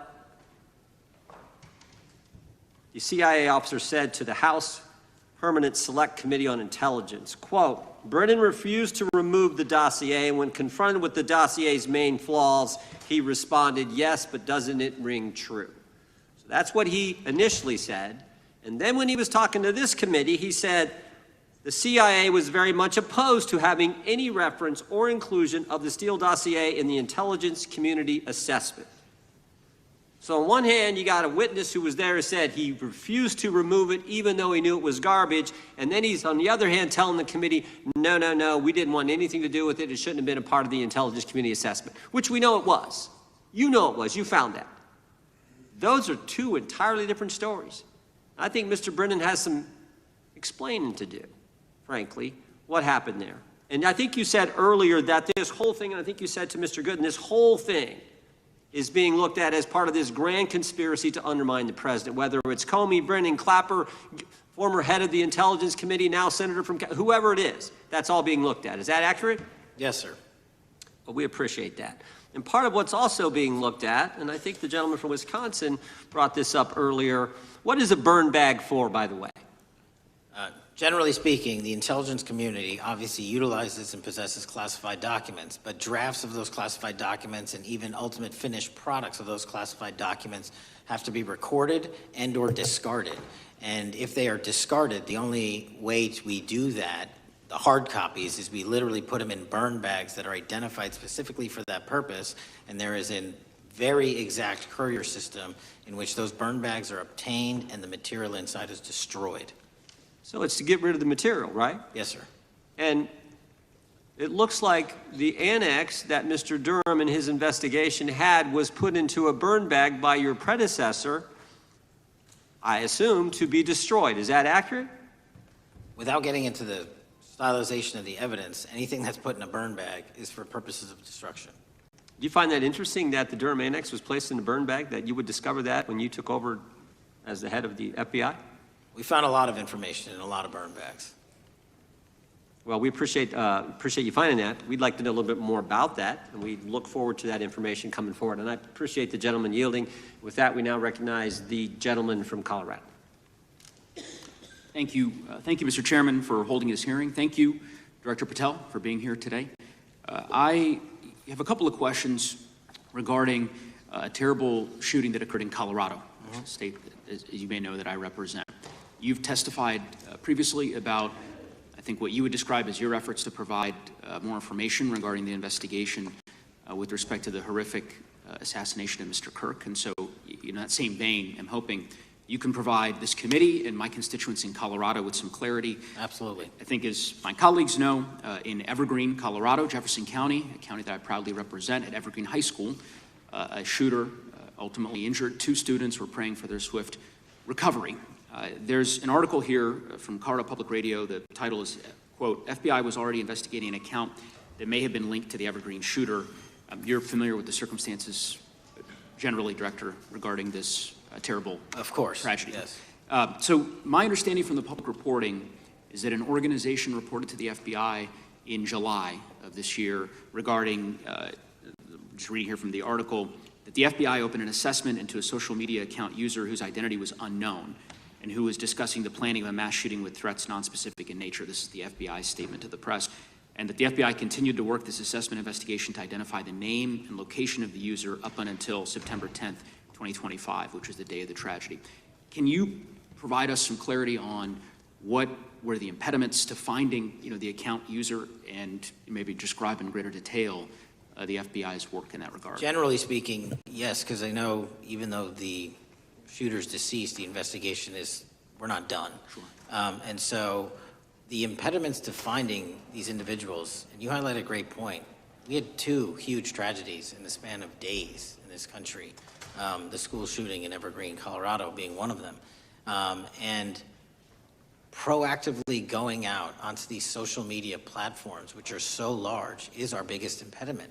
And we need to rely on the service providers. There's actual legislation, I can't remember the name of it, that's up for renewal, which will, and I think at the end of the month, which gives service providers the ability to report that information in from their end without liability. We need that to continue, because while the FBI has so many people and the police are great at doing it, there's just too many platforms to cover down on. Well, I appreciate that, Director Patel, and I think I'm interested in continuing this conversation, because I think the reporting suggests that there's a pattern, and that ultimately we want to make sure that law enforcement is able to prevent this kind of tragedy from happening in the future. I have a question. It's not meant as a gotcha question, so it just frame it there. But it is in regards to some reporting around a periodic transaction report that you had filed earlier, this year. So this is in July, pursuant to the ethical obligations as a senior executive official. You remember filing that in July? Yes. Yeah, so in that report, as best as I can surmise, you disclosed that you divested $100,000 or more in a variety of different stocks, which I presume was pursuant to the ethics agreement that you negotiated with the Department of Justice. In that same report, there's a disclosure regarding purchases of 2 different transactions. So between $15,000 to $50,000 in a national coffee house chain, and between $50,000 to $100,000 in a semiconductor company on May 9th and May 12th. Are those transactions that you're doing personally, or are these through a stockbroker, or are these transactions that you're handling yourself? So how they happen is I submit proposals under DOJ guidance to say, hey, I would like to trade this or that, and they run their review, and the FBI runs a review, and then they come back and say yes or no, and then I make the transaction. Is there a reason that you decided to make the purchases into those 2 companies? Generally speaking, before I got this job, I was, trading stocks, but not a lot, like most people, and I just follow certain industries and I thought they would be a good investment. So the reason why I ask, right, because you had divested in other companies. Yeah. And I presume that wasn't because there were actual conflicts. It's just that you wanted to avoid an appearance of impropriety. It was both. Both, but not all of the companies were conflicts. Whatever they make divested from. I don't make the call, they make the call. Sure. Yeah. I guess my point would be, the reason why I ask is, why I said it's not a gotcha question, I have for years led an effort here in Congress to try to ban members of Congress, senior executive officials, from trading stocks. And it's bipartisan in nature. We're working really hard to get that done, Republicans and Democrats. And you can understand, I think, given your role, given the nature of the position that you hold as the leader of the largest law enforcement agency in our country, that divesting entirely, not doing day trading now, I think would be something that would be in the interest of the American people. So I just would hope you would consider that, and that moving forward, that perhaps not purchasing stocks in individual companies, I would think would be something that would be worth pursuing. Gentleman's time is... I'm happy to give the witness an opportunity to... Thank you. I'll work with you on it. Gentleman from Alabama is recognized. Thank you, Mr. Chairman. Thank you, Director Patel, for being here today. Newly declassified documents confirm that the intelligence community under President Barack Obama knowingly relied on unverified and fraudulent evidence to manufacture a false claim that Russia, in fact, meddled in the 2016 election. Is there more to be done to uncover the depths and origins of the Russian collusion hoax? There is, and we're doing it. Why should Americans still care about that, Director Patel? Everybody wants to talk about a weaponized bureaucracy. And when we put out the facts about a weaponized bureaucracy, not because I said so, but because we found the FISA documents, because we found the 302s and the 1023s, then it becomes a political football. My job is to continue to put out that information and let the American public read it for themselves when I'm lawfully able to do so. And that's been my commitment on any subject, Russiagate or otherwise. Wherever the law allows me to do it, I will do it. You know, when I first came in 2020, the number one concern as I was doing town halls was the weaponization of the government against the American citizen. And so, are there things that you're doing, structural reforms that implementing so that the FBI cannot be weaponized again, whether it's against President Trump or future elected presidents? It shouldn't be weaponized against anyone. And the structural reform is simple. If you're going to go after a political individual or someone seeking political office, there has to be a grounded basis in law and fact to open up a criminal investigation. And if there's not, the investigation isn't even opened. And I've also gone back and reviewed other cases that were opened in prior administrations related to public officials. And we've closed a number of them because we felt that some of these actions were weaponized on either side of the aisle. I felt it wholly inappropriate for the FBI to be playing umpire and referee amongst these decision makers when there was no factual or legal basis to continue those investigations, so I shut them down. And I think that's so desperately needed because we need to restore trust in law enforcement and certainly in the DOJ and the FBI so that the American people don't fear the very government that is supposed to protect them. And so thank you for doing that. On August 11th, you released to the committee documents concerning leak investigations that began in 2017. You believe these leaks were accidental or were they intentional in order to influence public opinion against President Trump? When I can publicly make a final decision on that, either through a recommendation of charging that the DOJ makes or findings that I have, I'm able to do so, but they're still not complete. Why did the FBI under Director Comey want to undermine the Trump administration? I don't know. You'll have to ask him. Think it might have been political? How will Director Comey be held accountable for his leaks and classified information concerning the Russian collusion hoax? Well, anyone. Doesn't matter what you did before or what seat you were in. If you leaked classified information, that's illegal. And we will investigate it fully. And if we can bring enough evidence to recommend charges to the Department of Justice, we will. But as you know, in these leak investigations, it's very difficult to produce the information necessary. We know leaks happen. They literally happen every week. It's one of the most destructive things to this country. Media receives classified information beneficial to one side or the other. I'm a fan of none of it, and I want to shut all of it down. And we need to bring some real cases to deter individuals from doing that, and that's my focus. What was Comey's role in creating the ICA? You know, speaking from my memory, as the head of the FBI, he was charged under then Director Brennan, and Director Clapper and the other IC elements to come in with the NSA, CIA, FBI, and ODNI and put together a collection of information on how the information sort of surrounding Russiagate came together, so he represented the FBI in that. Former Director of CIA, John Brennan, he's denied that the Steele dossier was used in creating the ICA. Is that true? Well, without commenting on him, the FISA has been released, and the dossier was in the FISA. It was in 4 FISAs. So I'll let the public decide. Well, former Director Brennan actually denied repeatedly that he pushed for the Steele dossier to be included in the ICA. Is that true? Denied. I'll let his testimony speak for itself, but then Deputy Director Andy McCabe also testified to the House Intelligence Committee, which has now been declassified, that were there no Steele dossier, there would have been no FISA. Well, my time's getting close, but let me tell you this, sir, and my colleague from Texas said, thank you for the job you're doing. You're making the American people safe. You're restoring trust in these agencies that so many of us had lost trust in. So thank you for the work you're doing. That thin blue line, you're doing a fine job, and we want to let you know we appreciate it. Thank you. God bless you. Lady from California is recognized.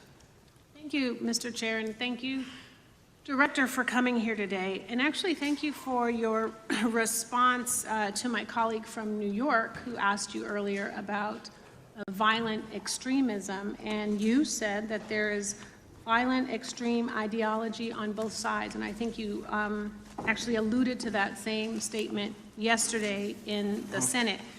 So I too have some questions I'd like to ask you. These are not gotcha questions, and just deny, please, what you deem to be false. So Dylan Roof, who followed white supremacist propaganda, murdered 9 black parishioners in Charleston in 2015. Do you deny this? I'm sorry. Dylan Ruth? Roof? Roof, can you give me some more information? You're head of the FBI, you probably know this. If you don't know, that's fine. You can give me a reminder. I've got a lot in front of me. It was national news. Robert Bowers murdered 11 Jewish worshipers in Pittsburgh in 2018. I do remember that. And it was the deadliest anti-Semitic attack. So do you admit that that happened? I'm not saying the other thing didn't happen. I'm just asking for a little information. Patrick Cruces, who posted a manifesto about a Hispanic invasion, walked into a Walmart in El Paso, Texas in 2019 and began firing. He murdered 23 people that day, and the youngest was 15. Do you admit or deny that that happened? I'll take your presentation as accurate. All right, well, I have to say all of these cases have been adjudicated. As I said, they are not gotcha questions. These incidents were national news. And as director of the FBI, you have access to all of this information.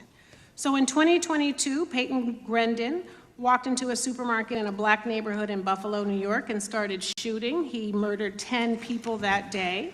And on September 10th, your friend Charlie Kirk was assassinated. Tyler Robinson has been taken into custody and charged, but also on that day, Desmond Holley, a 16-year-old white male, shot and injured 2 students at a high school in Colorado before killing himself. And according to the Anti-Defamation League, he had a fascination with mass shootings and white supremacy. So do you admit to, deny these facts? Those happened. Okay. Your predecessor, former FBI Director Christopher Wray, said that one of the most dangerous concerns is that racially motivated violent extremism, especially white supremacists, has been the biggest chunk of our domestic terrorism cases and is responsible for the most lethal attacks over the last decade. Do you admit or deny, A, that he said this? I'll let the record reflect that. Whatever he said was what he said. All right, and do you agree? That there is racially motivated crimes being committed in America, yes.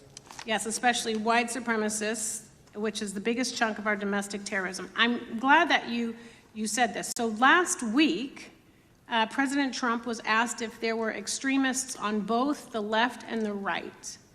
He was actually asked this by Fox and Friends, and his exact words were, "I'll tell you something that's going to get me in trouble, but I couldn't care less. The radicals on the right oftentimes are radical because they don't want to see crime. The radicals on the left are the problem, and they're vicious, and they're horrible, and they're politically savvy." Do you agree with the president? I don't speak for the president. The president speaks for himself. Do you agree with the president? I don't. On what matter? On the question that I just asked, do you agree with his statement about the radical left? That there's ideology that's driving violence on both sides? Yes, that's what he acknowledged. No, he didn't. But I'm glad that you're saying that and actually creating some separation between you and the president. And I'm glad that you That's literally are not what happened. He said acknowledging both. that there is violent extremism on both sides. What's interesting is that the research arm of the Department of Justice, the National Institute of Justice, do you know what that is? I'm familiar with them. Okay, great. It is the research arm of the Department of Justice, and it published an article in 2024 devoted to domestic radicalization, violent extremism, and terrorism. I have it. It's interesting that it's no longer on the website. It has been scrubbed, but I ask these questions because what makes a strong, qualified director of any business, of any household, of the FBI, what makes a reputable prosecutor is not lapdog loyalty, but a commitment to the creed that evidence is agnostic and that the evidence will lead you to making the right decisions. And your job, no one's job is to like the data or the evidence, it is to collect it. That is how you gain trust. And Mr. Chair, I would like to enter into the record, if I may. White supremacist group stands by racist ideology with unanimous consent. Without objection. Dylan Roof, the radicalization of the alt-right and ritualized racial violence. Without objection. Thank you. Another article, how Robert Bowers went from conservative to white nationalist. I'd like to enter that into the record with me. Without objection. Patrick Cruces believed he was fulfilling Trump's wishes in El Paso attack, his attorneys said. I'd like to enter into the record. Without objection. Buffalo shooting, how far-right killers are radicalized online. I'd like to enter that into the record. Without objection. Evergreen High School shooters online activity reveals fascination with mass shootings, white supremacy. I'd like to enter that into the record. Without objection. Murder and extremism in the United States in 2024, a report by the Anti-Defamation League. I'd like to enter that into the record. Without objection. And the article, the report that was scrubbed from the DOJ just recently, National Institute of Justice Journal focusing on domestic radicalization, violent extremism, and terrorism. I'd like to enter that into the record. Without objection. And lastly, the libertarian think tank Cato and their analysis on violent extremism and the right rising in extremist acts. I'd like to enter that into the record. Without objection. Thank you, and I yield back. Gentlelady yields back. Gentlelady from Wyoming is recognized. Just very quickly, Director Patel, thank you for being here, for your service to this country, and for the transparency that you have brought to the FBI and for the American people. Transparency that was absolutely non-existent in the Biden administration and FBI. I believe that you might have been asked earlier about whether you had had an opportunity to visit with any of Epstein's legal counsel. Were you asked that question earlier? I think so. Okay. One of the legal counsels or legal fixers for Mr. Epstein was Stacey Plaskett, the Democrat delegate to Congress from the Virgin Islands. So perhaps for those on the other side who are interested in talking to Jeffrey Epstein's attorneys, they could sure visit with one of their own colleagues. I want to focus on something that I think is very important that has not been addressed enough today, and that is related to the consequences of the Biden open border. One consequence of the Biden border crisis is the impact that it continues to have on our tribal communities, with the cartels taking advantage of our open borders, the Mexican drug cartels, by infiltrating our reservations and bringing violence, drugs, murder, trafficking, and more. Last year, when I questioned the Attorney General Garland about what the DOJ was doing to protect these communities, he simply deflected responsibility and said that Congress had not appropriated sufficient resources for them to be able to protect our tribal communities. Mr. Patel, what is the Trump FBI doing to counter the drug cartel infiltration and other violent crime targeting our Native American communities? Thank you. It only took more than half of this proceeding to talk about one of the priorities that the FBI has, which is crimes on tribal lands. Every single crime that we have been talking about whether it's child predators, human trafficking, narco traffickers, murder, they all happen on tribal lands as well. And I've said since the beginning, it is a priority, which is why we launched Operation Not Forgotten on tribal lands. And I'm the first FBI director to meet with the staff and tribal leaders here in Washington, D.C. and elsewhere, and invited them into my office and headquarters to see them, because I need engagement with tribal leadership, and I need our police and FBI agents to be engaging with tribal leadership. Otherwise, we're not going to break through. We have 1,900 Indian country cases open right now. We've got 600 indictments this year alone. We cannot forget tribal lands. Every single one of those people lives in the United States of America, and it is an absolute priority to protect them and their children just as it is anyone else. So I think it's fair to say that what Mary Garland testified to, that the FBI and DOJ did not have the resources to address that. I think that was an absolutely false statement. Would you agree with me? It's a decision by him not to do so. That's not my decision. At the end of August, the U.S. Attorney and FBI announced that nearly 100 personnel representing members of the Safe Trails Task Force operated near Wyoming's Wind River Reservation to assist with reducing drug trafficking and illegal guns. Director Patel, you have routinely stated that it is your mission to partner with and strengthen local and state law enforcement partners. How does the task force and other FBI efforts bring tribal law enforcement into this process? The major problem with tribal lands is the sheer tyranny of geography and the amount of coverage that they have on land versus the personnel they have to do it. So what we've done is constantly surge resources to tribal lands across this country on a 30, 60, 90-day rotating basis, reporting back to us saying who needs more. And what we found is that most of these lands can be assisted by our counter-UAS program, our drone capabilities, and we're going to do it because what's happening is the Mexican drug cartels are literally flying overhead, dropping their cargo, their narcotics onto this land where no one's looking, and then it's being disseminated to children, to youth, to adults on that land, and killing them. And we got to stop it before it gets dropped off. Well, and your testimony proves that the Biden administration did not lack the resources to address drug and violent crime in tribal communities or around the United States. It instead expended and wasted these resources investigating parents, Catholics, we now find out Turning Point USA, the RNC, and Republican organizations, rather than protecting our Native Americans by closing the border. Is that fair? I think so. Wonderful, thank you. And I do appreciate the work that you've done in this regard. I was previously the chairman of the subcommittee on the Indian and Insular Affairs with the Natural Resources Committee, and safety and security on our reservations and for our tribal members has been one of our priorities, one of my priorities, and I very much appreciate the work that the FBI has done. Let me know if there's anything else I can do to help you, and with that, I yield back. I will, ma'am. Gentlelady yields back. The gentlelady from Georgia is recognized. Thank you, Chairman, and thank you for coming in today, Mr. Patel. In the past few months, the country has experienced a string of horrific, high-profile attacks that have been motivated by racial hatred or political ideology. Shooter attacked the CDC headquarters, firing hundreds of rounds and killing a police officer.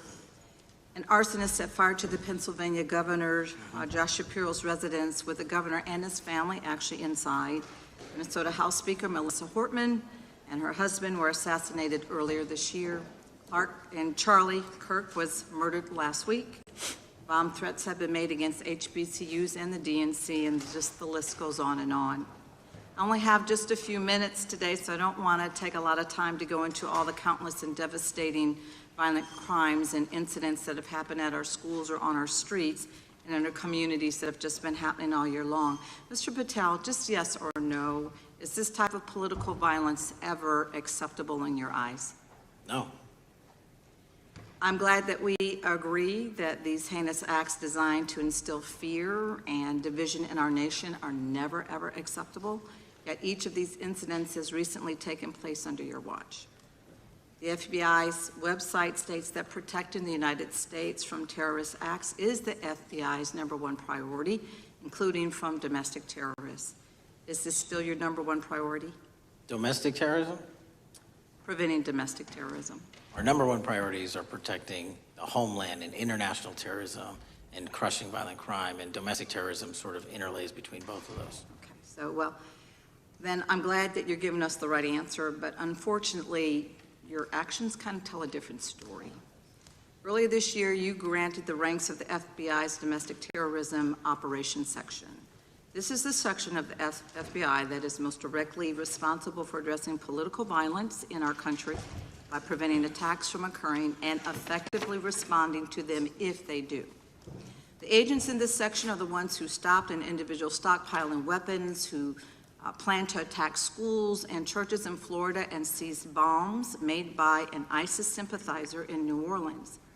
And instead of ensuring that this section has all the resources that it needs at a time when its mission is critical, you fired its decorated veteran FBI agents who have served their country proudly under Republican and both Democratic presidents, and you scrapped the tools that they developed to fight domestic terrorism, including the National Domestic Terrorism Incident Database.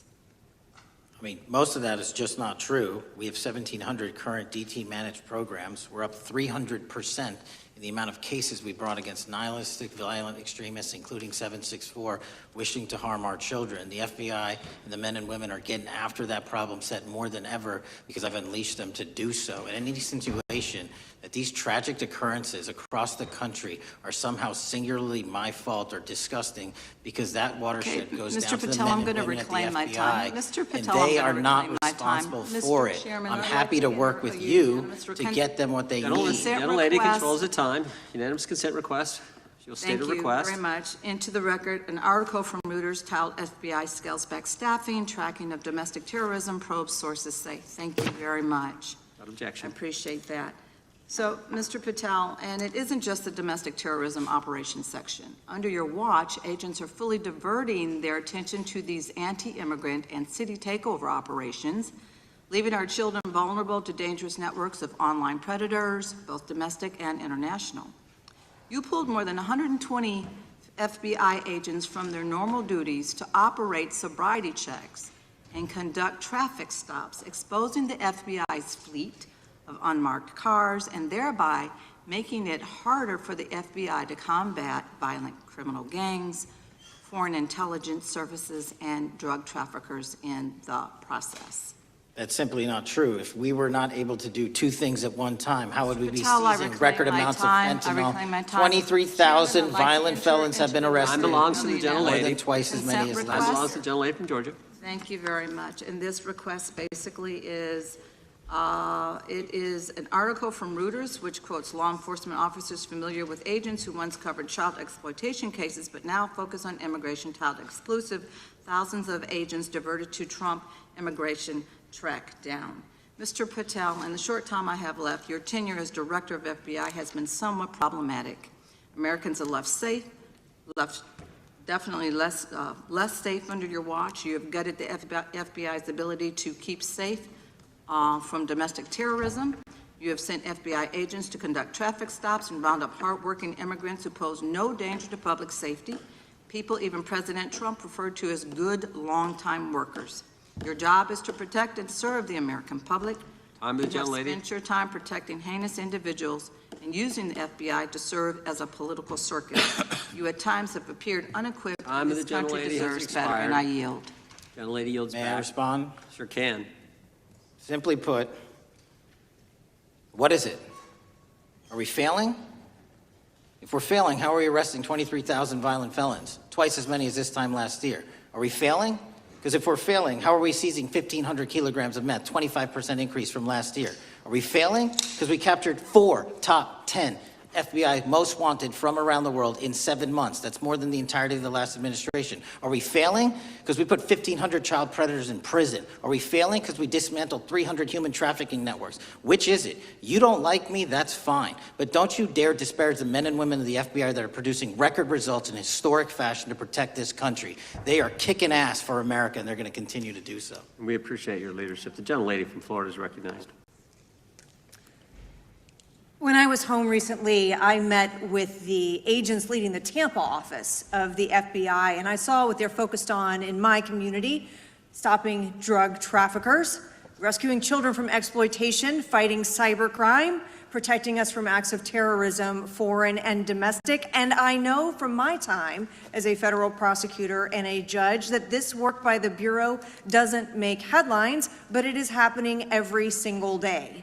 At the top, accountability is necessary, transparency is critical, but today we've seen an effort not just to diminish, but to distort the work of Director Patel and the agents he leads. If we really care about transparency and about truth, then what we owe to the American people is this reality, that thousands of dedicated professionals at the FBI wake up every single day thinking not about themselves, but about this country, and keeping every single one of us and our children safe from harm. And Director Patel, I would like to hear from you the facts about what the FBI is doing in your efforts to fight crime. Director Patel, isn't it correct that since January 20th, 2025, the FBI has made over 25,000 immigration-related arrests, including 350 members of Tren de Aragua and 195 members of MS-13? Those numbers are accurate. The Tren de Aragua numbers are up over 350% from the year before. And during that same period, hasn't the FBI seized over 66,000 kilos of cocaine, 6,000 kilos of meth, and 1,500 kilos of fentanyl? Not to be nitpicky, but it's 89,000 kilos of cocaine and 7,300 kilograms of meth. And isn't it also true that the FBI Tampa Division's Panama Express Strike Force specifically seized nearly 67,000 kilos of cocaine valued at more than $1.6 billion from illicit maritime vessels? One of our best operations out of the Port of Tampa, and I was down there in South Florida when Panex did their work. Director Patel, since October 7th, 2023 Hamas attack, the FBI has been a co-leader of the Joint Task Force October 7th. Isn't it correct that this task force is actively working to bring justice for victims and to prevent terrorist infiltration at our borders? Yes, ma'am. Since January 20th, hasn't the FBI arrested 59 foreign intelligence operatives for spying or smuggling dangerous material into the United States? Yes, we have, and that's on track to be more than 25% than ever before. And the FBI has also been leading operations against major cyber threat actors, including those from Russia, China, Iran, and North Korea. Isn't that right? A 17% increase from year to date last year. Director Patel, the FBI's child exploitation task forces continue to investigate predators who target children online and across our communities. How significant is that threat today, and what results have you seen under your tenure in bringing these offenders to justice? We have, under Operation Grayskull, dismantled dark web units that are operating online, not just in the United States, but across the world, to do our children harm. We have taken into custody more suspects than ever before on those who seek to harm our children. That is what the men and women of the FBI do, and that's what they're going to continue to do. Those are the real results when you let good cops be cops, and when you let us get on these platforms and expose them to the public and show them the harms of these predators on these online gaming systems and social media systems. And we need more help from Congress to allow us more authorities to do that work. The FBI laboratory manages the Combined DNA Index System, or CODIS, which compares over 25 million DNA profiles and aids more than 125 investigations each day. Director Patel, why is this important to law enforcement nationwide? All of law enforcement relies on our CJIS operation out of West Virginia. And what that does is allow 19,000 agencies to come in and say, hey, does this guy have a criminal history? Hey, is this an illegal firearm? Do we have a DNA hit like we did in these recent assassinations? That's what the FBI brings to bear, because local and state law enforcement agencies just don't have that capability, and we're doing it 24/7, 365. CJIS does not close for 1 minute. In your testimony, you noted that the FBI has ongoing counterintelligence investigations into China, Iran, and Russia across all 55 field offices. Why is it essential to maintain that scope of coverage, and what success can you point to in disrupting nation-state actors? Our biggest threats involving nation-state actors are the PRC, Russia, and China, and they are up 33%, 83%, and 60% respectively in arrest alone this year.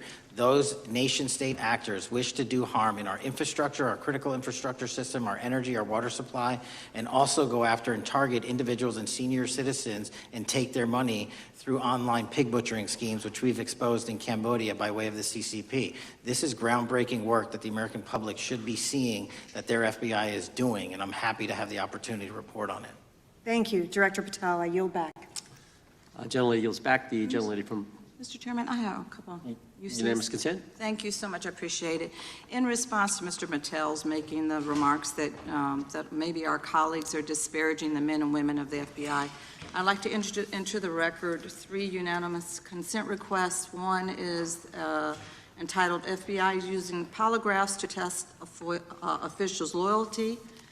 The second is Kash Patel knowingly broke law when firing top officials, lawsuit alleges, published by NBC. And the third is FBI forces out more leaders, including ex-director who fought Trump, demand for January 6 agents' names. Without objection. Thank you. Gentlelady from Vermont's recognized. Thank you, Mr. Chair. Director Patel, thank you for being with us today. Appreciate your time. Let me say at the top, political violence should have no place in this country, and I strongly, unequivocally condemn the killing of Charlie Kirk last week. And this is exactly the kind of case that warrants a swift and thorough investigation by the FBI. What shouldn't be happening, however, is this administration's seeming attempt to exploit Mr. Kirk's death within minutes of this horrible, horrible assassination, dividing us even further without knowing enough about the killer's complicated, confused political ideology and the extent of his motivation. And this week, Vice President Vance claimed that this is, quote, an extremely destructive movement of left-wing extremism, and said that, quote, it's part of the reason why Charlie was killed. He pledged to go after organizations on the left. But Director Patel, it was just 3 months ago that Melissa Hortman, the Minnesota House Speaker, and her husband Mark were shot to death in their home in the middle of the night by a self-identified right-wing extremist and Trump supporter. When that assassination happened, the FBI released a written statement denouncing the killings and pledging to hold the killer accountable. And I thank the Bureau for that. It was clear, concise, to the point. But when you compare that statement to the over 50 mentions of the Charlie Kirk killing and just 4 for the Hortmans on accounts affiliated with the FBI and your personal account, it appears to many Americans that you're valuing some lives more than others, and that's painful. And this is what I'm hearing from my constituents, so I just want to convey that to you. And the Vice President didn't even call on right-wing organizations to tone down their rhetoric after that horrific killing in Minnesota, and he never once spoke about dismantling conservative institutions. This week, when the president was asked by a reporter about Speaker Hortman, he claimed he didn't even know who she was. One of the most high-profile assassinations of an elected official in recent memory, and the president claims to know nothing about it, hasn't even heard of it. It was absolutely devastating for her colleagues and for her family. And I think we all can agree in this room that we have to stop this political violence. So my first question to you is, Director Patel, what is your plan as director of the FBI to turn down the temperature, especially in light of the fact that it seems like members of the administration are reacting to political violence based on party affiliation? What's your plan? I can only speak for myself and the Of course. FBI. And what we are doing is, I think I mentioned earlier, we're following the money, because whatever attack you are describing, and they are all despicable, equally so, people need money to operate. People need money to conduct these attacks, to conduct these investigations. And so what we are doing is finding the people that supported this infrastructure system, because even when you say there's a lone, quote unquote, lone wolf actor, he's not truly a lone wolf actor. Something happened along the way. I agree. And so can I just because we have such little time, are you making a commitment right now to follow where the evidence goes in investigating whether it's violence on the left or the right? Because over the last 10 years, when you look at the ideology, I want to follow up on what my colleague from California said. When you look at the data, you look at the Anti-Defamation League data, 96% of ideological motivated killings were committed by the right wing. When you look at the Institute of Justice report that she cited, it's 5 times the number that 5 times the number of far-left extremist incidents are perpetrated by far right.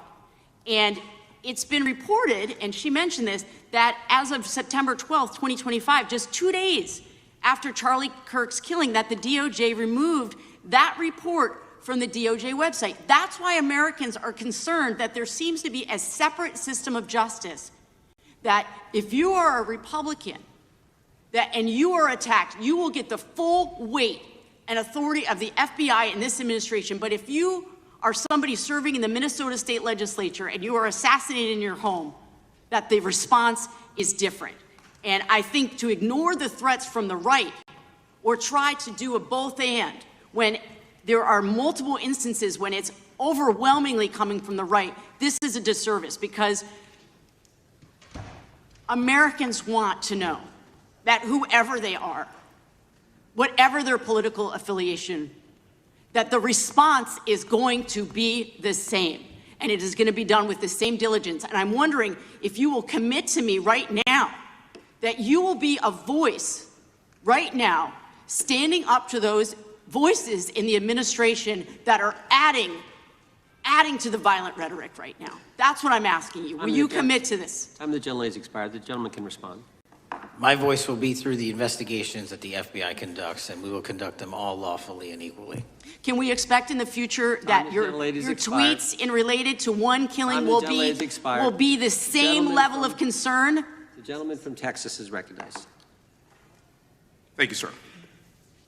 Director Patel, thank you for being here today, and most importantly, thank you for restoring trust and faith in the FBI, which has been severely eroded under the Biden administration. Thank you for your service and your continued service in this capacity. On April 7th, 2025, Charlie posted on X, "Assassination culture is spreading from the left. 48% of liberals say it would be at least somewhat justified to murder Elon Musk. 55% say the same about Donald Trump. And California activists are naming ballot measures after Luigi Mangione. The left is being whipped into a violent frenzy and set back. Whether losing an election or losing a court case justifies a maximally violent response," end quote. And unfortunately for Charlie, that reaction also came when they couldn't win a debate on a college campus. You cannot be intellectually honest and say that this problem is on both sides. It's not just what happened to President Trump, it's also what just happened to Charlie. We've gotten to a point in America where violence is encouraged. When you have a former president of the United States that opens up his campaign in 2019, that's Joe Biden, by saying that his opponent is a, quote, existential threat to this country, Houston, we have a problem. People that you disagree with are not existential threats. They are not Nazis. They are not fascists. They are not racist. They are not deplorable. They are not irredeemable. They are your fellow Americans who have a different perspective on how government should run and what government should look like.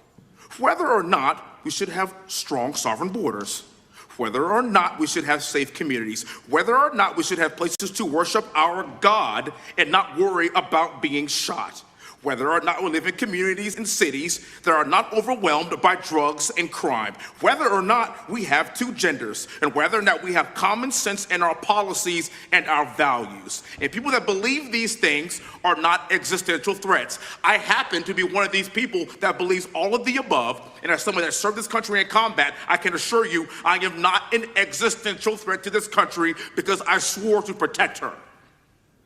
I also want to point out, how many cities have you seen burned to the ground since Charlie Kirk's death? 0. No summer of love, no riots, no nothing, no looting, no killing, none. We simply gathered and prayed for his soul, his family, and this country, because that's exactly what we represent. And while we might be angry, this righteous anger will carry on Charlie's message and legacy. I want everybody to know something very simple. Charlie is not dead because of what he said. He is dead because people listened. My time is limited, so I have a few questions for you, sir. And again, thank you very much for being here. I really appreciate your time and your service. In your experience in the FBI, have you noticed a precipitous rise in political violence and other associated crimes that you have been investigating so far this year? And if so, is this trend in motive left-wing or right-wing violence? I can always speak generally, sir. There is too much political violence, and it has been a precipitous rise on too many fronts. How do we solve this? We solve this by giving the FBI more authorities to go into and work with the private sector. There are too many online platforms, there are too many social media platforms, there are too many gaming platforms, there are too many places for people from America and around the world to get together without their parents knowing anything about it, without their school teachers knowing anything about it, and infesting the minds of our children and infecting them with radical ideology, and that is the root cause of these problems, and we must tackle it. It is not a 1950s America anymore. In 2025, the cyberspace needs to be tackled. Thank you. Switching gears, when your predecessor sat right there in that seat a couple of years, last year in a committee hearing, I asked him a very detailed question about Matthew Thomas Crooks, the shooter responsible for the assassination attempt on President Trump's life. I did get an answer from Chris Wray that day, and I submitted written questions to the FBI and into the record of this committee, and I want to resubmit those questions today because I think we are still awaiting answers to those questions. So, Mr. Chairman, I'd like to submit them for the record, please. I'd like to ask you, sir, and the FBI, under your leadership, would you please respond to these questions, and can you commit to doing that? As soon as the trial's over. Thank you very much. I will end with this. Charlie Kirk is not dead because of what he said. Charlie Kirk is dead because people listened. He set up a tent that said, "Prove me wrong," and exercised his First Amendment right. That's all he did. And we will continue to do so in this country in order to preserve this constitutional republic. And with that, I yield back. Thank you. Gentleman yields back. The gentleman from Florida is recognized. Thank you, Mr. Chairman. Before I begin, I want to caution my colleagues on one-sided violence in this country. We just heard that there were no riots on the right. We're literally sitting in the building where there was a giant riot by supporters of the president, the right. We also heard that only leftists, have said that Trump is a Nazi. In 2016, the current vice president of the United States said, Trump is either a cynical asshole or he's America's Hitler. And so this is the problem. I don't want to have to say this garbage, but you want me to sit here and get painted with one brush, the whole left. No, there are extremes on the left, and there are extremes on the right. And we collectively should tackle that. But to come here and just look at us and say we all support what's going on in the extremes is why we can't solve anything in this building. Director, let me say first, thank you for being here, and my condolences on the loss of your friend. And I'm happy to hear that you want to do more on the social media platforms. It's crazy what's going on the social media platforms. There are so many conspiracy theories on what's going on with Charlie Kirk. Israel assassinated him, right? There are conspiracy theories about your personal social life all day. It is totally rampant. Big names on the right, Candace Owens, right? Talking about how what's been released as far as the dialogue between the perpetrator and his roommate is manufactured by the FBI, manufactured by the administration. It is totally rampant, allowing foreign governments to just perpetrate these platforms, all of these bots, all of the time to weaponize Americans. You see what's going on here? This is a byproduct of all of that. What's going on in the streets is a byproduct of all of that. What's happening is you see people celebrate Luigi Mangione is a byproduct of all of that. And so if we want to do something, then we should talk about Section 230. We should talk about how we're going to make sure that we don't let foreign governments poison our children's mind. And so I will work with you on that, Director. I'll work with you on 230 any day. No problem. So now, that was the good part. I want to take your attention back a second, okay? Breaking news. Kash Patel is nominated to be the FBI director. Dan Bongino is nominated to be the number 2 at the FBI. MAGA celebrates, rejoices, bells are ringing out. The team, Patel, Bongino, that sought out every podcast microphone to talk about the Epstein list, The names are finally going to get released. It begins. They produce white binders. Phase 1 with the podcasters. This is not actually one of them, of course. I made this up. Your name's on it, right? And the names are going to come out. Pam Bondi says the list is on her desk. Then a memo comes out all of a sudden and says, there's no list. Oh, no. No phase 2. Phase 2 binders never happen. You said the conspiracy theories around Epstein just aren't true. They never have been. And yesterday, in an answer to Senator Kennedy, you said the FBI is not in possession of any credible evidence that Epstein trafficked girls to anyone but himself. So according to your testimony yesterday and in this committee, according to the evidence the FBI has, the number of names on the list are 0. No, Zero. The index has been released, and the number of people involved in that trafficking operation were charged in 2018. Other than Epstein and Ghislaine Maxwell, your testimony in the Senate and here is that according to the evidence you have, the number of other names is 0. That were charged based on credible evidence. Well, who are the other names? Give me the other names that weren't charged. We are not releasing the names of anyone because the Department of Justice never does that of anyone that didn't have any credible information to attack them. Let me move forward. The president has, you've seen the picture of the woman's body with the writing and the president's signature. The president says that's not his. Okay? The president says it's not his. The Republican colleagues say it's not his. The administration say it's not his. Will you be opening up an investigation into the Epstein estate for putting out a fake document with the president's signature linking him to the world's largest pedophile ring? Will you be opening that investigation into that? On what basis? On what basis? They literally put out a fake document, according to the president, with a fake signature. It's a forgery of the president of the United States signature. That's the basis. Sure, I'll do it. Okay, I look forward to that investigation. Am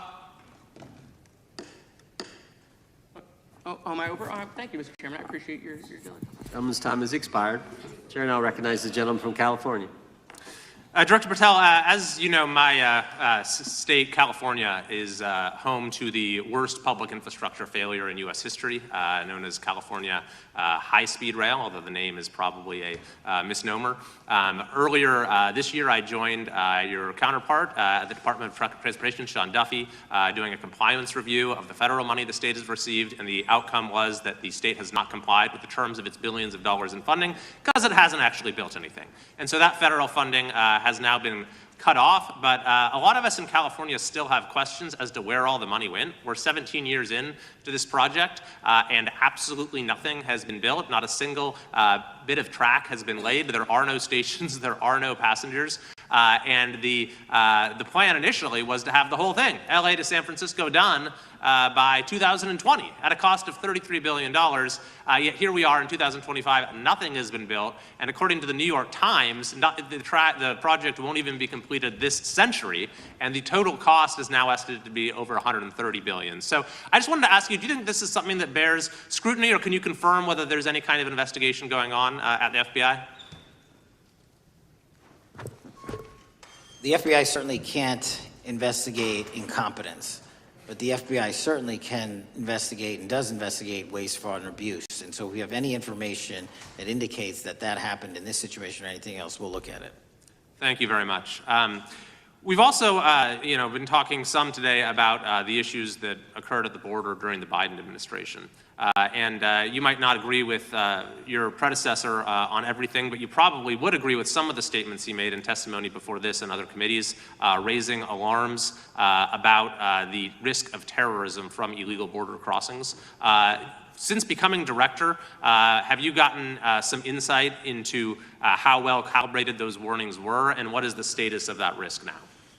Since becoming director, there's been a sharp decrease of border crossings for known or suspected terrorists from the southern border. But unfortunately, there has been a sharp increase of known or suspected terrorists entering through our northern border. And so what I'm trying to do is work with our northern border states and our interagency to tackle that problem. But it is an absolutely massive border that can't physically be sealed. So we're going to have to get creative and put more resources into that. And in a similar vein, there were over 500,000 unaccompanied children that crossed the southern border during the Biden administration. As we know, many were trafficked either through forced labor or sex trafficking. Do you have any insight as to what the scale of that problem was and how have things changed over the last several months? Other than what you outlined in terms of how it was described, I don't have any additional details. In terms of how many people are being trafficked into this country, especially unaccompanied missing children, that number is drastically reduced because the coyotes that smuggle these children for their criminal activity are the same ones that smuggle in narcotics, or the same one that traffic older age women. They're all interconnected, and because of the sealing of the southern border by this administration, that has come to a near halt. That is a very important point, that we have seen far fewer victims of human trafficking because we finally prioritized border security. And by the way, you have children who are getting rescued because of the immigration enforcement activities that unfortunately some politicians in my state are trying to stop, thereby stopping those kids from getting rescued. We've seen, of course, a substantial reduction in crime here in Washington, D.C. since the FBI and the National Guard got involved. I'm kind of asking you to state the obvious here, but what is the mechanism there? Why have we seen a reduction of crime when D.C. has had such a huge crime problem for years, and then almost overnight we see such a big difference? Because of the dedication and resources from President Trump's administration to utilize all federal, state, and local assets in a heavily crime-ridden area. I mean, if we did not have a crime-ridden area, then homicides, carjackings, and gun violence would not be dropping by 40, 50, 60%. And when you allow the police, the MPD, to work with federal authorities and allow the National Guard to set up your perimeter, this is what you can do in a few short weeks. And we at the FBI, under Operation Summer Heat, have set those Phase 01 operations in motion 4 months ago, quietly at the direction of President Trump. So we are scattered across cities across this country doing just that. But we're going to need more help to complete the job. Yeah, in too many places in this country, crime has just been treated as sort of a norm, that this is the way things have to be. What's happened in D.C. shows that is not the case if we have the right policies and the right priorities. Finally, you know, this is tragically the second time in as many years that we've had an FBI director here following either an assassination or an assassination attempt. And so since there's been some time now since from the attempted assassination on President Trump at Butler, would you say that the public's understanding of what took place on that day is fairly consistent with all of the facts as you know them, or do you believe there's still material facts that have not been made public or are not fully understood by the public? No, I think it's fairly consistent. Thank you. I yield. Gentleman yields back to the lady from Texas, recognized. Man, oh man, there has been so much today, and I truly don't know where to start. So I'm just going to make sure that we start off with a few facts. So a couple of facts that we need to make clear for everyone is that, number one, Director Christopher Wray, when he was appointed to be the head of the FBI, was appointed by Donald Trump. Now, I will agree that I definitely take issue with a number of decisions that Donald Trump makes, especially when it comes to the people that he decides to appoint to very important positions, including this one, because I did have to make sure that I wasn't going crazy. But when I say that you are the least qualified FBI director in the history of the FBI, that is real, because you are the only one that never even served with the FBI prior to joining, yet we are supposed to believe that That's you are false. the greatest thing since sliced bread. I didn't ask you a question. Now, what I want to go through is to talk about why you are a failure and why, honestly, we just need to tell you bye-bye. I know that you got a little upset and you put on your show for your boss because it seems like you're trying to save your job when it came to talking to Senator Booker yesterday. But let's go through some of your failures. So before you were even confirmed, and I think one of my colleague from Georgia, pointed out that you are already targeting career officials so that you could direct illegal firings. Mind you, these cases that you were so upset about, which are the ones tied to Trump, the cases came through his handpicked FBI director. And frankly, when people sit around and say things like, oh, you know, we're happy because now we feel safe. I don't know who feels safe in this country except for the white supremacists, because I specifically as a black woman definitely don't feel safe. And frankly, my colleagues have been real nice to you today, and I applaud them, but I don't have the same demeanor because I know that multiple colleagues on this side of the aisle have faced death threats. In fact, somebody tried to kill one of my colleagues. And frankly, I don't know if this FBI or under your leadership if those people would have been caught. I don't have any confidence in you. And if we start talking about the reasons that I lack confidence, we could start with you not just wanting to acknowledge some simple facts. Simple facts like the vast majority of the threats are coming from right-wing extremism. And I know my colleagues have tried to stress this, but I decided that I would maybe do it in a different way. Number one, I have a couple of UCs. Kim Buck, one of multiple Republicans receiving death threats for voting against Jim Jordan as House Speaker. Without objection. Another one, Republican lawmaker says she received death threats after voting against Jim Jordan in Speaker's race. Without objection. In addition, there was another one from another colleague who now is leaving Congress because they said that they were calling his wife anonymously and threatening her life to the extent that she ended up sleeping with a firearm. Without objection. Okay, so here's the deal. How are we supposed to have confidence when you're sitting up here telling the Senate yesterday that it will take you 14 years before you can get the FBI fully staffed to do their jobs? You're also now redirecting resources so that they can go and play ICE agents on the streets. You're getting rid of your most qualified people, and even when it came down to somebody that you consider to be a friend, you were posted up having some fancy dinner to the extent that you posted not only once erroneously, you posted twice erroneously as it relates to catching somebody, and then you want to go and say, let me take a victory lap. Because honestly, if it wasn't for parents deciding that they were going to turn in their child, it seems like y'all wouldn't have got there, even though he literally confessed online. So I'm confused about what it is that the FBI is doing except for trying to put on a show for the apprentice or whatever you want to call him. The day after all of this took place, there was domestic terrorism that was taking place at HBCUs. They were targeted. Yet I didn't hear anything from the FBI about what was going on. And again, black people kept saying, how did we end up in this? Because the numbers are so very clear that white supremacy is a problem.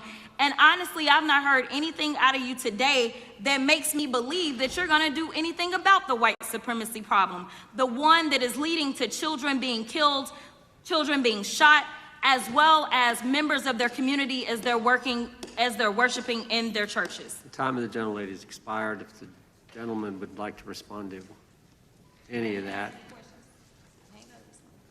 Well, I mean, I'll respond. Kash Patel, as I said when I introduced him, public defender, former prosecutor, top staffer on the House Intelligence Committee, Deputy Director of National Intelligence with the National Security Council, Chief of Staff at the Department of Defense, and FBI Director. I think that's pretty good resume for the guy who's now running the top law enforcement agency in our country. And we've seen all the stats that he's given to the committee on how much better they're doing at getting the bad guys than the previous guy was doing. With that, I recognize the gentleman from South Carolina. Thank you, Mr. Chairman. Director Patel, I think you're witnessing some auditions, clickbait auditions for the Academy Award for my Democratic colleagues. We'll see how they fare as they're on MSNBC later on today. But do you care, before I launch into my line of questioning, to respond to Ms. Crockett from Texas on that very elaborate and theatric display? Here's what I've learned in my government service. I don't give a damn what they say about me as long as I'm succeeding in the mission. We're succeeding in the mission because the men and women of the FBI have never been empowered to do more work and to hit the streets harder than by President Trump's authorities and resources he's given us. And so all I care about is that we are capturing more child predators than ever before, taking more drugs off the streets than ever before, that we are capturing murderers at a significantly historic rate, and we're delivering this country the lowest murder rate in recorded history. That are facts that you cannot dispute. But you can come at me all you want. I don't care. Thank you, Director, for that, and we appreciate your service. We appreciate the results speak for themselves, I think, pretty plainly, and your commitment not only to results, but to transparency, so we do appreciate that. Director, who was John Durham? He was a former federal prosecutor, United States attorney, and ultimately appointed special counsel in the first Trump administration. Correct, and there was a document that he released in his findings called the Durham Report. What was the Durham Report briefly, and what were the findings very briefly? It was every special counsel that's appointed produces a report to the Attorney General. Special counsel's Durham Report largely focused on Crossfire Hurricane and included extensive summary findings in classified and unclassified manner, and we released the classified version, finally declassifying it for the American public in this committee. Correct, and you released that in July of this year. I think so. Yes, sir. Isn't it true that in the classified Durham Annex, as it's referred to, that in 2016, the Obama administration obtained intelligence information from a source contained in two separate memoranda, one in January of 2016 and one in March. The two memoranda described confidential conversations between DNC Chair Debbie Wasserman Schultz and two individuals from the Soros Open Society Foundation. Isn't that true?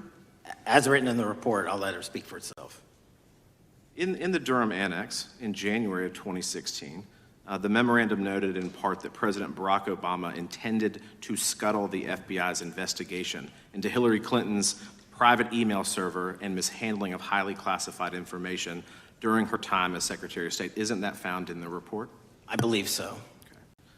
Isn't it also found in the report that in March of 2016, the memorandum also included references to the same Obama effort to shut down the Clinton investigation, but additionally outlined a plan to falsely connect Trump to Russia? Isn't that in the Durham Annex? I think it's in more than the Durham Report, but yes. The memo also stated in part that, quote, the Democrat Party's opposition is focused on discrediting Trump, among other things. The Clinton staff, with the support from special services, is preparing scandalous revelations of business connections between Trump and the Russian mafia. Isn't that also found in the now unclassified Durham Annex? I believe so, sir. According to the Durham Annex, based on analysis and translation of the intelligence, FBI analysts believed that special services could either mean the FBI or CIA, or the Trump dossier author Christopher Steele. Isn't that in the Durham Annex? I believe so, sir. When the Obama administration received intelligence in March of 2018, Fusion GPS was preparing open source opposition research regarding purported ties between Trump and Russians. The research was paid by the Clintons campaign and the DNC. Isn't that open source and also in the Durham Annex? I believe both. Okay. And so also in the Durham Annex, which I found interesting, was the potential campaign plan was shared with high-ranking career officials at DOJ. Isn't that in the Durham Annex? I believe so, sir. The Durham Annex describes that in July of 2016, emails allegedly between Leonard Bernardo, senior vice president of George Soros's Open Society Foundation, included data providing specificity on the Clinton plan in an attempt to smear Donald Trump by falsely linking him to Russia. Isn't that in the Durham Report? I believe so. And so, briefly, this additional evidence that you've unclassified and released to the American public, what does that purport to show or augment about the Durham Report that you can share with the American people? Put simply, that the FBI was weaponized. Against a political campaign. Yes, sir. Thank you for that, Mr. Chairman. I yield back. Gentleman yields back. I have UCs. Gentlelady from Texas recognized for unanimous consent. Yes. First one is Russia's ghostwriter hacker group takes aim at German election. This is from Politico. Objection. The next one is Director of National Intelligence, 30 days until election 2024, which specifically states that our assessments about activities and goals of Russia, Iran, and China are unchanged from earlier election security updates, and that they were meddling. Objection. And I've got three more. The last three are that how Russia is using artificial intelligence to interfere in elections. Moscow's attempts to interfere in U.S. and other elections are nothing new, though their tactics and strategy are constantly evolving. Objection. The next one is Russian interference coming soon to an election near you. Russia pursues a systemic strategy of undermining elections and influencing public opinion in the West. EU and NATO countries must recognize that Moscow often acts through agents within their own borders and build resilience to such interference. What's the source? This one is CarnegieEndowment.org. Okay, without objection. Thank you. The gentlelady from North Carolina is recognized. Thank you, Mr. Chairman, and Director Patel, I'm glad that I'm going a little out of order here because I'm going to pursue some of the things that you were just talking to Mr. Fry about and remind you about your confirmation hearing. At your confirmation hearing in January, you said under oath, and I quote, "There will be no politicization at the FBI. There will be no retributive actions taken by the FBI should I be confirmed."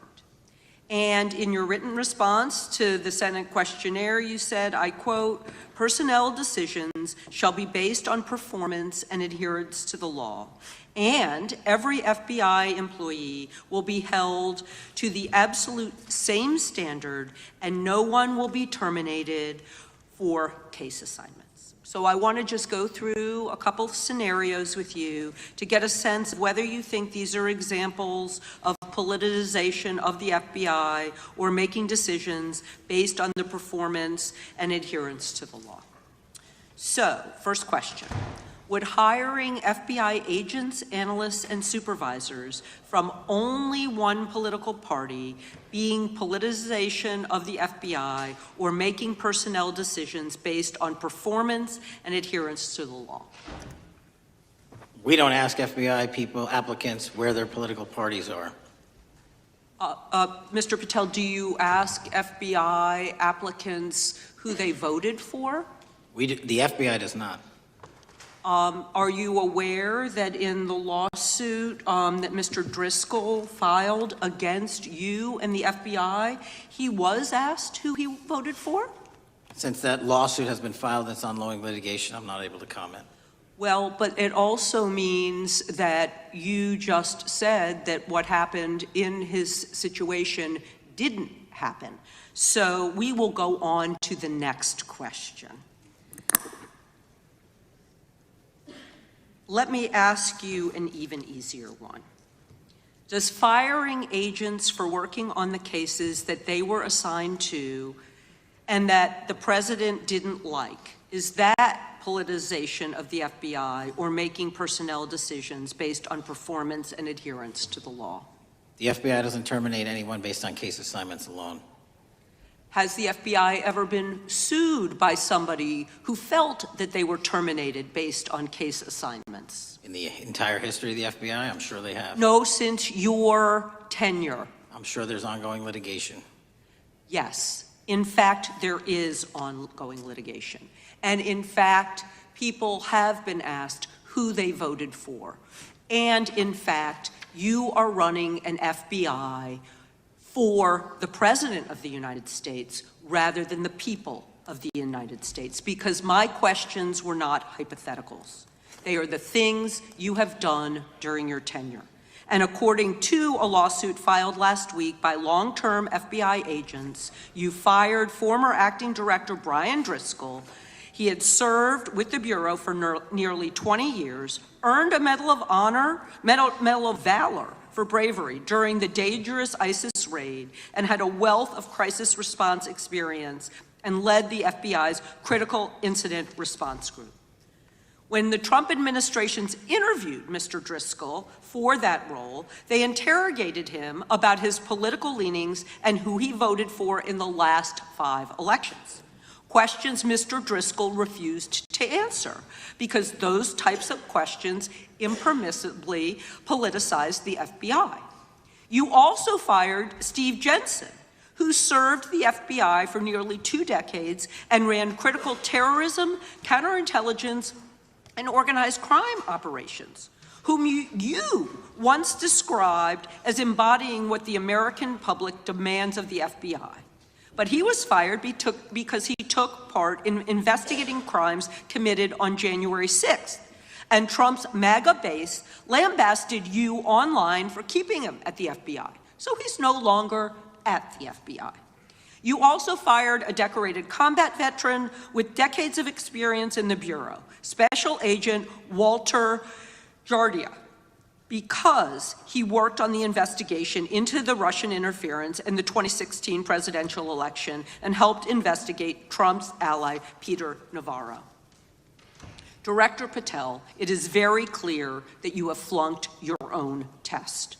You've put saving your job, which I actually believe you were being honest about during your confirmation hearings, over doing what's right for the FBI and the American people.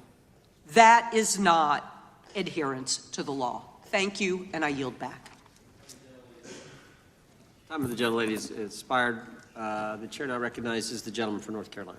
Thank you, Mr. Chairman. Director Patel, it's great to have this opportunity. Thank you for being here. Thank you for your service. And I've got to say, one of the most disheartening components of the previous administration, when I was working with local law enforcement all over the state of North Carolina, all over the country, people rightfully did not really care about the inner workings of Washington, D.C. The FBI had previously been the paramount, the sterling, the top of the top law enforcement agency. They wanted their FBI to fight crime. Whatever small town, city, whatever it may be, FBI was expected to deliver for the American people. And then reports started to come out, in addition to the likes of McCabe, Comey, Clapper, Strzok, Page, that the FBI was targeting Christian nonprofits. They were targeting parents for protesting radical gender theory at their schools. They targeted Catholics, churches, pro-life organizations. And the FBI was really bruised in just modern day America. And your focus on getting the FBI back to the streets, fighting criminals, locking up bad guys, whether they're violent criminals, whether they're sex predators, whatever they may be, that is restoring the reputation of the FBI, and I thank you for that. In regards to the perceptions, I want to be very clear here. You mentioned the statistics about removing dangerous illegals, removing thousands of kilograms of drugs, violent criminals, guns. The border is secure. These accomplishments are noteworthy and they're needed. But at the same token, I want your take. The fight is not over. Isn't that correct? When we look at what happened in the previous administration, the number of illegal alien criminals that made their way into this country of every type, they're embedded, they're here, and it's going to take a sustained effort to win this battle. That's the critical component, sustained effort. And that's the critical component when you look at what happened in Washington, D.C. We're not here for 4 seconds in terms of safeguarding Washington, D.C. Yep. It's a sustained initiative. We're taking it to Memphis and wherever we decide else. And so we are going to continue the mission till it's done. In regards to offloading some of the agents from Washington, D.C. to the states, to the people, can you just explain how tactically that is a force multiplier in the law enforcement community around the country? Yeah, it's pretty simple. You don't even have to be in law enforcement to know that. If you put cops with other cops, they're going to do cop work. That's right. And what was needed in the communities out there was more cops. What was not needed in the bloated bureaucracy of Washington, D.C. was a third of the FBI's workforce, because a third of the crime does not happen in the Washington, D.C. NCR area. And so the results speak for themselves. Our state and local partners, I've always said this, are our biggest ally, our Yes. greatest ally and partner. And we cannot do the work without them. But we got to send our guys to them. That's right. And in regards to the last 4 years, the open border policies, whether it's terrorism, drug trafficking, human trafficking, violent crime, massive amounts of organized retail theft, and other types of criminal behavior, can you describe, just so anyone who's listening here can talk about, how serious the levels of criminality have become in the United States? Well, unfortunately, in order to have these record-breaking numbers of arrests and seizures, you tragically had to have a record-breaking explosion in violent crime, and it doesn't happen overnight. And it came in from all corners of the earth and from all platforms, including social media. And that's the root cause of all of these evils. And in order to clean it up, it's not going to happen overnight. But the men and women of the FBI, what they did in these 7 months, everybody should be talking about it. Every single district in this dais is safer now, today, than it has ever been because of that work. And in regards to the ongoing political climate, Director Patel, How do sanctuary policies that are still being implemented and defended in certain states, cities, and counties, how do they help or hurt your efforts to make America safer? Well, if you are harboring criminals, you are harboring our ability to keep our communities safe. It's that simple. If you have a fugitive warrant for a violent felony offense and we are not able to procure you because of policies or rules that don't allow us to go get them, and time again, we have heard all too many illegal immigrants who should not have been here, murdering women, murdering children, giving drugs to our youth, and raping our children, and that is unacceptable. Straightly put, can you separate immigration enforcement with fighting crime? They're intertwined. Thank you. In regards to policies like cashless bail, how does that help or hurt your efforts? Criminals know that there are certain jurisdictions where if they shoot someone, they'll be out the door within the next hour to do it again. And that's an ethos that is, and a system that has been built out over years that we are combating. How is defunding the police around the country, how has that helped or hurt? As long as I'm in this seat, we're not defunding any cops. Good. Thank you, Director. I yield back. Gentleman yields back. Mr. Garcia is recognized. Thank you, Chairman Jordan, and welcome again, Director Patel. As members of the Judiciary Committee, we have a responsibility to conduct oversight of the FBI and assess whether or not you're doing a good job in a responsible and impartial manner, or whether you're just a henchman for Donald Trump who's weaponizing the Bureau at the expense of public safety. As Congressman Correa highlighted, one of the many concerning issues during your tenure is the Bureau's expanded role in low-level, non-criminal immigration enforcement. I have a report here from the conservative Cato Institute. They've obtained ICE documents showing that over 2,500 FBI personnel are now working on immigration enforcement. A yes or no question. Did you sign off on this? 2,500 FBI employees are not currently working on immigration enforcement. Did you sign off on this? On the Cato report? On the 2,500 personnel, FBI personnel that have been reported to now be working on immigration enforcement. Couldn't have signed off on it because it's not happening. You can call it whatever you want, but the reality is that over 2,000 personnel individuals are now working at ICE instead of their jobs. I want to follow up on something that Senator Durbin asked you about yesterday. This article from MSNBC reports that nearly every agent on Baltimore's domestic terrorism unit, who was, by the way, investigating the 764 network of child predators, was diverted to work on immigration enforcement full-time. That forced them to, and I quote him, walk away from investigations of a network of violent predators that targets and exploits children online. Yes or no? Were you aware that this happened, and did you sign off on it? The premise is false.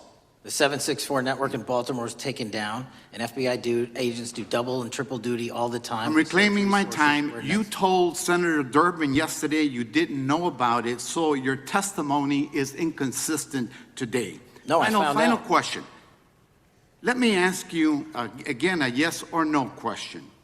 Are you aware that agents have been told by supervisors not to documenting their shifting of resources toward immigration-related work? That's a literal another falsehood. It's impossible to remove a human being without documenting that work. As FBI director, you must be transparent with Congress.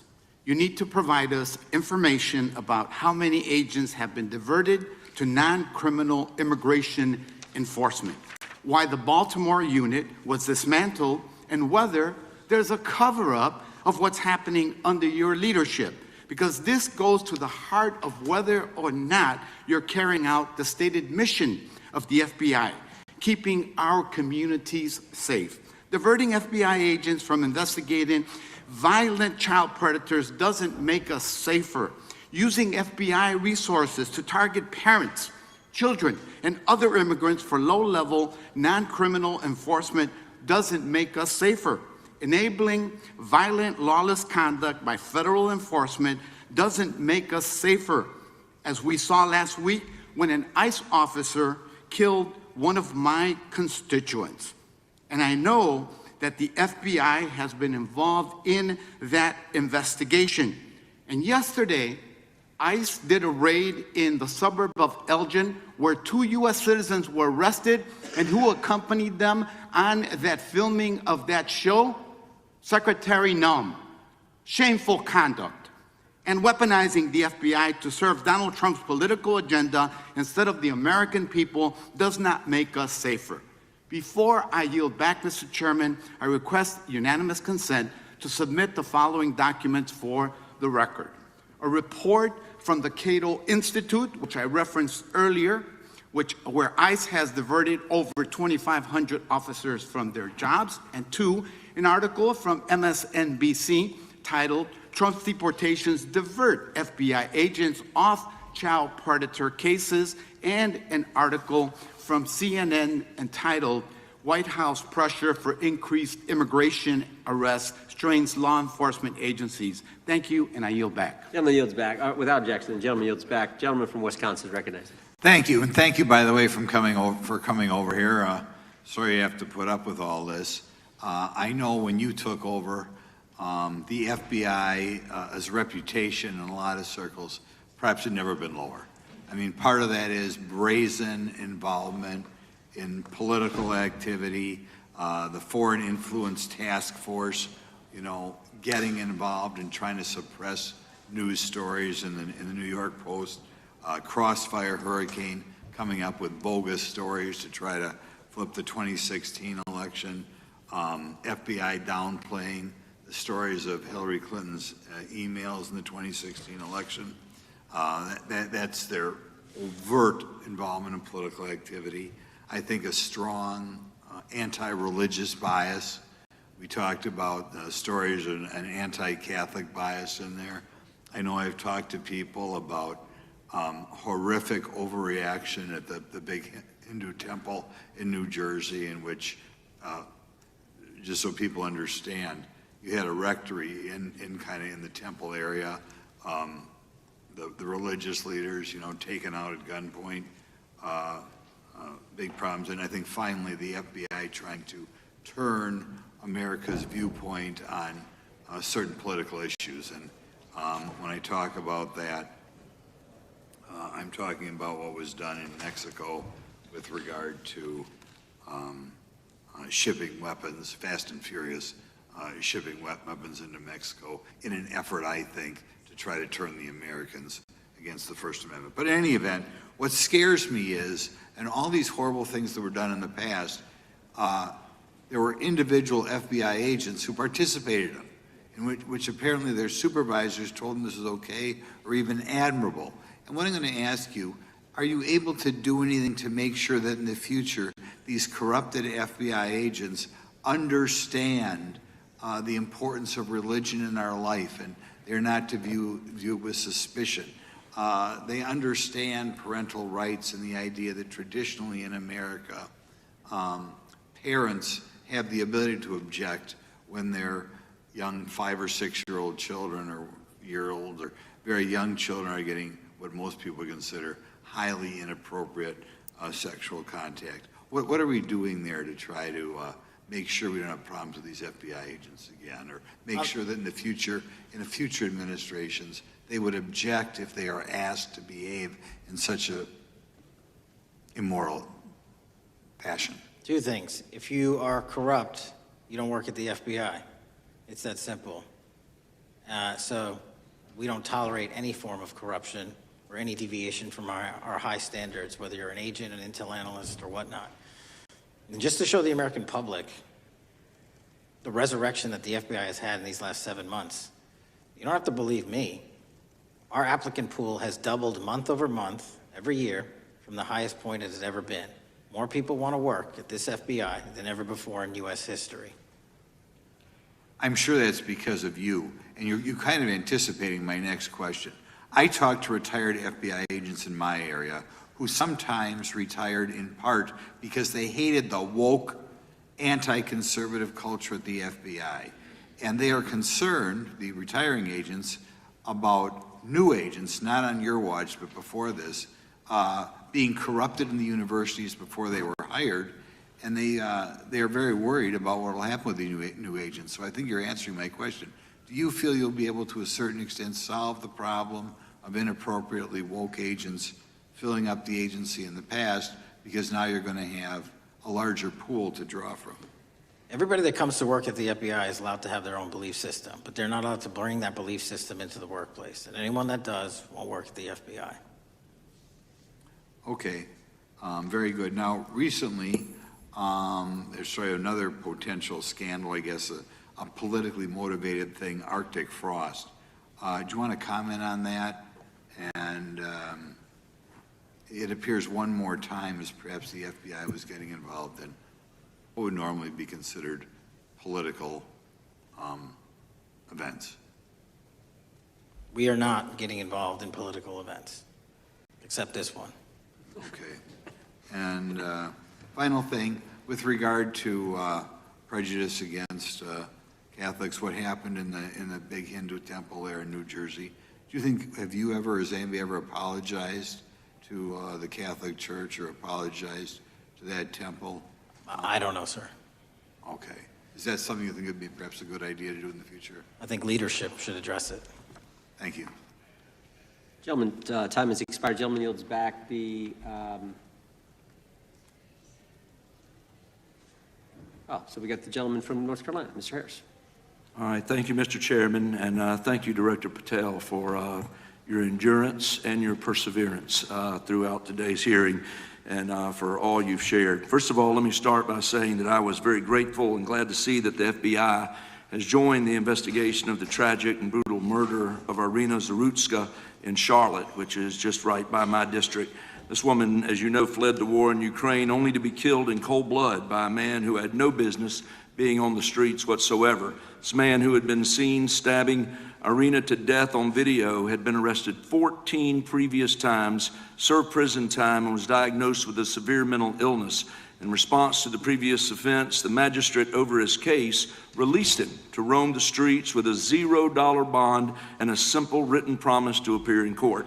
Mr. Patel, let me just ask, should judges apply the most lenient bail standards to people with extensive criminal history?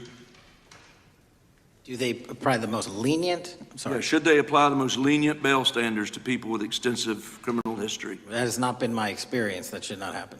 Is America a place where young women should fear to ride public transit? No. And was Irina Zarutska's death, would you say, possibly the result of Democrats' pro-crime policies? That investigation and matter is in open trial, so I don't want to stylize the evidence. I understand. Well, Mr. Patel, let me just say, taking over the FBI after the Biden administration's blatant weaponization of the agency is no easy feat, as we've recognized throughout this hearing today. For 4 years, we witnessed the Biden administration targeting regular Americans rather than violent criminals. For example, the Biden administration's FBI spent its time and resources going after churches and Christians. We know that the FBI used an undercover agent to collect information about a parishioner. We know that the FBI investigated and surveilled a Catholic priest, and all of this was in response to First Amendment protected activity. Mr. Patel, I want to ask you, should the FBI use its resources to spy on Catholics? Never. So what does it say about the culture of the Biden FBI that law enforcement resources were used to go after Catholics, and some FBI employees were comfortable with taking such actions? Well, pursuant to my transparency initiative and working with Congress on oversight, those documents, that's it. Those documents are available for the American public to see and read and hold people accountable, and that's what I'm committed to. And so have you been able to hold accountable those at the FBI who went after law-abiding Catholic church members? If they did so improperly, yes. Well, I've been a pastor for 36 years, and I've constantly stood up for life and stood up for family amidst a culture that's increasingly hostile to both of those things. And if the Biden administration targeted Catholics, could I have been targeted by the Ray FBI as well? Well, I don't know, but I'm not going to target you. While I know that President Trump respects religious liberty and that his administration is seeking to right the wrongs of the Biden administration, securing our freedoms and protecting faith leaders and communities requires a multi-pronged approach. What would you say in just the last few moments, what is the FBI under your leadership doing to make sure that our religious liberty and religious leaders can rest comfortable this evening? Zealously protecting our First Amendment rights, but zealously going after those that abuse that right that leads to criminal conduct. You will be investigated, you will be looked at, and referred to prosecution every single time the evidence warrants. Thank you, sir. One final area. I do want to draw attention, Mr. Patel, to Waxhaw, North Carolina, a town in my district that just fell victim to a cyber attack on September 12th that interrupted emergency services. Waxhaw is working with state partners, and the FBI has been notified on this attack, and I certainly pray they're able to help out with the ongoing investigation. Could you just speak to what the FBI is doing to bolster our community's cybersecurity to defend against any future cyber attacks? Well, in North Carolina, you're slated to get a plus-up of 22 FBI employees, and they're already on the way. And that encompasses cyber, counter-intel, counterterrorism, field agents, intel operatives. And what we're doing on a macro level on the counterintelligence and cyber front is going after the people that fund these operations on these online platforms and breaking their banks. Because once we do that successfully across the board, they won't have the ability to attack us. Well, thank you, Director Patel, and let me just add my comments to those of my colleagues that are very grateful for your leadership, grateful for your courage, your consistency, and for being willing to stand in the gap for us. And with that, Mr. Chairman, I yield back. Gentleman yields back. Gentleman from Missouri is recognized.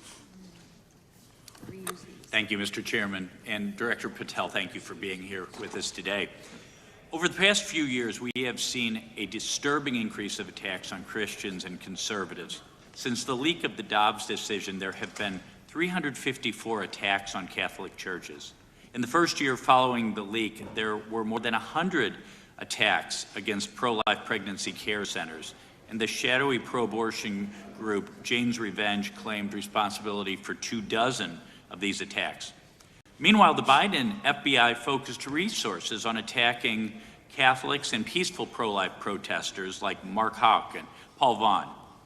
Many of these attacks on Christians and conservatives were coordinated or praised by dark leftist cells who lurk on the online chat rooms of Reddit, Discord, and game sites. This is a war room for Antifa and violent transgender activists. There have been essentially no incidents of violence by Catholics, pro-lifers, or parents at school board meetings, but there have unfortunately been multiple shootings motivated by leftist and transgender ideology, including recent attacks in Nashville, Colorado Springs, Denver, and Aberdeen. Worse, the targeted violence reached a boiling point this past month. A few weeks ago, an anti-Christian transgender terrorist murdered 2 children and injured 17 in a shooting at a Catholic mass. And last week, while we were sitting in this committee room almost to the hour, Charlie Kirk was assassinated by a 22-year-old who appears to have been motivated by leftist and transgender ideology. As you confirmed yesterday to my Senate colleagues, he may not have acted alone, and you testified that in his online chat room of more than 20 trans ideologues that you were aware, I believe you said many more, many were aware of and possibly complicit in the assassination.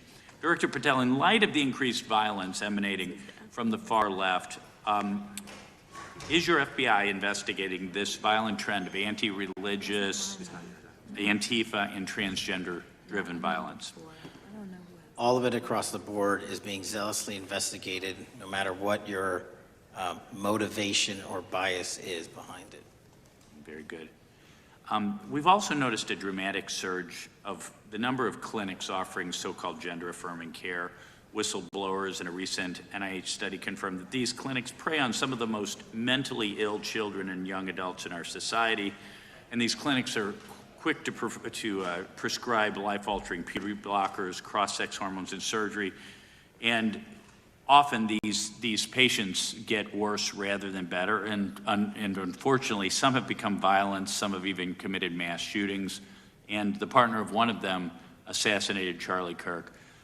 Director Patel, is the FBI looking into the role that these gender clinics may have in the recent attacks in making these mentally ill individuals violent? We're looking at the entire spider web for any of these attacks, be it Denver or Charlie or where have you, and that's why our investigations are ongoing. We don't have a final product yet. One of my Democrat colleagues, as an aside, mentioned, quote, the federal takeover of our cities. And I don't know whether my Democrat colleagues, for some reason, liked Washington, D.C. better when it was more dangerous and more violent, when there were more robberies and carjackings and murders and rapes. But what has the crime picture in Washington, D.C. looked like since the so-called federal takeover? 2,100 arrests, 37% decrease in violent crime, same time last year, 60% decrease in gun crimes, 74% decrease in carjackings, and 53% reduction in homicides in Washington, D.C. in the last month alone. Very good. And I thank you so much for your testimony. I know it's been a long day, so I'll give you a little break and yield back the rest. Gentleman yield? My time. Gentleman yield? Yes. Director Patel, what's a 302? It's a report, the number of the report, whenever an FBI agent goes out and interviews someone. And are you familiar with the 302 where the FBI agent interviewed the whistleblower who's come forward and talked about the former chair of the Intel Committee here in the House pushing staff members to leak classified information? Well, I'll just read from it. Staffers were instructed to use, this is from the 302, interview this person. Staffers were instructed to use any sources that had developed within the United States intelligence community to gather information, which would then be made public through the media in order to compel public opinion. You familiar with that? I am. Yeah, and that's how they played the game, wasn't it? Leaking information, classified or otherwise, true or otherwise, to create this public opinion to compel action to undermine the president. Is that accurate? I believe so. Just one other point I would make from this. This witness also said in the 302 that the agent recorded that the witness provided the interviewing agents with copies of both his handwritten notes and an email. So he gave them the stuff he wrote, and at the actual time this was taking place. That's all in the 302, right? Yes, sir. All right. Mr. Chairman. Gentleman from Missouri. Mr. Chairman, I would like to submit for the record an article from The Hill, Massive Crime Drop in D.C., City Sees Zero Murder Week, dated August 25th, 2025. And I'd also like to submit for the record an article from the New York Times, dated April 18th, 2025.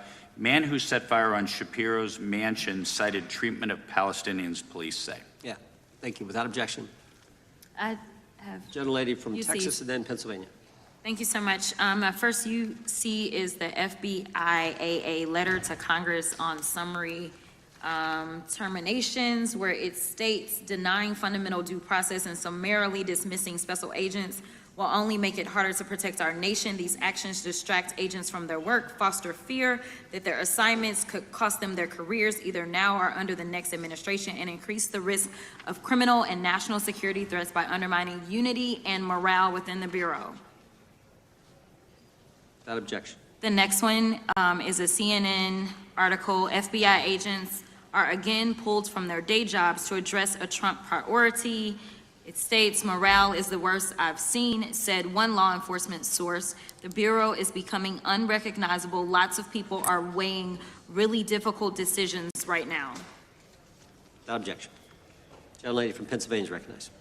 Thank you, Mr. Chair. I'd request unanimous consent to introduce into the record a September 16th, 2025 article in the New Republic entitled DOJ Quietly Deletes Study on Politics of Domestic Terrorists. The Justice Department has taken down a study that proves Republicans' entire narrative wrong about left-wing violence. Without objection. Thank you. Gentleman from Washington is recognized. Thank you, Mr. Chair, and thank you, Director, for being here. I think without question we can say that Donald Trump has been tougher on crime and tougher on international terrorism than any president in American history. I imagine that brings you a lot of satisfaction and pride as director of America's foremost law enforcement agency. Recently, President Trump conducted very strategic and important strikes on Iran's nuclear apparatus in that country. We also know that there are concerns of significant Iranian sleeper terrorist cells here in the U.S., perhaps exacerbated by the open border during the Biden administration. What can you tell Congress and the American people about what the FBI is doing to safeguard us from potential terrorist attack by Iranian cells? So our counterterrorism division, which is fully stocked up, watches for reflections in the intelligence streams that our intelligence community collects and produces, and works hand in glove with our partners at the CIA and elsewhere to make sure that any threat, even if it's hearsay, double hearsay, triple hearsay, or totally incredible, is not only fully run down, but we also take our duties to notify and give defensive briefings to those who are mentioned in those intelligence reports to make sure that we do both our notification obligation and our investigatory obligation. Thank you. The FBI is also the foremost counterintelligence apparatus here in the U.S. We know the U.S. faces a more complex threat of global, more complex array of global threats than any time perhaps World War II or even superseding that time. As America continues to be under attack from various intelligence agencies globally, what can you tell us about the counterintelligence operations of the FBI as a core function? This is why the CIA mission is so important to the FBI, because as you said, no one else can do it. No one else has the authorities to do it. And even if they did, they don't have the capabilities to do it. And the CIA mission has to be headquartered in Washington, but have far-reaching capabilities because we have to face against our adversaries in the DPRK, in Russia, China, Iran, and elsewhere. And in order to do that, we have to have dedicated intelligence professionals on those target sets. And since I become director, I've demanded not only a dismantling and disruption of networks, but a public display of how we're doing it so the world knows that our adversary is A, attacking us, and B, we're stopping them. And that's why you've seen these dramatic increases in counterintelligence arrest in the PRC by 33%, in Russia 83%, in Iran 60%. We are showing the world that they are trying to engage in espionage activities against us, and we are holding them accountable publicly. And there's been increasing concern about the Maduro regime of Venezuela, both their potential support of terrorist activity, criminal drug networks, and potential espionage entities here within the U.S. What can you tell us about your activities regarding the Maduro regime of Venezuela? Generally speaking, one of the largest transshipment points and shipment points for narcotics out of South America, Colombia, obviously, and also Venezuela, is being utilized heavily by the narco traffickers to send up cocaine, meth, and fentanyl, and excuse me, all the other illegal narcotics through the island chains in the Caribbean Ocean and ultimately for America. So there has to be more work done in the region to stop those navigable waterways from being traversed with drugs bound for America. And finally, Mr. Director, what is the one thing that Congress could most do in terms of passing a law to best support the FBI in making America safer and more secure? Get us more authorities to get online, to get onto social media companies, gaming platforms, have legal access, and also have private partnerships with the FBI of those companies and allow them to report into us on a daily basis. There is no human being or AI system on earth that can go out there and cover down on the threat in those theaters. And so we need the assistance, and we need more authorities, and we need the private sector to double down. Well, thank you very much for all you're doing, all the men and women of the FBI are doing to keep us safe, and I yield back. Gentleman yields back. Got a UC request from the gentleman from Arizona. Thank you, Mr. Chairman. I have an article titled, FBI flooded with record number of new agent applications Kash Patel's first month. The FBI saw 5,577 new agent applications in March and more than 10,000 since January. Without objection. The gentleman from Kansas is recognized. Thank you, Mr. Chairman, and Director, thank you for being here. I have listened carefully to all the discussion in this hearing. I've reached two top-line conclusions. First, I am glad I don't have your job. And second, I am glad you do. Thank you for being willing to step up and serve in this role. I'd like to plow a little bit of ground that we've not spent a lot of time on so far and explore. You mentioned, and I'm well aware of your strong commitment to partnering with state and local law enforcement authorities. Obviously, one of the missions is in the counter-drug space. Another is in the forensic laboratory space, where both you and a lot of local and state agencies cooperate in terms of evidence analysis.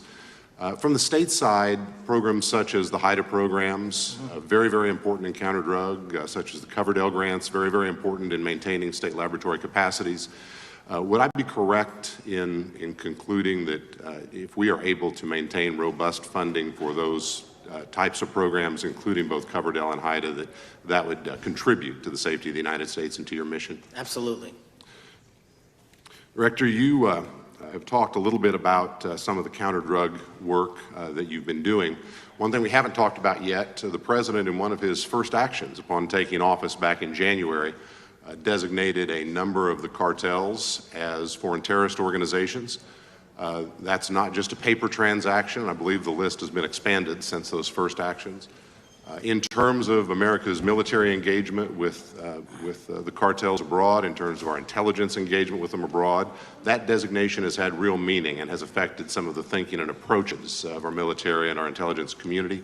Can you talk a bit about how that designation might be affecting or should be affecting the FBI's approach to dealing with the domestic activities of the cartels? The simple way to analogize it is after 9/11 and the manhunt for the foreign terrorist organizations overseas in places like Afghanistan and Iraq, the FBI received certain authorities to go out there and dedicate a mission to go after them both lawfully and investigatorially and collect evidence and provide it to our agency partners. Once the foreign terrorist organization designation was labeled over to the Mexican drug cartels, we can now do that here. And in Mexico, and in Colombia, and in Venezuela, and anywhere else they are. And so that's the best analogy I have. What we're able to do is take our counterterrorism platform, traditionally used for global terrorist manhunting, and bring it into this hemisphere against a very real threat, which is the drug traffickers, and they are foreign terrorist organizations. So we just have so many more resources and authorities now directed at them. So, for example, Director, in the regions, from the vantage point of local law enforcement, there are structures that have historically handled those partnerships separately. HIDA, for example, is an example on the drug trafficking side. The JTTFs are an example on the terrorism side. How is the thinking evolving in terms of on a regional basis, either merging or not merging those structures now that the targets in many ways are merged? So the JTTFs are kind of our forward operating base across every single state in this country to take on that mission. And anytime you're labeled a foreign terrorist organization, you come right under the authorities of the JTTF, the task force officers, and the state and local level police work that gets done in those JTTFs. And the Homeland Security Task Force layer on top of that, I think 25 or 30 across the country, specifically working with DHS and Secretary Noem to go after the drug trafficking foreign terrorist organizations because they have unique capabilities and authorities dedicated to that mission. And so that's the beauty of the HSTFs. Let me ask you an adjacent question, Director. I noticed in your written testimony, I don't think we've talked about it yet, you brought to our attention an expiring authority. It's in 6 U.S.C. 124N with respect to counter-UAS drones. You point out that authority expires in statute at the end of this month, yes. And you impressed upon us your interest in seeing it extended in some manner. Can you talk a little bit about the FBI's role in counter-UAS work over American airspace? I represent a district that's going to host some of the FIFA World Cup activities coming up. We're obviously very interested in security, and there are limits on what our state and local authorities have the capacity to do or what our military has the capacity to do once the threat is domestic. So it's critically important. Both the FBI and DHS have those capabilities. I'll speak to the FBI, of course, only. And you raised the World Cup, and that's exactly what we need it for. The Club World Cup, which just happened, was 32 games in at least a dozen different cities across the country, the largest sporting events consecutively in American history. And we used our counter-drone capabilities to not only inspect and secure stadium locations, but where fans were hovering and we call base camps. And thankfully, because of the success of the FBI and DHS, we had no significant security incidences.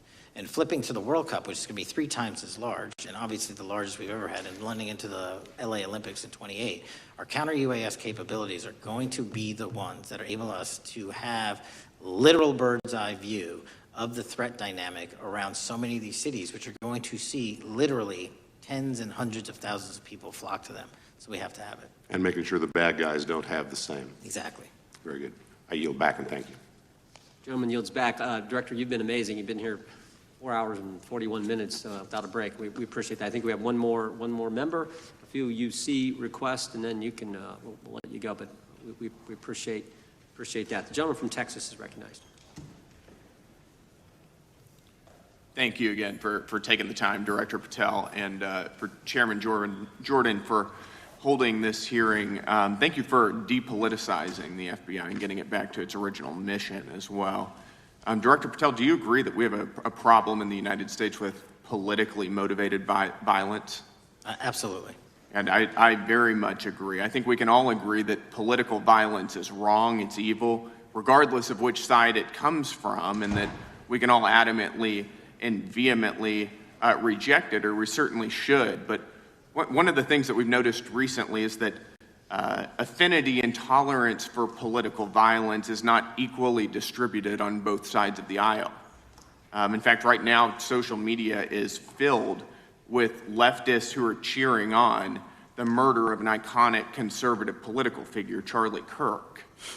And it's not just random people on Twitter doing this now. There's a YouGov poll released just a few days ago, which stated that 25% of those who identify as very liberal believe that political violence can sometimes be justified. That's far too many, is it not?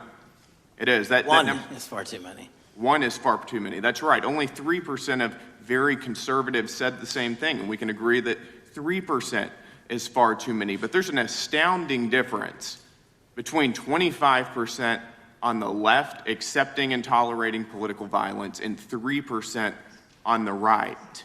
I would hope that our colleagues on the other side of the aisle would also recognize that there is a systemic problem on their side of the aisle with tolerance for violence against people with whom they politically disagree, that there's a cultural rot on their side of the aisle that needs to be addressed desperately. Would you agree with that? Yes. One of the more astounding aspects of this is that it's not just people. This comes from the very top, from their political leaders. Just a few days ago, a member of Congress of this body, Ilhan Omar, shared a video on her social media account about Charlie Kirk's murder, and I'll quote what it said. It said, "Charlie Kirk was Dr. Frankenstein, and his monster shot him through the neck." In other words, Charlie had it coming to him. The words that he said naturally led to his assassination. I mean, that is a reprehensible thing for a member of Congress to say, to suggest, to promote in any capacity. And there are people across this country who are losing their jobs for far less than this. And that, by the way, is a just response to acceptance and tolerance of political violence. It's amazing to me that the political left today, who were the originators and the cheerleaders of cancel culture, now have the backbone to attack conservatives for defending their assassinated friend. But there's a key difference here. Democrats want to silence conservatives for speaking obvious, self-evident, ontological truths like that men aren't women and men can't get pregnant. That seems pretty basic. That seems like a basic truth that we should all be able to agree on. Republicans, by contrast, are recognizing that a constitutional republic depends on the free and open exchange of ideas that we can debate without violence, and that assassinating a political rival is evil, it's wrong, and it should not be glorified or promoted or justified in any way, including in the way that Congresswoman Ilhan Omar did. So Mr. Patel, thank you again for being here. I'd like to, with the remainder of my time, just get your your opinion. Does the FBI recognize the rising threat of political violence in America, and what can you guys do to address it? Yes, we do, and what we can do to address it, Congressman, is we need to get online partnerships with these companies in the public space, on these gaming sites, and on these social media sites. As I was saying earlier, there is no way to triage the amount of information generated on these sites by the FBI alone. And we need the public-private partnership. And there's another law that's expiring, I think, at the end of this month, which I believe we need renewed, that allows private sector companies to report into the FBI without liability for criminal investigatory purposes. And that's the kind of stuff we need to keep going. Got it. Thank you, Director Patel. We really appreciate it. Thank you. Gentleman yields back. Mr. Chairman. Gentleman from Arizona. I have some UCs. Gentleman to state his request. Thank you. The first one is a piece entitled Review of Domestic Terrorism After Kirk's Murder Shows Biden Politicized Issue, the Intel, and Fudged the Data. Without objection. Thank you. Make a motion to table. Oh, no, we got to recognize the ranking member for his motion. It's just a UC request. The gentleman is recognized for a UC request. Thank you, Mr. Chairman. This is the ADL report issued February 21, 2025, titled Murder and Extremism in the United States in 2024, concluding that for the third year in a row, every single extremist-related murder in the United States in 2024 was committed by right-wing extremists, 8 of the 13 involving white supremacists and 5 having connections to far-right anti-government extremists. Without objection. Gentlelady from Pennsylvania is recognized for unanimous consent. Yes, thank you. I have a couple articles here. First is a New York Post article, July 17th, 2025. Democratic Senator Ron Wyden claims big Epstein file full of actionable information locked in Treasury Department drawer. Without objection. This is The Guardian, May 18th, 2023. Deutsche Bank agrees to pay $75 million to settle Jeffrey Epstein lawsuit. Without objection. This is Fox Business, September 10th, 2025.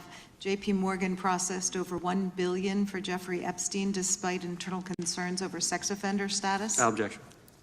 And New York Times, Bank of America flagged suspicious payments to Epstein only after he died. Without objection. Okay, and I also have a motion, Mr. Chair. Lady was recognized. We're going to come back to the motion I thought was made by Mr. But I want to dismiss our witness. Could we do the motions before he goes? What, I just wanted to press the motion I originally had. yeah, we're going to bring that up. Is that what this four is? banks. Are you doing that? No, this is another motion. Okay, well, I'm going to recognize first the gentleman because we held that motion in advance. I've got I still have the UC, Mr. Chairman. Thank you, Mr. Chairman. So look, there are 4 banks, JP Morgan, Bank of New York, Bank of America, and Deutsche Bank.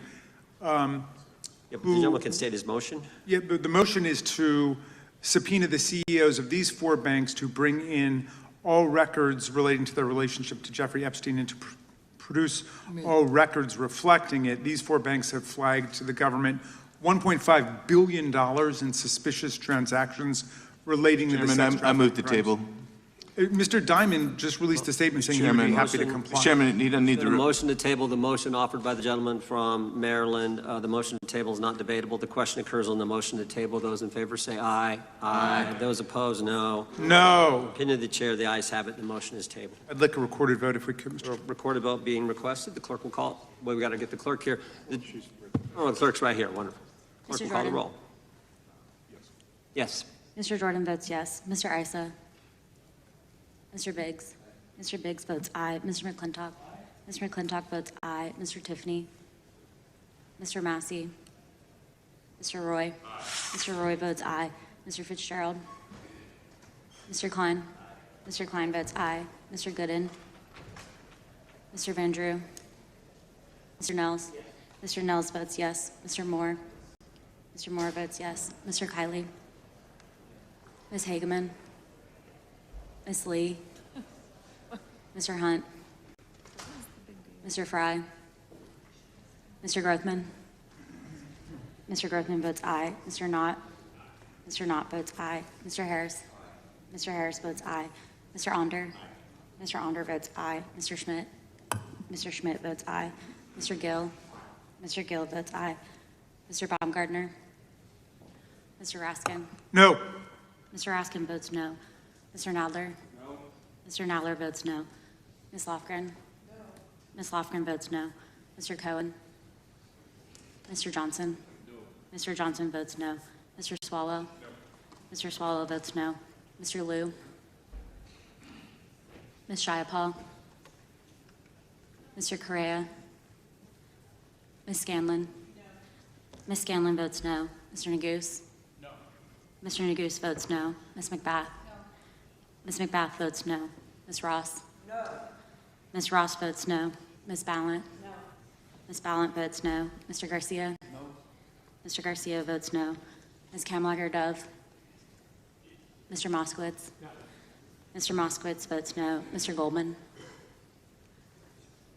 Mr. Goldman? Ms. Crockett?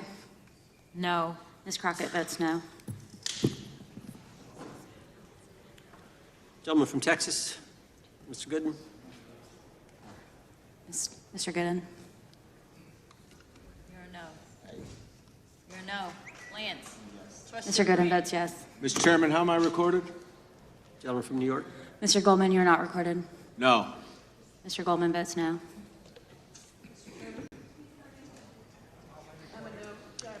Gentlelady from Washington. Ms. Jayapal votes no. Gentleman from California. Gentlelady from California. Mr. Liu votes no. Ms. Kamlager-Dove votes no. Gentleman from Kentucky. Mr. Massey votes no. Director, I want to thank you again for being here. While we're waiting for members to get back to record their vote, you don't need to stay around for these kind of motions. We appreciate the service you're providing the country, appreciate your testimony today, and appreciate the fact that you did it 5 hours straight. That's amazing. So God bless you and keep up the good work. The witness is dismissed. I know, but I'm dismissing the witness. I don't think it, nothing involved. I'll just put them in the record. Mr. Chairman, we're still waiting for members to come back to record their vote on the motion offered Good. by the gentleman from... no, I just, as a point of order, I just wanted to establish that the dismissal of the witness doesn't affect the viability of any of the motions. No, the committee's still going. How many members do we need?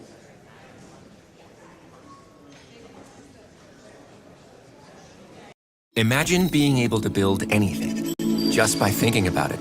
Meet Base 44. So we'll have to see what happens. Very much a developing story out here in the Lake Elsinore area, which, if you're wondering, is about 70 miles from the Los Angeles area.